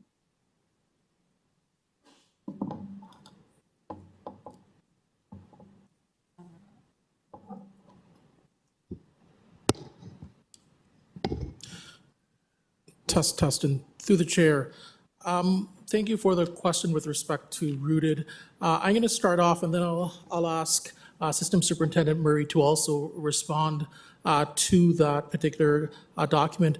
Part of what has taken place is that the document was worked on in collaboration with TDSB staff and a third party who was working in order to bring that document to fruition.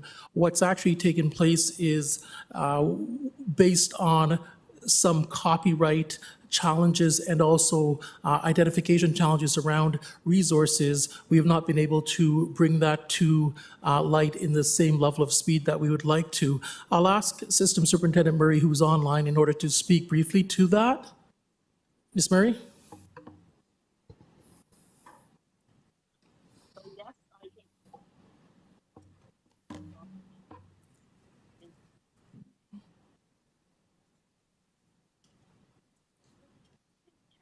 Definitely is in regards to some of the Sorry, Ms. Murray, we can't hear you. Just a volume issue. How about now? Can Excellent, you hear there me? you are. Thank you. Awesome. So good evening again. And as I was sharing, that I was confirming that yes, the document has been one that we have been working on. And one of the biggest issues that we have been finding is with getting copyright on some of the components. So when we engage in curriculum, one of the things that happens when it has links to videos or images to picture books, etc., we have to get copyright from those specific sources. And so that has been one of the challenges that we have been facing in regards to getting the document fully cleared to be able to be put forward. The other issue that happened is the fact that right now, one of the issues we are facing is that there's some pieces in it in which we have to review, and just being able to get to that point to get that cleared. But there is no ill intent why it's not out yet. And we did receive the feedback from the families this evening, and we continue to hear from the system the importance of the conversation. So I don't want anyone to think that is not something that we are specifically working on. Thank you, through the chair. My next question was, I know we're going to see the combating hate and racism strategy in a few weeks that also is where the anti-Palestinian racism strategy is embedded. But this is something that we've been working on for a long time, including consulting with our community partners. I'm wondering if staff would be able to share some details about what that strategy will potentially look like, just so that the public that came into Delegate today and also has been writing to us has an idea of what steps we're taking. Thank you, and through the chair. The strategy, we have been working with different community groups and partners with respect to the specific aspects of the strategy and with each group. Whether or not we're making reference to anti-Semitism, Islamophobia, anti-Asian racism, those groups are, or anti-Black racism, the groups have been meeting with community representatives in order to bring forward recommendations, working collaboratively with staff to bring recommendations forward in order to provide a roadmap on how we would want to be able to move forward in order to support communities, in order to address and combat hate and racism within the system. Our first one that the different committees are at different stages, based on the conversations and consultations that they've been engaging with community. And so depending on the stage that the various committees are in or are at, it will be dependent on when they will be able to bring forward the actual groupings to board in order to see some of the outstanding work that communities are doing.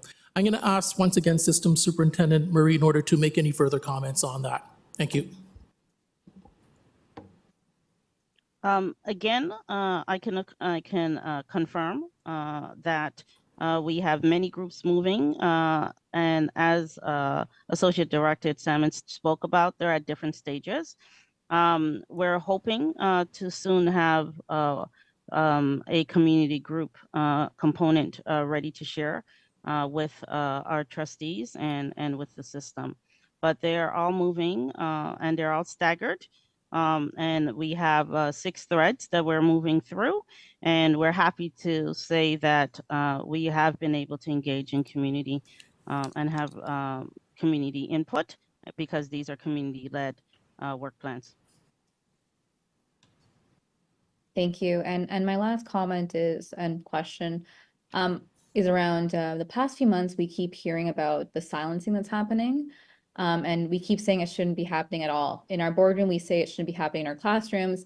And then today, we're hearing that potentially teachers don't feel like they have enough resources and training to have these conversations. And I guess the bottom line is no student in our school should feel silenced, especially because of something around their identity. Can staff share details about how we're going to address the silencing of Palestinian youth? I find it something quite concerning and something we need to urgently address. Especially accountability. If a student feels that this is happening to them, what should they do? And how are they being informed about what processes are available to them? Because we keep saying it shouldn't be happening, but it is. So if staff can speak to that. Thanks, and through the chair, and I think this is certainly one of the challenging issues and certainly very complex. Part of what we're trying to do and working towards is working to support individual students in individual schools and individual classrooms. Part of what we've been able to do is provide opportunities around affinity type spaces for various groups, where even when we look at what took place today, part of what took place today at the Center of Excellence for Black Student Achievement was the Muslim Students Association came together with almost 350 students who were provided with an opportunity in order to speak about their lived experiences and engaged in workshops with staff. So much of what has been taking place with respect to MSAs, BSAs, GSAs within our system represents the student voice that is coming up in order to support each other on a day-to-day basis. We need to also, though, do more intensive support at the actual school level with our educators and with our administrators in order to move that agenda forward. But we've certainly made some indents with respect to the expansion of student voice within school communities. I'm going to ask System Superintendent Murray to continue with this conversation. Ms. Murray? Thank you so much. I'm going to also invite Carlo Cabrera, my centrally assigned principal, to this conversation, just in response to the fact that we've been very intentional in engaging in affinity spaces. I wanted to make sure that I acknowledge and honor the students from Winston Churchill Collegiate Institute, where we live at the center, the school, and also the administration and the staff that was part of the very first MSA conference, Muslim Student Association conference today. I got to say, it was beautiful. And, you know, students, when given opportunity, I just want to affirm, really does share with us the pieces in which they need and how they feel that the things they need to belong. I'm not sure if Carlo's still with us, but one of the things I wanted to position for us was that oh, there you are, Carlo. I was just going to share it, but definitely, if you wouldn't mind, you want to share about the affinity spaces, specifically the one that we had for Palestinian students, because I know we've had more than one. Good evening, trustees, and through you, Chair. Happy to report that part of the work that was stemming out of the November release of the wellness videos through professional support services was the learning that we gleaned from the different mental health workers who presented the video about the need to gather within affinity. And throughout the months of November, December, January, February, we've had an opportunity, and this coming Friday, we're having the opportunity to meet with students in smaller groups, focusing on wellness, focusing on well-being, and also giving the students an opportunity with some of the equity coaches to sit and listen and engage in conversations about what they're experiencing in schools, and also begin to think about and problem solve how might steps be taken to help and support and advice given through those affinity spaces. Thank you. So the only thing I would add is that one of the things we've been really diligent with this year. It's hard to hear, I just want to alert you. Okay, you know what? It's my headphones. But I'll take it off in a second. I hope you can hear me when I say this. Much better, much better. One of the things that we wanted to really showcase is the importance of those affinity spaces this year. Students have talked about how much they appreciate those experiences. And this Friday, as Carlo mentioned, we'll be honoring this week and with our Tamil students at Forest Valley. So even our outdoor education department and team has been instrumental in supporting us. Thank you. And through the chair, my last question was, it's so great to hear about affinity spaces there for students to gather and have these conversations. What happens if there's not a site available in their school? Is there like a hub option, or is this like an option for kids across the system? If we can just have more details, because I'm sure public are listening too, and it can help them. Can you hear me? Yes, we can. Okay, took off those headphones, so I hope this worked. These ones that we have different kinds. There are school-based affinity spaces that are happening directly within schools. And then, so those associations are invited to these larger system ones, which allow students to get together from different parts of the city, all our corners of our cities, to these events. So, for example, this Friday, we will be meeting with a range of students from Tamil student associations across the district. Sometimes we don't have, the space isn't big enough to hold as many students from the association, so we invite smaller ones for those, but then that's when we have multiples so that there's opportunities beyond that one event. And those things have also led to additional student-led conversations across the district. Thank you, through the chair. And just last comment, I think that's really helpful. I'm just thinking about some students that have approached me to talk about them them feeling a lack of voice in their school. But I think they would really benefit from this type of space. And just to add to your workload, if we can possibly see if there are a couple of students that aren't part of formally a part of an MSA, how they can be part of this kind of space, and if there is that path for them. Thank you. And through you, Chair, just to give a final response, I just want to let you know that is something that is on our radar, and we're trying to figure out what would be the best opportunities for those schools which don't have enough students for technical association, but students wanting to be part of a larger conversation. So please know we have that as the next steps for us. And through the chair, if I can, I think part of what we also want to be able to do is not just focus on the students, but also focus on the educators in the buildings. Because one of the things that we heard was the real need for educators to be supportive of the identities of the students within those particular spaces, and by also providing opportunities for mentorship and growth and leadership development and understanding, it also helps to provide support to individual students and individual schools in order so that we can have the opportunity to grow these types of opportunities for all learners across the district. Thank you. And I believe the director wishes to comment as well.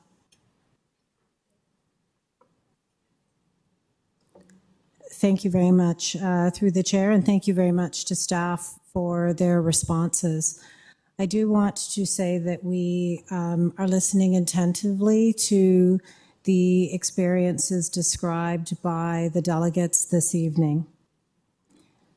We have a primary job, and that is to educate our students and to ensure that we are taking care of their well-being, of all of our students, and meeting the needs of a diverse student body, and to do so in a manner that supports their belonging, their safety, and their achievement. I know it is not lost on anyone in this room or online that we are also attempting to show our duty of care and well-being to all of our students in the middle of a complex and tragic geopolitical situation. No institution has this figured out. From what we've heard this evening, and from what routinely comes into our email, we know that we need to continue to learn, to work with our students and our staff and our community members.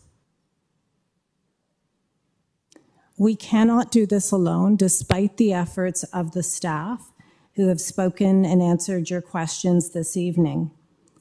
The vast majority of our staff teach and care without political ideologies and ideologies that are polarizing. They try to do so in a way that upholds the humanity of all of our students. We also know that when many of our staff try to recognize Palestinian identities, Jewish identities, Israeli identities, Muslim identities, 2S LGBTQ plus identities, Black identities, they are often called out. They are attempted to be canceled. And we as an institution, we as staff, have not figured out a way to have a dignified conversation where we learn from each other. And the people who are examples and models are afraid of doing that publicly. Tonight's our opportunity through this report, but through the work that will come forward in the future, through our combating hate and racism strategy, but through all of our strategies, our math strategy, our literacy strategy, our future success strategy, to think about how we might come together as a community to ensure that we are protecting against the polarity that is often spread, and it creates a chasm where hate rises. And in order to do that, we must be prepared to come together with our different identities and lived experiences to learn from each other and to find a way forward that protects and educates our children and ensures that our education system is able to support the achievement and well-being of all of our students. That is not something that we as staff are going to be able to achieve alone. It is the work that I also invite this board to join us in creating those community spaces where families, community members, students, and staff who hold different identities can determine how it is we can protect and support every one of our students so that we do not continue to hear the stories that we have heard this evening and that we routinely hear from community members in meetings and through emails and other forms. So I invite us all to think about how we do this work together. Thank you, Director. Trustee Rajagula-Singham, you have 11 seconds left. Do you have anything further? No, I think the director and staff covered everything that I had to. Thank you. Okay, thanks. Up next on the speakers list, we have Trustee Laskin, followed by King, followed by Vice Chair Shan, followed by Trustee Hassan. Thank you very much, Madam Chair, and thank you very much for the report and for the answers provided by staff. I found it really interesting to hear about the student communities that are being brought together and supported by staff. I didn't necessarily hear about all the communities that are represented by students. So I'm wondering if I might have missed some, or if we could have a report on those days and what groups of students have been brought together, supported by staff so far, and what are the plans potentially for other groups of students to be brought together. It was great to hear that on Friday during Tamil Genocide Education Week that Tamil students would be brought together, and it was great to hear about Muslim student associations that were brought together today, but I would very much like to hear about plans to bring other student groups together. So there doesn't need to be an answer now, but I found that really interesting and would love to see a full report. This is no surprise because I mentioned this when the Combating Hate report was provided to us, and those statistics were from October 2023 to December 2023. This report doesn't include those because it goes from the school year 2022 to 2023, and yet many of the hate statistics from the RBH portal are very concerning, especially when they're correlated with the demographic data that's also in the report. So you have percentages of incidents with percentages of the actual students that are affected. And there's quite a disconnect because we have, you know, students that are represented at 1% and 2% and students that are represented at 35% and 39%. And I'm wondering, and I would really love to see in the next report on the Combating Hate and Racism that will come before us in the next number of months, because whenever that will be, I'd really like to see the correlation of the statistics on hate with the demographics, because I think as worrisome as the statistics of themselves are in the number of incidents in the RBH that are being supported, I think if it's correlated to the actual demographics, I think it shows an even more startling picture. And I really think that's what we need to understand. The other piece, when we moved the motion in, 2019 already, about the RBH and collecting the data, is we made a concerted effort that it's not just important to collect the statistics. What's important is to educate against the hate that are behind those statistics. And again, I'm asking, because this is the Human Rights Report and not the Combating Hate Strategy. In the next report, I'm really hoping that there will be more descriptions of how those incidents of hate are addressed on a systemic basis and what supports and resources are being provided by staff in the Human Rights and or Equity Department. Because I'm not 100% sure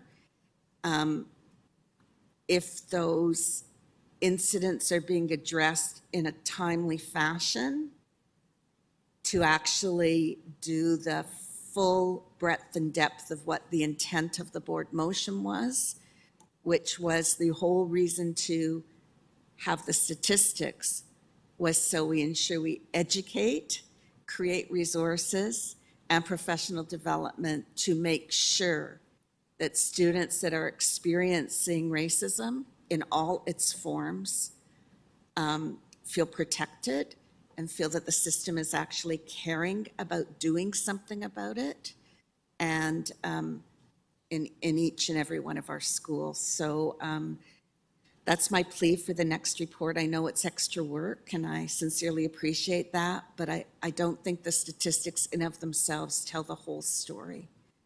Thank you, Madam Chair. Please go ahead to staff. Through the chair. Thank you, Trustee Laskin, for your very thoughtful questions. I did want to follow up on the last one because I do have some information I can share.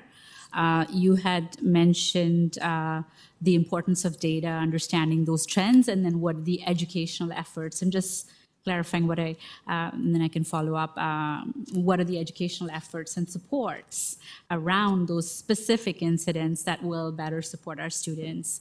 So I just want to talk about these individual incidents that go into the portal, and there is follow-up on each and every case. They are investigated and followed through, reports created. There is superintendent oversight, which is triggered by an entry in there as well.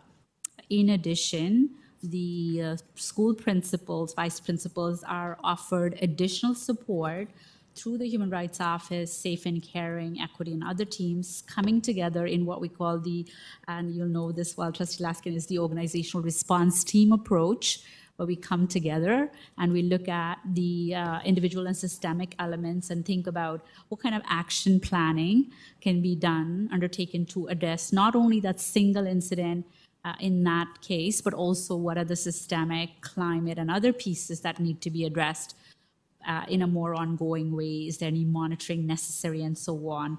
So while the individual follow-up is continuously happening, there's also a look through working with the organizational response team to make sure that there are appropriate both individual and systemic responses. That's one part of the work. The other part is we regularly, through the Human Rights Equity Office, share with senior leadership the RBH trends and data that we're seeing. As you said, very worrisome trends that we're noticing in there. We see a high proportion of anti-Semitism there, a high proportion of anti-Black racism, and even sometimes when the numbers are smaller for small communities, that's pretty significant. So we do share that trend data. We remind folks of their duty obligations. Under the Human Rights Code, duty holders, as in those who have supervisory responsibilities, have additional responsibilities for follow-up and care of additional incidents, and also to look at the systemic issues. And I'm sure my colleague, Assistant Superintendent Karen Murray, will help provide additional information that you're looking for as well. But I'm hoping that gives you context about the incidents on the portal. Thank you, through the chair.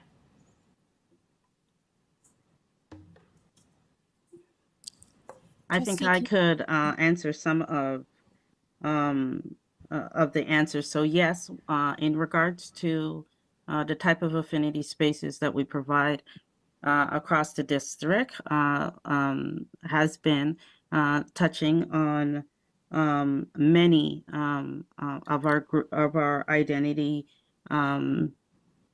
groups identified within the Human Rights Report, or also as we think about the report we brought to board in March 2023, when we were talking about TDSB's framework to tackle anti-hate and anti-racism, As we talked about the 2-year work plans we wanted to engage in regards to community, we also identified specific areas and focus in terms of where we wanted to ensure those plans were included for affirming identity. And so this year, and it will be shared when we bring forward in more detail the Combating Hate and Racism report. But this year, just to answer the question, we've had affinity spaces with our 2S LGBTQIA plus community students. We had affinity spaces with our Jewish identified students.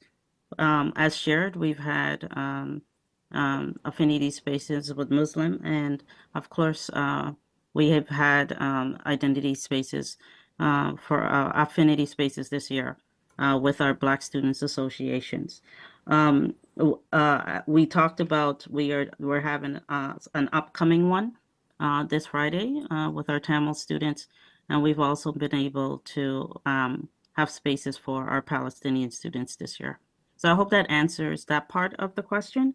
And then the last piece I'll answer is around our responsiveness. So one of the things that we do is the equity department does have a referral process. And in this referral process, this is when schools contact us when they are in need. Sometimes what is needed in terms of support may not be specifically our department, and we would align the appropriate department to support.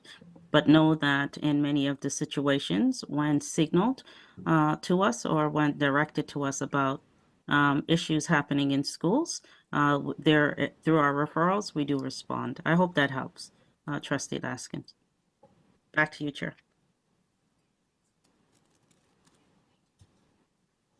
Okay, thank you. Up next, we have Trustee King. Thank you, through you, Chair. Thank you to staff, of course, for the report. I do have a couple of questions and comments that are based off of what I read in the report, but I also just want to acknowledge there were so many comments shared during the delegations for our consideration. I have a full page of notes that I'm taking away to think about, but I also just want to thank the colleagues who are responding to some of what we heard on the floor tonight. Just a couple of quick questions. Looking at the table 14, which talks about where incidents occurred, I just wanted to understand where gyms, sport fields, pools, and change rooms, where would they be included? How were they categorized? Thank you, and through the chair. The categories for location that exist in the portal include classroom, schoolyard, hallway, cafeteria, stairs, off-school property, and some other venues. So the areas you've identified are not specifically identified in the portal, and though they can tend to be categorized in what we call the other category. So the portal has some set categories that people can pick from.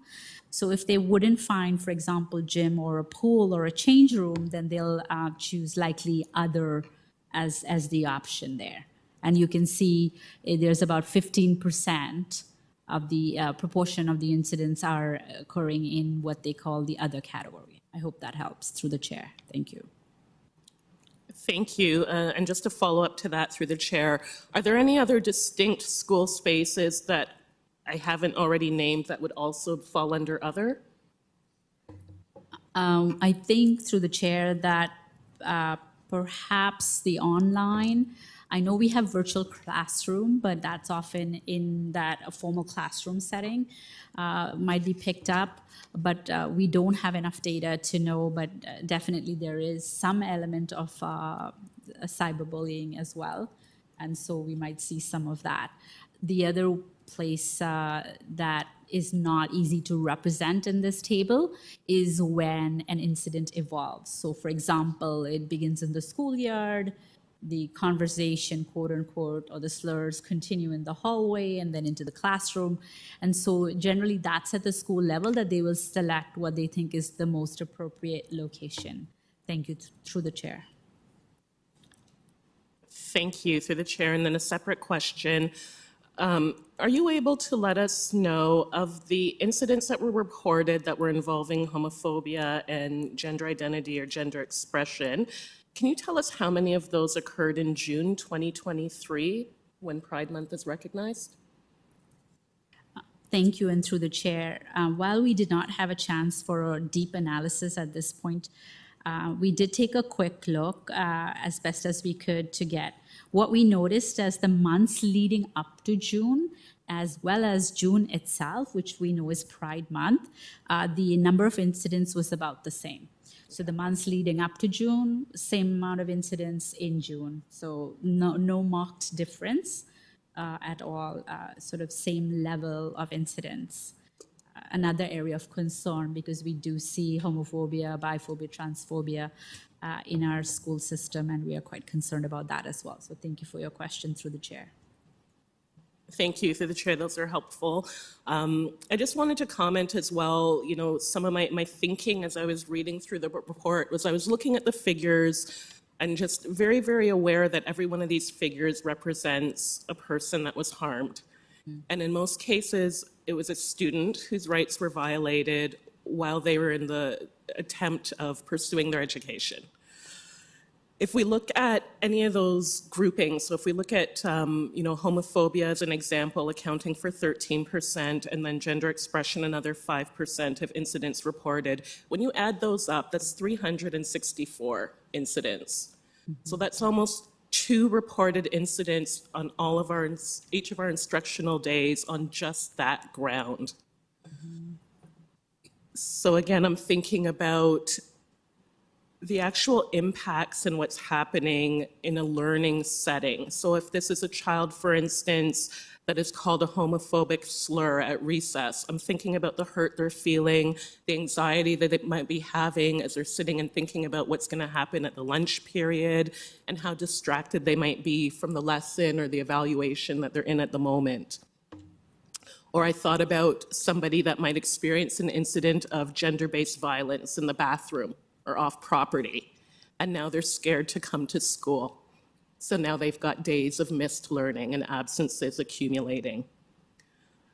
And I thought about the possibility of an anti-Black meme being shared on an electronic device among classmates, and how that might further harm a child that was already fragile and on the edge of mental health crisis. In the delegations, I noted that we heard community use the word humanizing and talked about lived experience. And I also know that we still face resistance to the anti-racism and the anti-oppression work that relates to this policy. So I feel that all of this reporting is important and it's good, but I feel like somewhere along the line, there's a next step that correlates what we're talking about here and really understanding the impacts of racism and hate and bias on achievement and well-being specifically. For anyone that is, in CACs, on discipline committee hearings, when we're talking to our constituents, we hear the stories that become the numbers that we see in these reports. So my suggestions for staff as we keep moving forward, I think you've heard this one before, but I think seeing raw numbers as well as the percentages is important. And I know that you've done that in some areas of the report. I think that's important consistently to see.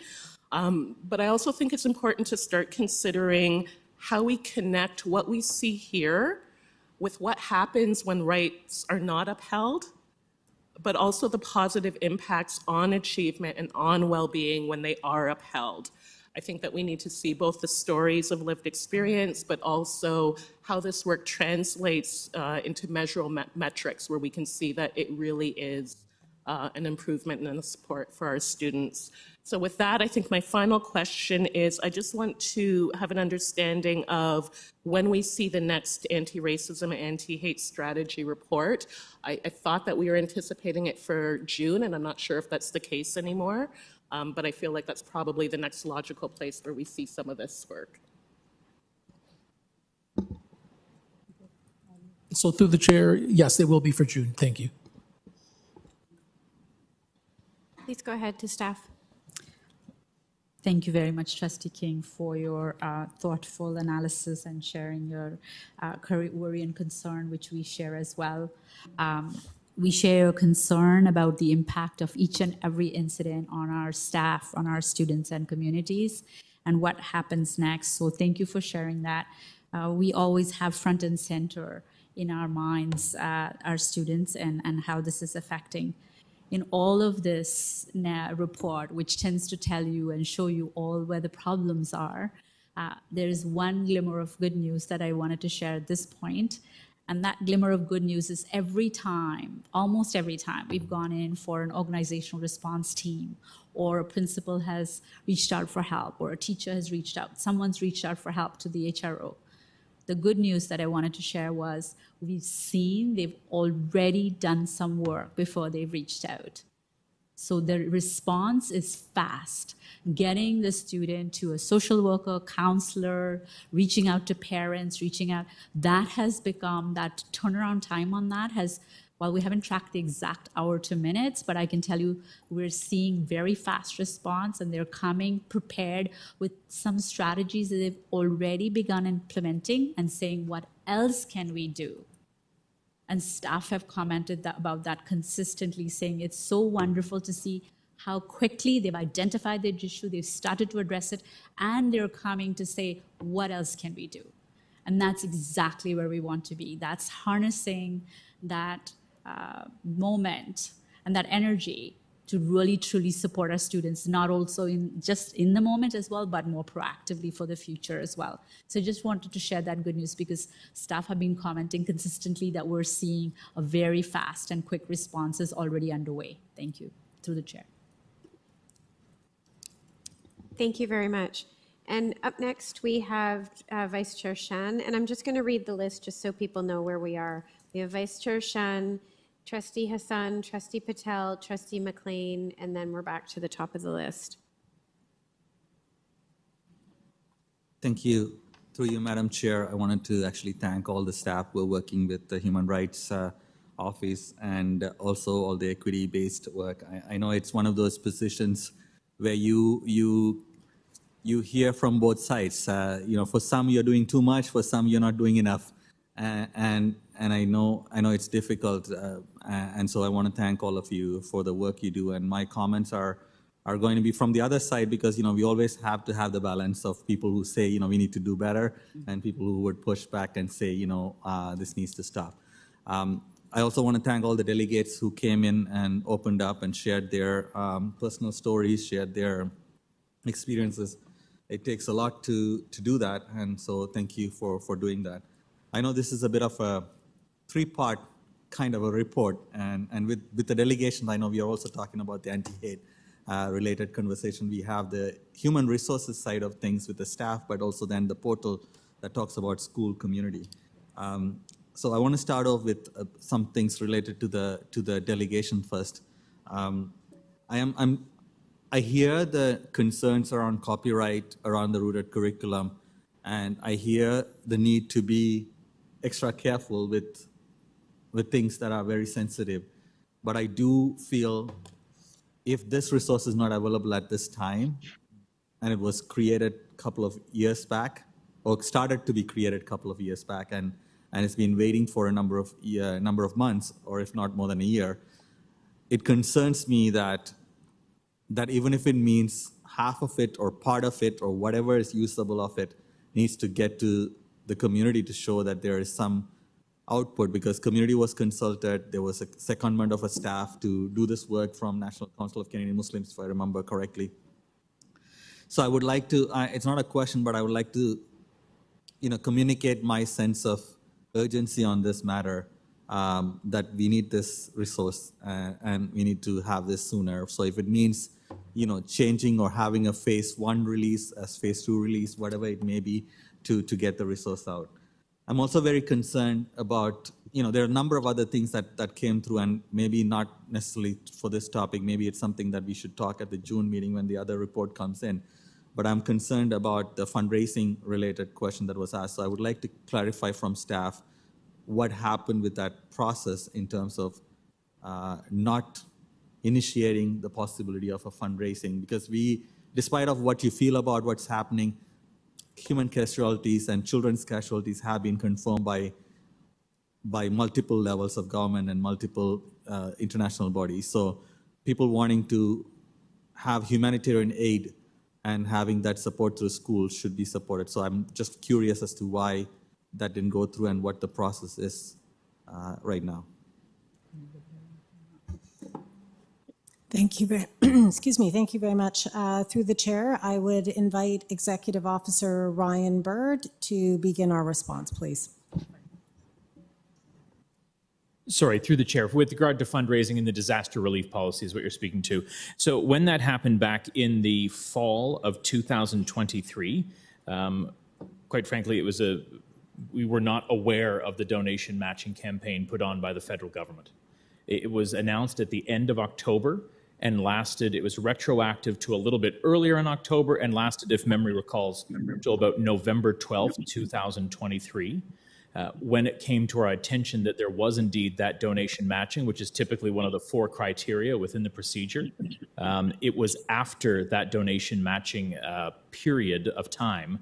And so we did not launch a retroactive campaign because the whole idea behind the disaster relief procedure, the TDSB, is to go along with the federal government matching to obviously get more bang for our buck, for lack of a better term. And so when we realized that, unfortunately, it had already passed that donation matching time. So that is what happened at the time in the fall. We have since looked at that and are trying to come up with a procedure that would look at a regular monitoring of that kind of news so that something like that wouldn't happen again. So through you, Madam Chair, is federal matching program a requirement for this to happen, or is it a good to have? No, through the chair, if I may, and I can just pull up the exact wording for you, if I may. It is a requirement. It is the actual requirement is not worded federal donation or federal matching. Bear with me if you wouldn't mind. I can pull up the exact wording. But yes, it is one of the 4 criteria set out in our disaster relief procedure that would be required for us to launch a system-wide campaign. I should point out that individual schools throughout the year, regardless of that procedure, can do fundraising themselves for a variety of different causes and different charities, and we do know that they did do that in the fall, particularly, and continue to do so and are continue able to, but it did not result in a system-wide initiative. I do have it here. Bear with me. So one of the key pieces is the Canadian federal government asks Canadian citizens to donate to relief efforts. So they do that through the donation matching announcements, and that is what we have looked at in previous campaigns that we have launched over my time at the TDSB. Okay. Through you, Madam Chair, just wrapping up on the delegation pieces, I think we would need to have more conversations soon.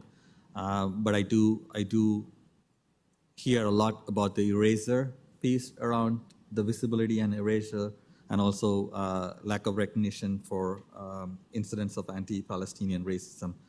Coming to the report that's before us, I have some quick questions. I'm glad to see the complaints received versus complaints resolved, the chart being higher of resolution than receiving. So obviously we are tackling that. I want to ask, what extra step is being taken to make sure that the backlog disappears and we are able to meet more quicker turnaround?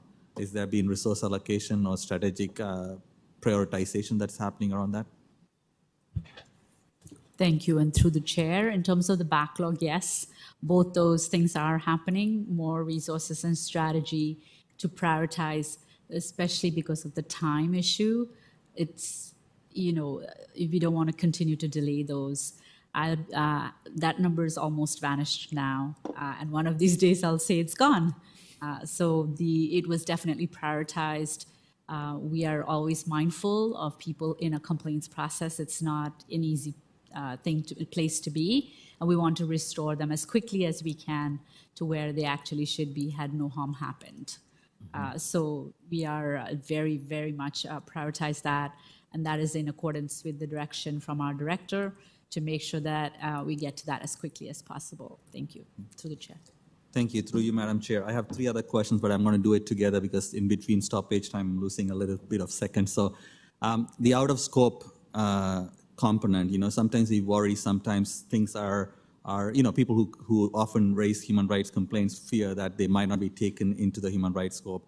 So I want to understand what the relationship between human resources and human rights, and if the flow is back and forth as opposed to one way, and how that relationship works. I also want to ask about 78% of the race relations grounds complaint. It's a fairly significant percentage, so it would be good to break intersectionality, because such a big one, if you can tell us in future race and disability and so on, race and gender, it helps to kind of understand the nature of the concerns more, because it's such a high number. And finally, 14% admin complaints when they're only 4% of the population. So I want to know what's happening with admin, what kind of complaints are coming from administrators. Thank you, and through the chair. First, on the out of scope matter, yes, we work closely with people and culture. They have an investigations department as well to deal with non-code workplace harassment complaints. So employee non-code workplace harassment complaints would get referred to the investigations department in people and culture. In terms of information, there really is very good handoff happening between the 2 departments. In fact, this most recent crisis and geopolitical situation brought us even closer in terms of how quickly and that handoff needed to happen and how efficiently we did that. So we established some more pathways to efficiently hand off. So out of scope simply means that it does not meet the threshold analysis to be considered a human rights complaint. So it could simply be a non-code workplace harassment, so it would be handed off or referred to any other appropriate process as necessary. And we do understand that in a large system, handoff is critical. And so we are very careful about making sure that that referral and handoff is properly done, whether it is to the parent concern protocol or to the non-code workplace harassment. So that's one part of your question. You have correctly identified, and through the chair, that 78% race-based complaints is very significant. If you bear with me for a second, I did bring some intersecting data on that because you have correctly identified. If you look at that table 4 and add up all those numbers, they are well over 100%. It's because there are intersecting grounds. I will pull that in 1 second, table 4. Yes. So in the a closer look at those race-based, some of those are race as well as sex. Some are race and disability.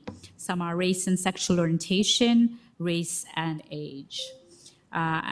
So there is intersectional issues coming up there. We are recording and reporting in line with how the Ontario Human Rights Tribunal reports these areas. But I was anticipating a question of this kind, given it came up last time as well. So we have that data for you. I hope that helps through the chair. Did you have... 14% admin was your last question.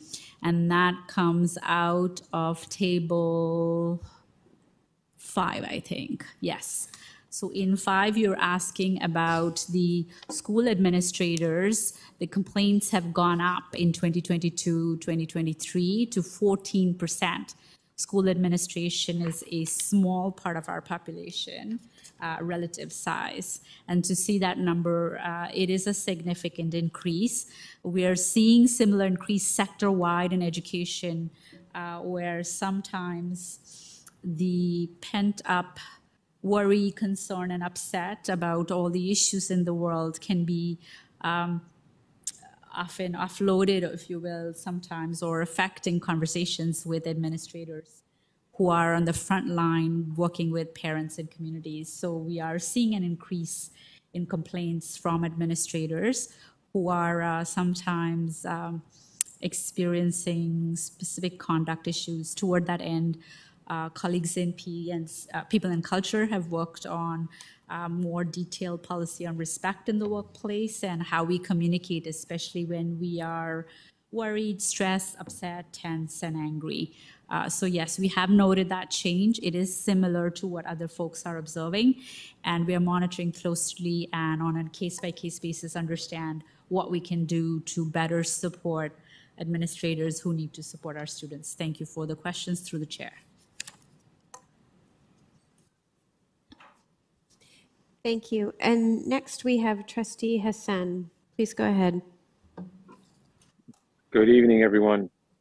Through you, Chair, I just wanted to know when we can expect the report on the Islamophobia strategy.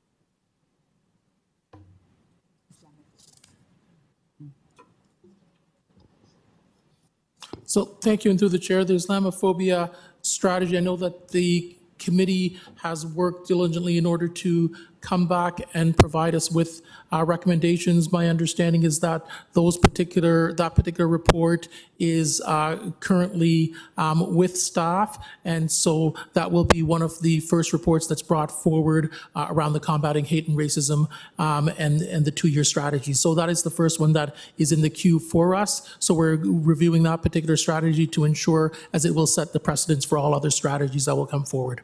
Thank you.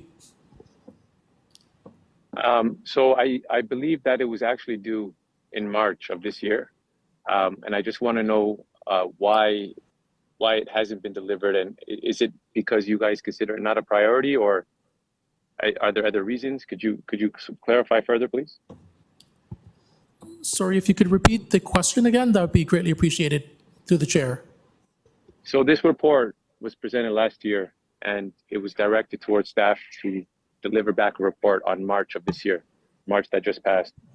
We're now almost in June and we haven't received it yet. So I want further clarification on the delay.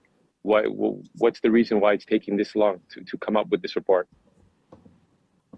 Thank you very much. Through the chair, there are 2 or 3 primary reasons that the board has not received this report. A, we made a commitment at the time this strategy was struck that all of our strategies would have a similar framework to it. We are working to create that similar framework so that the board is presented with strategies that address the 4 or 5 prongs that were in our original report. So I will refer the board back to that report to see those particular prongs. Secondly, as I'm sure you can appreciate based on the delegations today, as well as some of the other challenges and requests that have come forward to our equity team this year.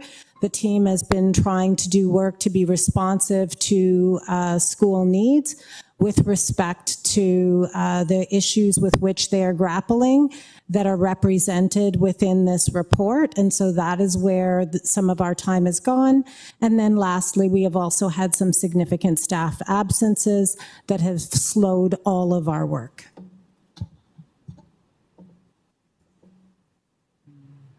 Through you, Chair, the Islamophobia strategy was supposed to be a standalone strategy, not a part of the overall anti-hate strategy. And that was very clear when the motion was brought forward. I do understand that there could be delays sometimes. There's operational reasons and staff get busy. But could you please give me a hard date of when when we can expect this report to come to the board? Thank you. So thank you through the chair. We're not able to give you a hard date. They do take time. The reality is that part of this is consultation and communication with communities. That takes time. So I hear the urgency. I understand that particular notion, but I'm not able to provide you with that. Thank you.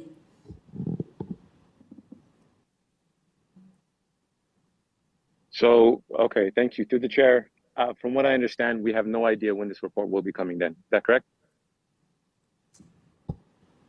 So through the chair, I hear the urgency.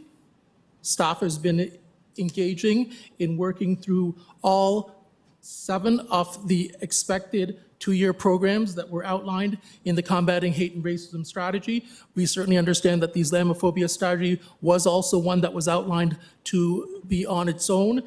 We continue to work towards ensuring that all 7 of these areas that we had outlined will be coming to fruition. And part of what the report actually outlined was that these plans are two-year plans in order for implementation. We know that we can't do all of them in any one time frame, but we're working towards getting all of them done. And so I can't provide you with a specific time frame right now. Thank you.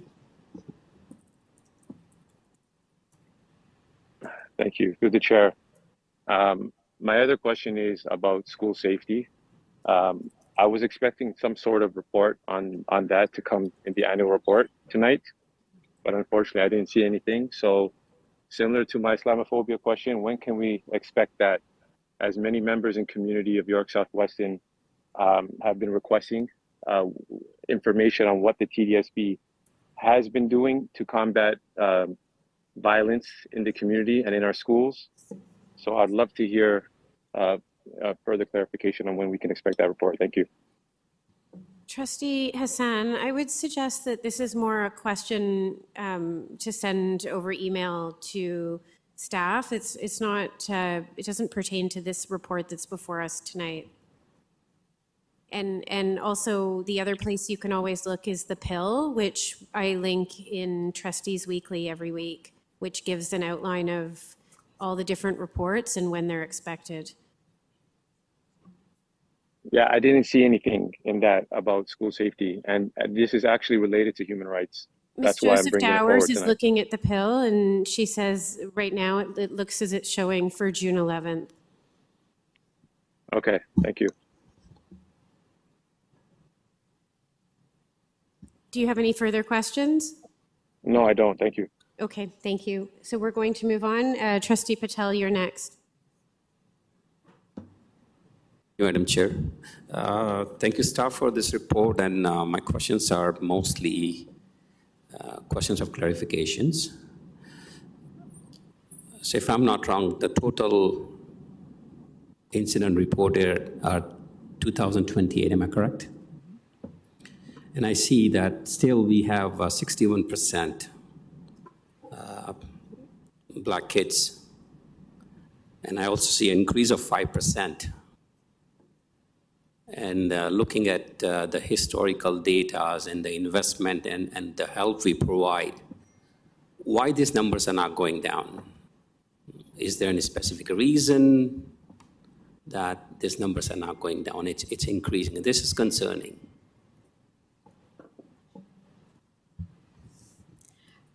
Thank you, and through the chair, Trustee Patel, we hear your concern. We are deeply concerned about these numbers, all of them. We are in constant identification, addressing, and also doing proactive work through professional learning with duty holders who are supervisory staff and administrators to make sure that we are being as proactive as we can. We are facing an onslaught of things that are coming out from the macrocosm, the world at large. So that seeps into our schools, our playgrounds, and so on, sadly. There's a lot of things going on. It doesn't change the fact that we need to continue to identify, address, and be as proactive as possible. But the living in the macrocosm where we're seeing, as the director identified, a lot of polarity, a lot of hate, those kinds of things, it seeps back into our environment. So not only monitoring, but individual actions as what we're doing. We're also looking for systemic trends, systemic solutions, and so on and so forth. And there is more unfolding, both through the strategy, the Combating Hate Racism strategy, and through the work of the Human Rights Office, that we hope to effect change in this area. But we are deeply concerned about these numbers, as are our colleagues in the sector. We're seeing quite a large number of incidents happening. Thank you, through the chair. Thank you for this, through you, Madam Chair. And I also see an increase in East Asian communities. What are the nature of complaints when it comes to East Asians community? Thank you, and through the chair. Most of these incidents of racism, bias, and hate involve students and impact students. The vast majority of these are slurs, name calling, comments at each other. Students calling each other names or writing or drawing hostile or, for example, anti-Semitic symbols and so on. So the majority of this conduct is in the form of words that people are using towards each other. And what we're doing diligently through the schools, and I said to the earlier response, we're seeing schools are taking very proactive action in terms of kindness, respecting each other's humanity, and so on.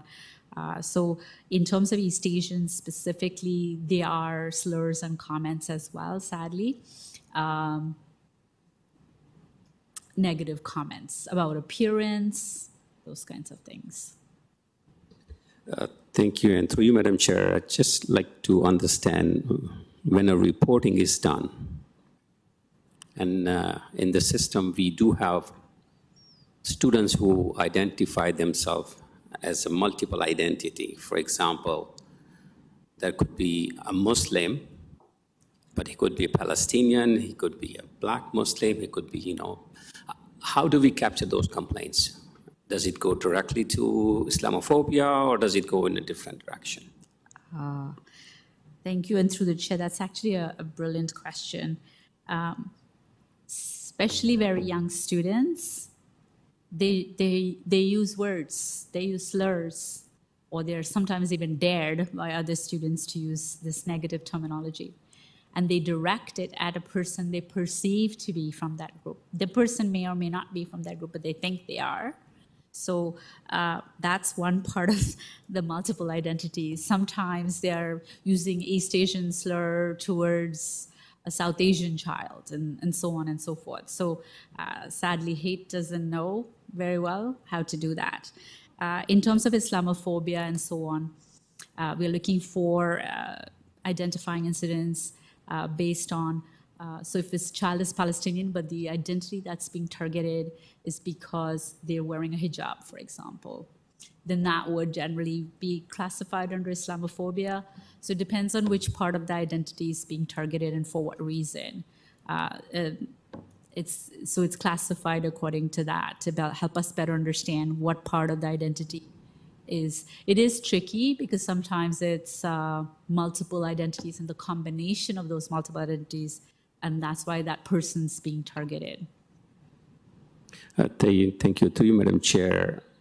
And I know we receive complaints to the portal, but is it only exclusively the portal complaints, or the complaints come through some other sources too, like emails or peers to peers or teachers? Or I just want to understand that part. Thank you, and through the chair, yes.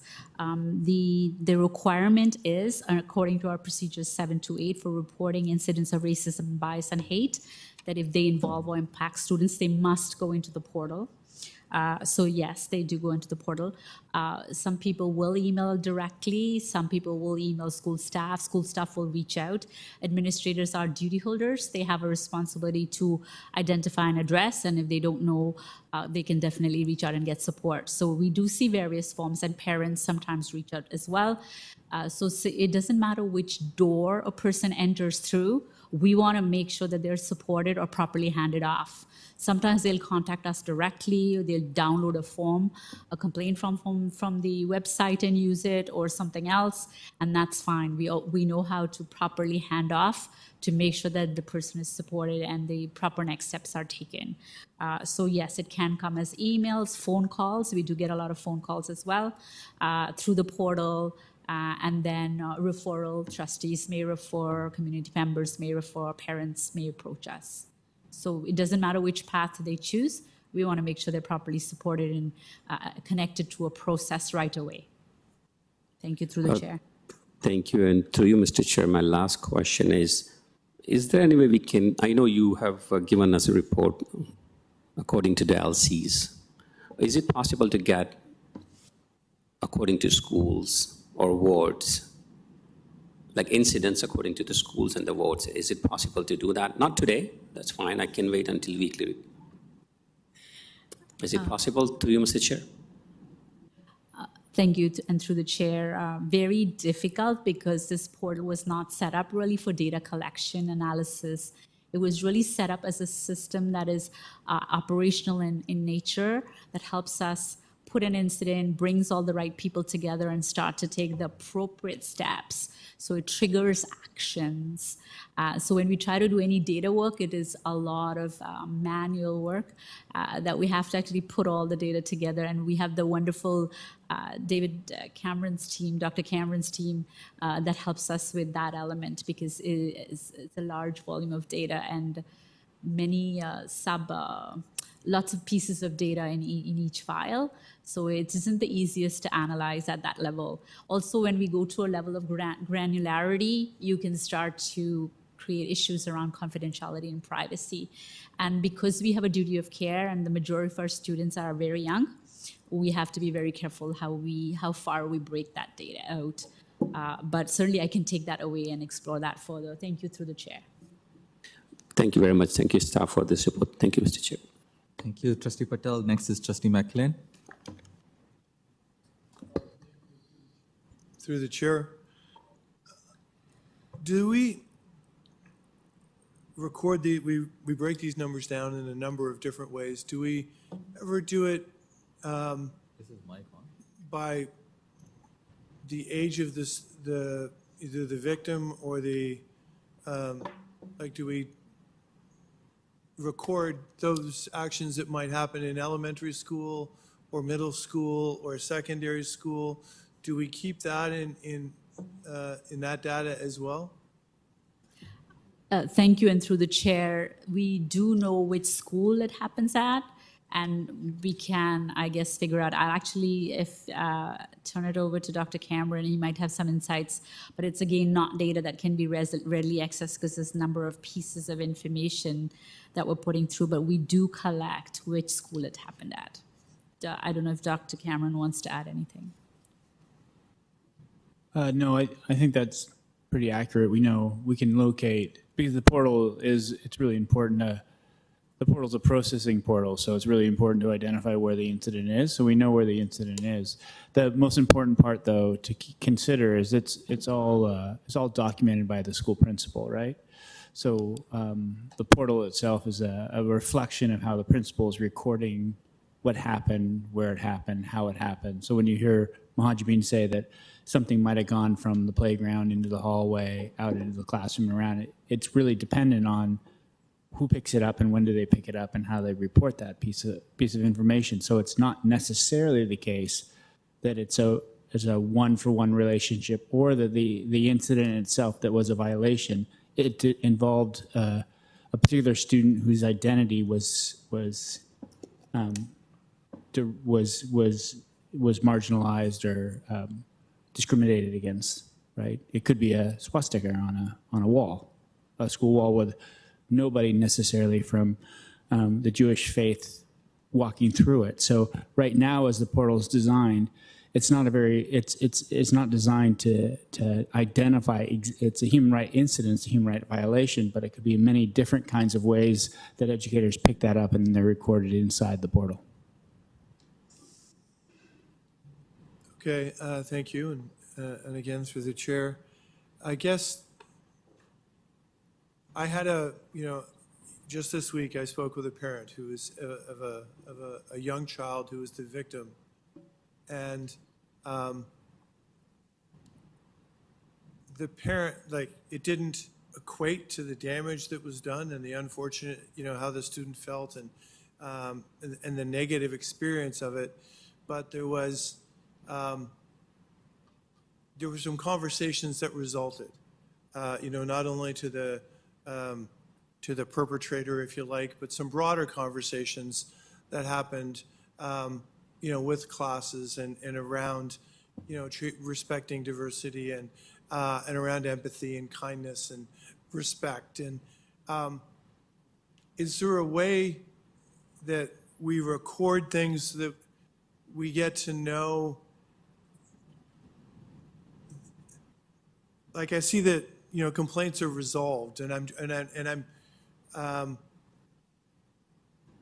does that resolution process capture in-school learning or, when it happens young enough as opposed to,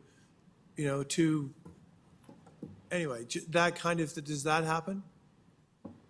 Thank you. And through the chair, yes, absolutely. That would be captured in the portal as an action step. If there was in-school learning, any other follow-up that was done, referral to a counselor, social worker involvement, all of that is in there and for discussion so that the school and the superintendent can take all necessary steps to support the affected students.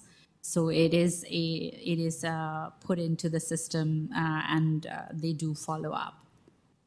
Is that something we talk about in the growth and learning that is, an unintended, and yet,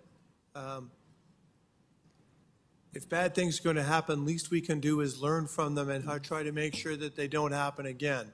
And I think it might be important that we capture that and we're able to articulate that, we're doing that, we'd like to eliminate them and we'd like to, but when we don't, that we're responsive but I'll leave that there. Thank you. Thank you. And through the chair, professional development is an ongoing part for duty holders or those with supervisory responsibilities. And we use those as case studies to learn what could we do differently, what could we do better, and how do we continue to address and support our students. So there has to be ongoing learning through the work of Safe and Caring, through the work of the Equity Department, through the work of the Human Rights Department. And we do have a table to show that we do spend a lot of time with our duty holders or our supervisory staff to make sure that there is ongoing learning about and sharing of ideas about strategies in addressing and what can we do better and definitely how do we avoid it in the future. Thank you. Yeah. Thank you. Trustee McLean, before you continue, we are almost few seconds to 11 o'clock. So if I can have someone to move and second for extension by 30 minutes. Trustee Larka-Rotman, Trustee Didavitis. Larka-Rotman and Didavitis. All those in favor? Anyone opposed? Okay, that's carried. Go ahead, Trustee McLean. Thank you, and through the chair. And I want to follow up on some questions that Vice Chair Shen asked of Mr. Byrd. You shared that 4 triggers have to take place, and they did, but does the procedure directly identify and connect to having to the matching? Like, so that we only do it, like I appreciate that you shared that it is one of the triggers, but are we only doing it when we're in a position to match? Does it share that? Through the chair, there are 4 criteria that are set out in the disaster relief procedures. So the affected country declares a state of emergency and appeals for international aid. The Canadian federal government issues an official statement on the situation. The Canadian federal government asks Canadian citizens to donate. That's the donation matching. And then the UN issues a statement and appeals for international aid. What we have found typically in past years is that many things may reach the point of issuing statements, but it's that donation matching and the Canadian government appealing for Canadians to donate that is typically the trigger for these initiatives. Right, and I appreciate that we came to that knowledge after the fact that the window had opened and closed and we missed the boat, so to speak. But because the 4 criteria had been met, did we still, would the procedure have allowed us the ability to raise money system-wide that wouldn't be matched? Through the chair, if I may, I guess the procedure doesn't speak to that possibility, as typically it would be that donation matching period that we would, all of the relief efforts that I have been involved in through communications in my 12 plus years at the board have always been during the donation matching period set out by the Canadian government.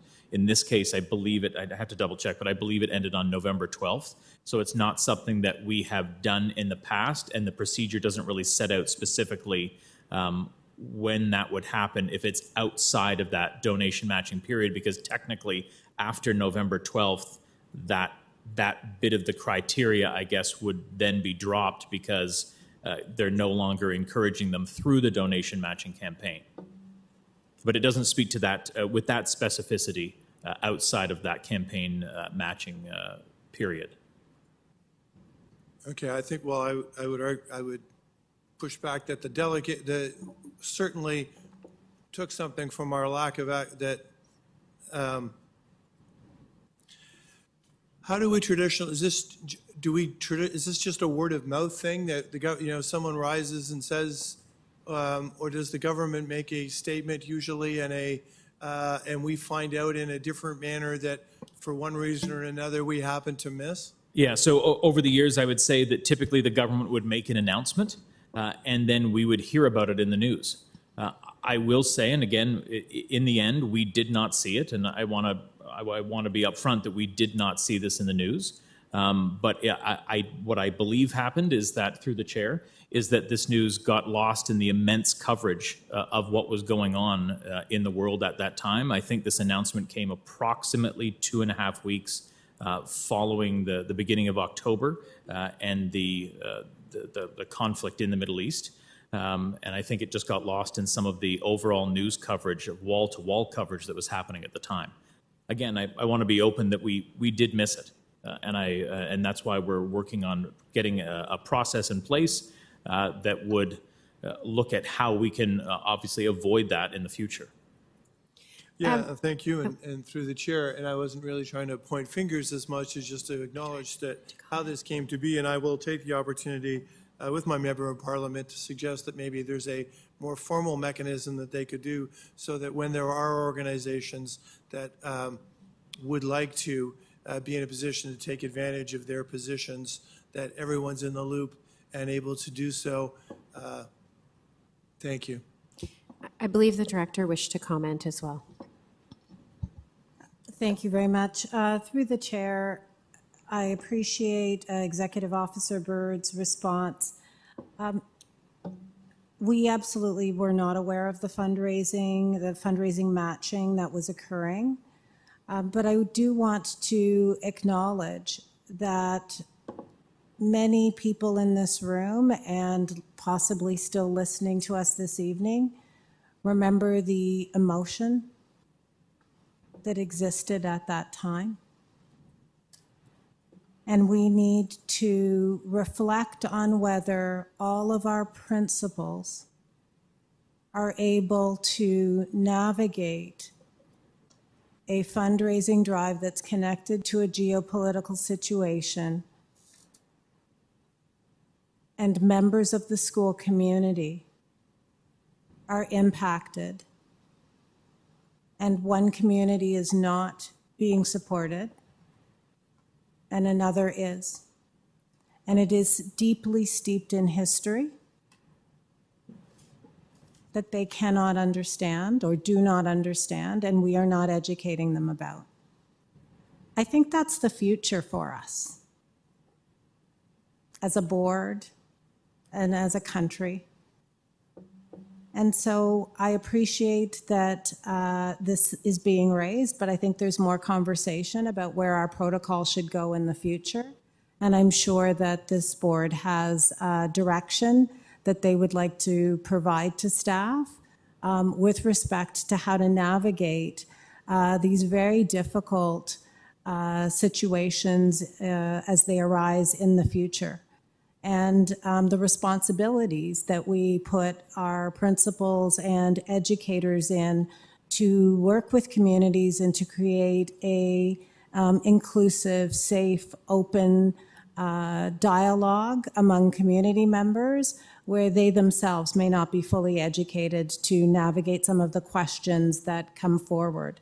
And that is, my remarks are in no way taking away from the need to support Palestinian communities or relief efforts. It is simply a reality that I know many of our schools are still navigating and have navigated since October 7th, and are doing so with great care, but also doing so with a high level of fear of losing the trust and the full support of a community.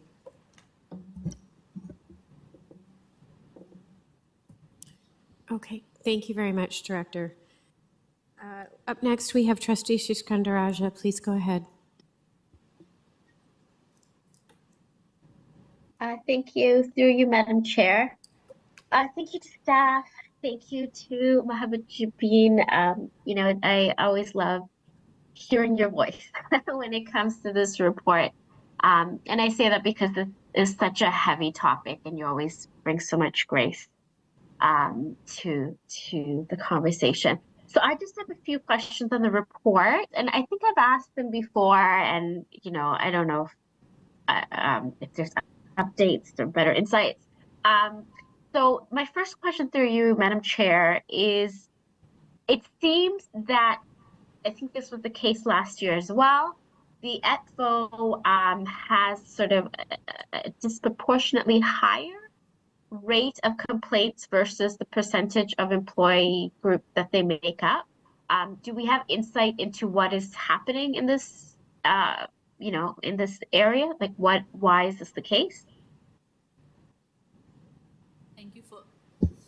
Sorry, thank you. And through the chair, if I heard the question correctly, ETFO numbers of complaints remain high. Was that the question? Yes, compared to the other groups. Thank you. Through the chair, the population of ETFO employees is a significant one at TDSB. And just looking at the full-time employee complement, ETFO constituted 37% of the full-time workforce at TDSB, and the complaints filed were around 26%. So we do see a significant number. They are also a very large part of our population. We also see significantly high numbers of QP complaints because they're also very significant. Beyond that, we haven't been able to identify any specific any other specific issues. The complaints vary in terms of grounds, a variety of different grounds. We still foremost deal with race-based complaints are being filed at a higher rate than any other number. And that's all the information I have. Thank you, and through the chair. Thank you. Through you, Madam Chair. So what happens in the scenario where a teacher is accused? Yes. What happens in that scenario? Thank you, and through the chair. So in terms of what we would call an employee complaint, it would also fall under our human rights policy P031. And the procedures we would use are PR 515. PR 515 sets out the steps once a complaint is filed. There are options for the individuals to resolve the matter themselves. There is an option to resolve with the help of supervisory staff. There is an option to proceed with the formal complaint through our office. If it proceeds through our office, there's different ways to investigate. One of them could be a management investigation we could help with, or if the Human Rights Office is investigating a complaint, we do what is called a threshold assessment. And the complainant will be notified whether their complaint passes the threshold assessment. If it passes the threshold assessment, it can go on to a fuller investigation. So that preliminary assessment helps us ascertain if the complaint is in the correct place in terms of will it meet the threshold of a human rights violation if it were to be substantiated. So once that's done, there'll be a full investigation and a report, and the teacher would get, typically for unionized employees, their representative will be present through the entire process to support them through that. I hope that answers the question through the chair. Thank you. And through you, Madam Chair, and are the teachers on leave during this investigation? In terms of any employee complaint, in accordance with PR 515 and now our new interim separation of parties procedure, where it has been assessed or been raised any concerns around safety or any other related concerns, the employees may seek a separation of parties. Management needs to support that, and it's directed through the People and Culture Department to establish whether or not a separation is needed. In the human rights world, separation of parties, it can happen, and it generally starts by simply you work with a different person or different supervisor, but you can be in the same workplace. It ranges from that right up to a separation in location, depending on the fact situation and what it warrants. In a very extreme case, it may involve separation by location as well. I hope that answers that question through the chair. Yes. So to be clear, through you, Madam Chair, we don't put them on home assignments during the investigation. We try to find other solutions that will still keep them in the schools. That's correct. But we can put them through the chair. We can put them on home assignment where necessary. It has to be a case-by-case assessment of the fact situation. The ideal scenario is where the employee continues to be engaged in employment, and if it's not possible, there are criteria that have to be considered, and that decision is made with management in consultation with People and Culture. But there can be a scenario where the person has to go home. Yes. I think, Madam Chair, but you would say that number is very small. People on home assignment. Through the chair, I don't have any numbers at this point, but it certainly is towards the extreme end of the continuum in terms of options. All other options are explored to make sure that we are fully engaging parties. Even though it's a non-punitive measure, it does have parties worry about it as well, and we want to keep the employees engaged in the workplace. So it's not a preferred step, but if it's necessary, then that decision will be carefully made by the manager and People and Culture. Thank you, through the chair. Thank you. And through you, Madam Chair, if you could provide some more insight to Table 15, I'm curious what you and your department think, if you could flesh out those numbers in terms of what's happening in LC4 and LC2, because, they do look very different than the other two LCs. So what is happening there? Thank you, and through the chair. Those numbers are fairly consistent with what we are seeing continuously. There is no further analysis that we've been able to do on that. What I can say for sure is it's with that little data, it's hard to say if that's a bad thing. It could be that they are very concerned and they are monitoring things very carefully, and so they quickly pick up and identify. So, you know what I mean? Reporting is a good thing, is what is strongly encouraged by policy, by our procedures. On the other hand, it could indicate more incidents, and we don't have enough data to make a conclusion either way. And we just provide that information to the LC executives so that they can delve into deeper and look at a more granular level to better understand what, if any, trends they're seeing and how that might impact their strategy in terms of a climate in which human rights is flourishing and issues are either being avoided and eliminated, or they are being identified and addressed where they happen, meaning we are preventing incidents, or where they occur, we're properly identifying and addressing. So this is to guide the work, but it is only one element of the data. Thank you, through the chair. Thank you.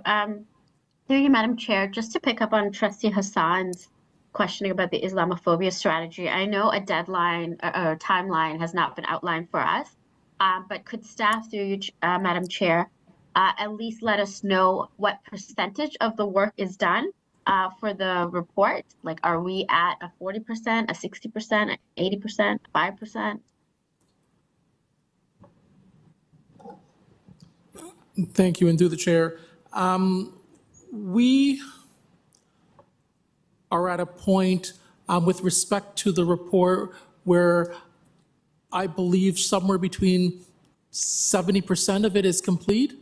part of what has to happen is making sure that as we move forward with these reports, that what we're bringing to board are things that are reasonable and feasible for trustees to and staff to be able to implement. So that's part of the conversation that's actually needs to take place at this point in time.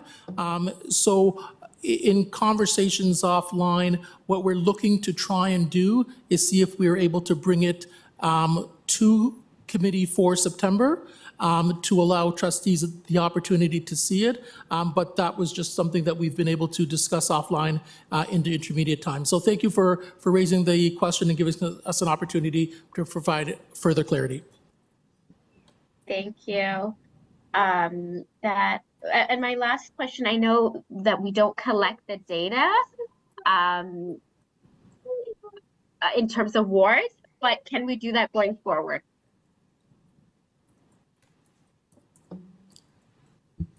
Thank you, and through the chair, at this point in time, we are very limited with what we can do with the system we have. We hope we have more resources and we can create a better system. Very, very difficult to, almost all of this is transacting manually, taking one piece of information at a time. Very hard to do, very labor intensive, and really the focus of staff is to serve the needs of our students. And so we are really making sure that we are responding to inquiries and consultations that come to our office so that we are both supporting the person in the moment to support our students, as well as we're doing a lot of trying to do more PD, professional development, so that people are able to take on and address more issues. That takes a lot of our time and resources. So with the current system, that capacity is there. It wasn't designed at all for data collection, so it's a very challenging piece. So I appreciate the question through the chair. I don't know, it might be something I can take back and see what we can try to do. But at this point in time, I know for sure we don't have the capacity in the system the way it is designed. Thank you through the chair. Thank you. Okay, and the final person on the list is Trustee Laskin. Thank you very much, Madam Chair. Just following up from that last comment, I know that we made a motion at board about asking the province to support the collection of hate-based data provincially in a system that would do many of the things that trustees would like to see the information. Madam Chair, did we ever hear back? No, we have not had a reply. I'm wondering if we could maybe just send a friendly reminder or continue to wait. However we deal with those things, that would be great. I simply felt the need to come back on the list to make a few more comments. One is we did hear from delegates tonight expressing their concerns, and there are so many others we did not hear from who did not make it here tonight. Some of us who have been directly affected, it's not simply an emotion at that time, it is a lived trauma that one continues to experience, and I relate in very many ways to some of the words that the deputants spoke tonight, and others I simply did not. But the point I wanted to make is, it was mentioned about the affinity groups, and since I asked about that, I received some information about, and I just want to read to you the difference that our students are experiencing right now. So staff, there was lots of emails about the gatherings for Black students, the Envision conference, the Muslim Student Day today. And I want you to read when the Jewish Affinity kids were invited to a retreat. I want you to read what the invitation said. It said, Students and staff involved in this initiative are asked to be discreet and thoughtful in their communication in order to ensure confidentiality, sensitivity, and privacy. This is a safety precaution. Please do not share the date and location of this event with anyone other than supervising staff and participating students. So these students got together, but couldn't talk about it for fear of their safety. And that is what is happening. That is what is happening in our schools. This is Jewish Heritage Month, and students have been told they cannot celebrate Jewish Heritage Month for fear of the politics that are happening. So I just want you to be aware, because we didn't hear those deputations tonight. You talk about erasure. People aren't worried about being erased. People are worried about their actual safety in our schools and in our community. And it doesn't take much. You see it on signs. You see it in the paper almost every day. So I just simply felt the need to say that out loud, because we didn't hear some of those voices in our deputations. And as a system, I care very deeply about any form of racism. But anti-Semitism continues to rise, and what are we doing about it? And I need to say that out loud too. Thank you very much.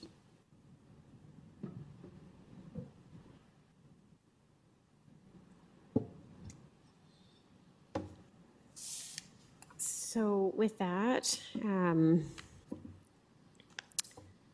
that's something for us to chew on. We have no more speakers on the speakers list. So I will. Through you, Chair, can I just make a response to that? Absolutely, that would be appreciated, Karen. It's fine. Superintendent It's Murray. after 11. I just wanted to say the issue and precaution of safety happens for all of our infinity spaces, not just for that specific spaces. It's not always worded the same way, but the intent is the same. The reason why I'm saying this is that at one point in our affinity space conversation this year for one group, we had to move locations. So the idea of safety is really paramount for us as we engage in these experiences. We talk to the educators many times before we even we meet with the students, and we take lead from the educators who lead these affinity spaces within their local locations to guide us on how they would like to proceed when we bring students from all over the system together. So I just don't want to leave it as this was unique to this specific group. I will agree with Trustee Laskin that we know that anti-Semitism is happening, and we are aware of the various situations, and we are working our due diligence to support schools and students, and even those who connect with us from community as best as we can.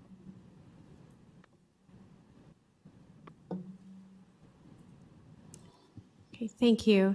At this time, we're going to open the vote. Can I have a mover and a seconder for receipt? Trustee Williams and Trustee McLean, thank you. All those in favor, if you could let us know how you vote through eScribe or orally. Thank you.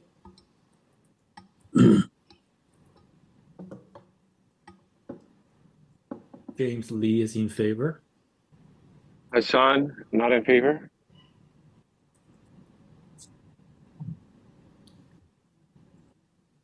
Hastings, not in favor. Pay, not in favor.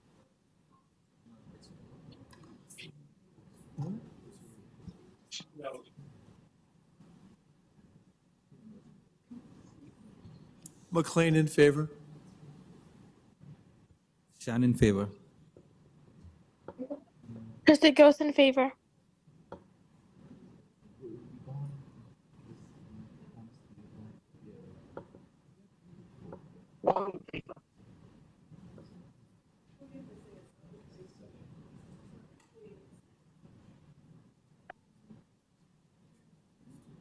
I'm in favor. Patel is in favor. Trustee Rajwani, Trustee Wong, how do you vote?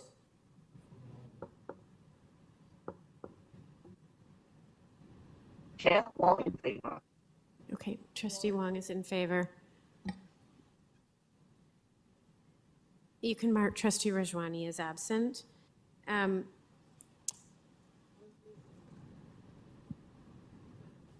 That has carried. And can I have a mover and a seconder to extend for a final half an hour? I'll move it. I'll second it. Sarah Earhart. Thank you, Trustees Dawson and Earhart. Okay, so moving on, we're on item number 7.2, attendance boundary changes for Niagara Street Junior Public School. Pardon? No. Junior Public School, Ryerson Community School, and the Waterfront School. I'd like to turn this over to to Director Russell Rollins, just to introduce this report, please. Thank you. If I can have any of those other roles and go home, I'll take them. I'd like to turn it over to System Officer Andrew Gowdy, please. Thank you, Director. Good evening, all. The purpose of this report is to recommend a solution to the accommodation pressures at Niagara Junior Public School. This is one of the studies that was in the long-term program and accommodation strategy that was approved for us to do this year. Niagara Street Junior Public School is located downtown. It's in Ward 9. It's experiencing significant enrollment growth due to residential development and an increase in newcomers to Canada. Niagara is on a very small school site. It's less than an acre. It's 0.86 acres, and it cannot accommodate any portables. We've already implemented some solutions to accommodate the enrollment growth. The childcare center that's on site was not using a room, and that has now been taken over by the school. And then last school year, we also redirected residential developments to Ryerson Community School. A local feasibility team involving local trustees, superintendents, principals of the adjacent schools, and central staff studied the area and is recommending that the boundaries be changed between Niagara and the Waterfront School for September 2025. This will decrease the enrollment at Niagara by redirecting approximately 60 students to the Waterfront School over time. Niagara is a JK to 6 school that feeds into Ryerson for grades 7 and 8, but the Waterfront is a JK to 8 school. The local feasibility team is recommending that the Niagara students being redirected to the Waterfront School be allowed to remain at the Waterfront School with their peers until grade 8. This requires us to change the boundaries between Ryerson Community School and the Waterfront School. The local feasibility team is recommending that these boundary changes be phased in so that students currently attending Niagara and Ryerson and their younger siblings be allowed to stay at the schools until they graduate. All new registrants will be directed to the Waterfront School. A public meeting was held to share the proposal and collect feedback. The meeting was attended by approximately 20 people. An online survey was available to collect feedback. A majority of the responses indicated that the parents and community members were in support. During the consultation, some Niagara parents actually requested that their children be allowed to start at the Waterfront earlier than our proposed date of September 2025. They wanted to start in September 2024. And the reason for this is that the Waterfront School is significantly closer to where they live than Niagara and Ryerson. Staff are supportive of this, and one of the recommendations is that this be an option for those families who wish to begin early next school year. They can choose to stay at Niagara and Ryerson, or they can choose to attend the Waterfront School. The Waterfront School has sufficient space to accommodate the boundary change for the midterm. The school is anticipated to be full around 2029 or 2030, and it's at that time where we're going to have to introduce some accommodation solutions for the waterfront school. There is an opportunity to reorganize the space in the building, and then we could also consider redirecting residential development. This concludes our presentation. We'd be pleased to answer any questions you may have. Thank you very much, Mr. Gowdy. We have Trustee Dawson with a comment. Thank you so much. Through the chair, thank you to staff for all of your diligence and hard work on this initiative. I just wanted to let my colleagues know that this is a very much welcome change by the community. All of the school communities are in favor of this change, and as was mentioned, some students will be given the opportunity to switch over in the coming school year. So it is very important that we approve this tonight in order for that to happen, and I hope that I will have your support on that. Thank you so much. Thank you, Trustee Dawson. I'm not seeing any further questions, so can we please open the vote on item number 7? Oh, mover and a seconder, please. I'll move it. Thank you, Trustee Dawson and Trustee Williams. All those in favor, please let us know how you vote as we open, can we do show of hands? Okay, we're going to do show of hands for this. All those in favor, raise your hand or say aye. Aye. Madam Chair, Trustee Lee is in favor. Thank you. In favor. In favor. Pay in favor. Thank you. Any opposed? Okay, hearing none, that has carried. We're going to move on to item number 7.3. This is the review of the legacy, technical, and commercial boundaries. I'd like to turn it over to the director to, again, introduce this report. Thank you. I would ask System Officer Andrew Gowdy to present this report. Thank you, Director. Through the chair, I'm joined this evening by System Superintendent Diana Panagopoulos, Senior Manager Dan Castaldo, and Centrally Assigned Principal Reiko Fuentes. We're pleased to present to you the final report on the review of the technical and commercial boundaries. This review comes out of the secondary program review. It's also a study that was recorded in the long-term program and accommodation strategy. This review is an important step forward in establishing a common set of admission opportunities for secondary students across the city.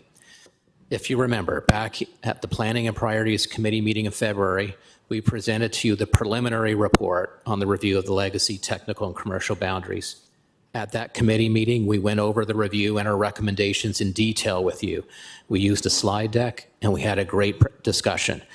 We answered a lot of questions.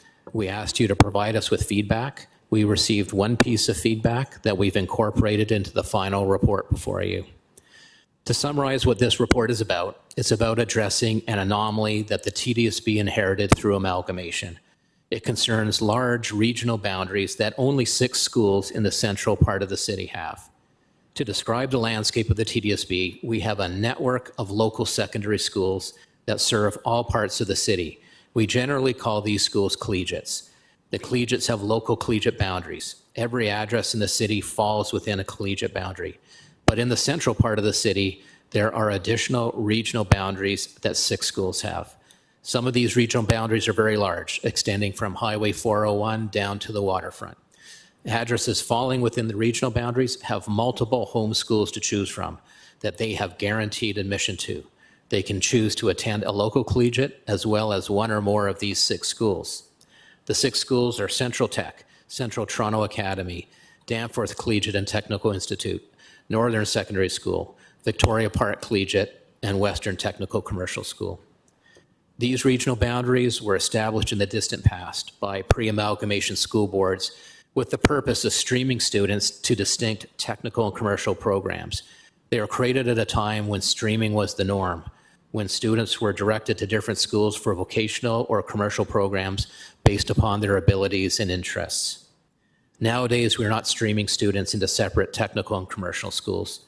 Our goal, as determined by the approved secondary program review, is to establish a network of strong neighborhood composite schools that offer breadth of programming and serve all local students in all pathways.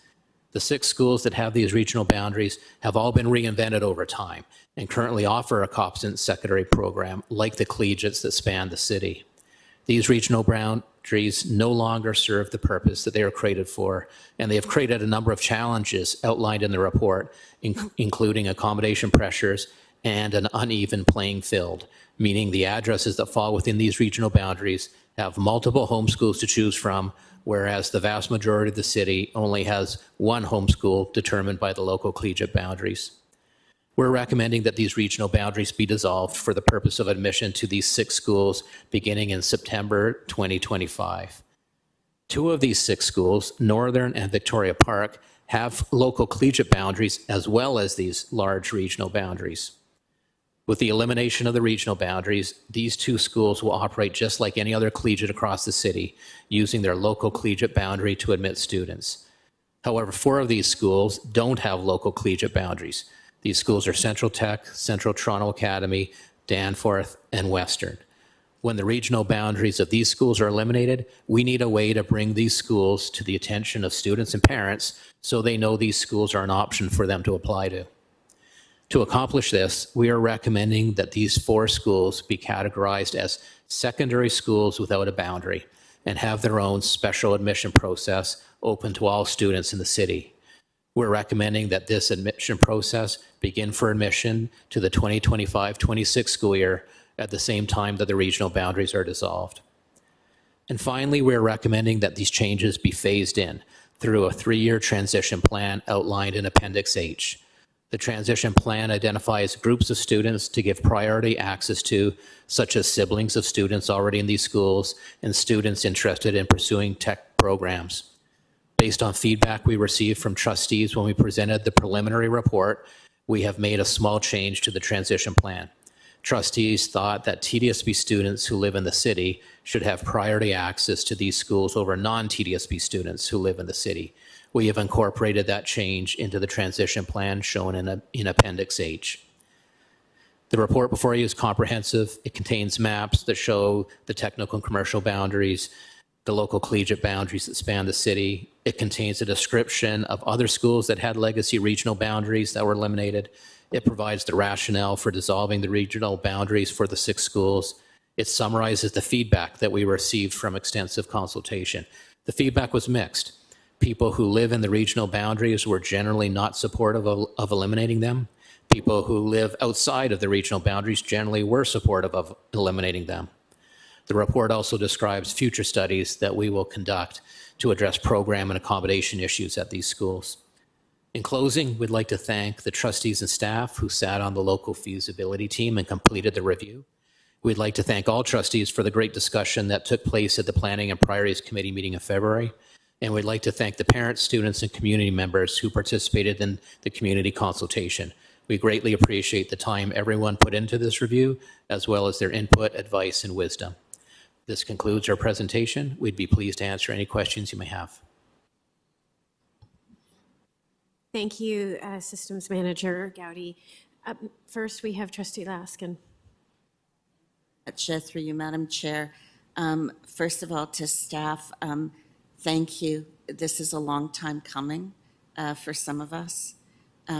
These legacy issues have been problematic for some time, and I'm glad they're finally being addressed. And I'm very grateful that you added that change in the priority, that TDSB students got priority over other students that lived in the city but weren't part of the TDSB system.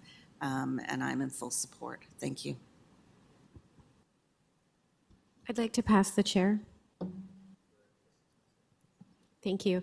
I just wanted to thank staff for this. This is something that I've heard about for 6 years from constituents and from actually people all over the city who don't understand why some people have commercial or technical designations and others don't. So I think this is an important step in removing some of the legacy pieces of amalgamation. We are now into 26 years out, and it's high time for that. And I know there have been stops and starts in this process. in the 6 years I've been a trustee, but it's pretty great to see this brought to fruition. And I would just say that it was done with a lot of care in terms of ensuring that we had multiple meetings with community at different times, different days of the week, so that as many people as possible could participate. And I think really weighing what you were hearing from all the different people who are affected, because so many people across the city are affected by this change. But I do think it's a change for the better. I think it's progress in making us one board, which we really ought to be by now. So thank you very much. And it's a long time coming, but it's pretty great to be here almost. We have 1 week to go. Thank you. So I'll take the chair back, if that's okay, Vice Chair Shen. And at this time, I'd ask for a mover and a seconder for this. Trustee Williams and Trustee King, thank you very much. All those in favor will do this by show of hands as well, or if you're online, if you could say aye if you're in favor. Aye. Trustee Lee is in favor. Okay. Dawson in Aye. favor. Thank you, trustees. Any opposed? Okay, and that has carried unanimously. Okay. Before we move on to the next item, I'm just wondering about our game plan. We have 15 minutes left. Trustee King, please go ahead. Thank you, through the chair. I was just looking at the time as well, and I'm wondering of the two items that are remaining, 7.4 and 9, I'm wondering if we have enough time to get through them and if it might be a good idea to refer those to board, I guess, without recommendation for discussion. 7.4 and 9. 7.4 and 9, yes. Support for newcomers and private item. That was a suggestion from staff. Was to move it. Do we have a seconder for that suggestion? Thank you, Trustee Patel. All those in favor to move, just to clarify, we're talking about moving 7.4 and number 9 to board without recommendations. So we would just deal with those next Wednesday because it's 11:45. All those in favor? Aye. Aye. Aye. We had Trustee Patel second. Any opposed? One opposed. Okay, and that has carried. At this time, I would like a mover and a seconder for adjournment, please. Moved by Trustee Locke-Rotman and Trustee Hastings. And all those in favor? Aye. Any opposed? Aye. Aye. Any opposed? Okay, seeing none. Just before we all leave, I would just like to thank everybody for this productive meeting. We got through a lot. It was a long one, but we did get through a lot. And I would also just like to thank all the staff who have put so much work into all these reports, but also the staff who help us run these meetings. Thank you to Munshu and to Bella and to Denise and her team and everyone else sitting around the horseshoe. Thank you so much, and I hope everybody gets a good night's sleep and safe travels home. And to those online, you have less of a commute, a little envious, I'm not going to lie, but I hope you have a good evening. Thanks, everybody. Good night. Thanks.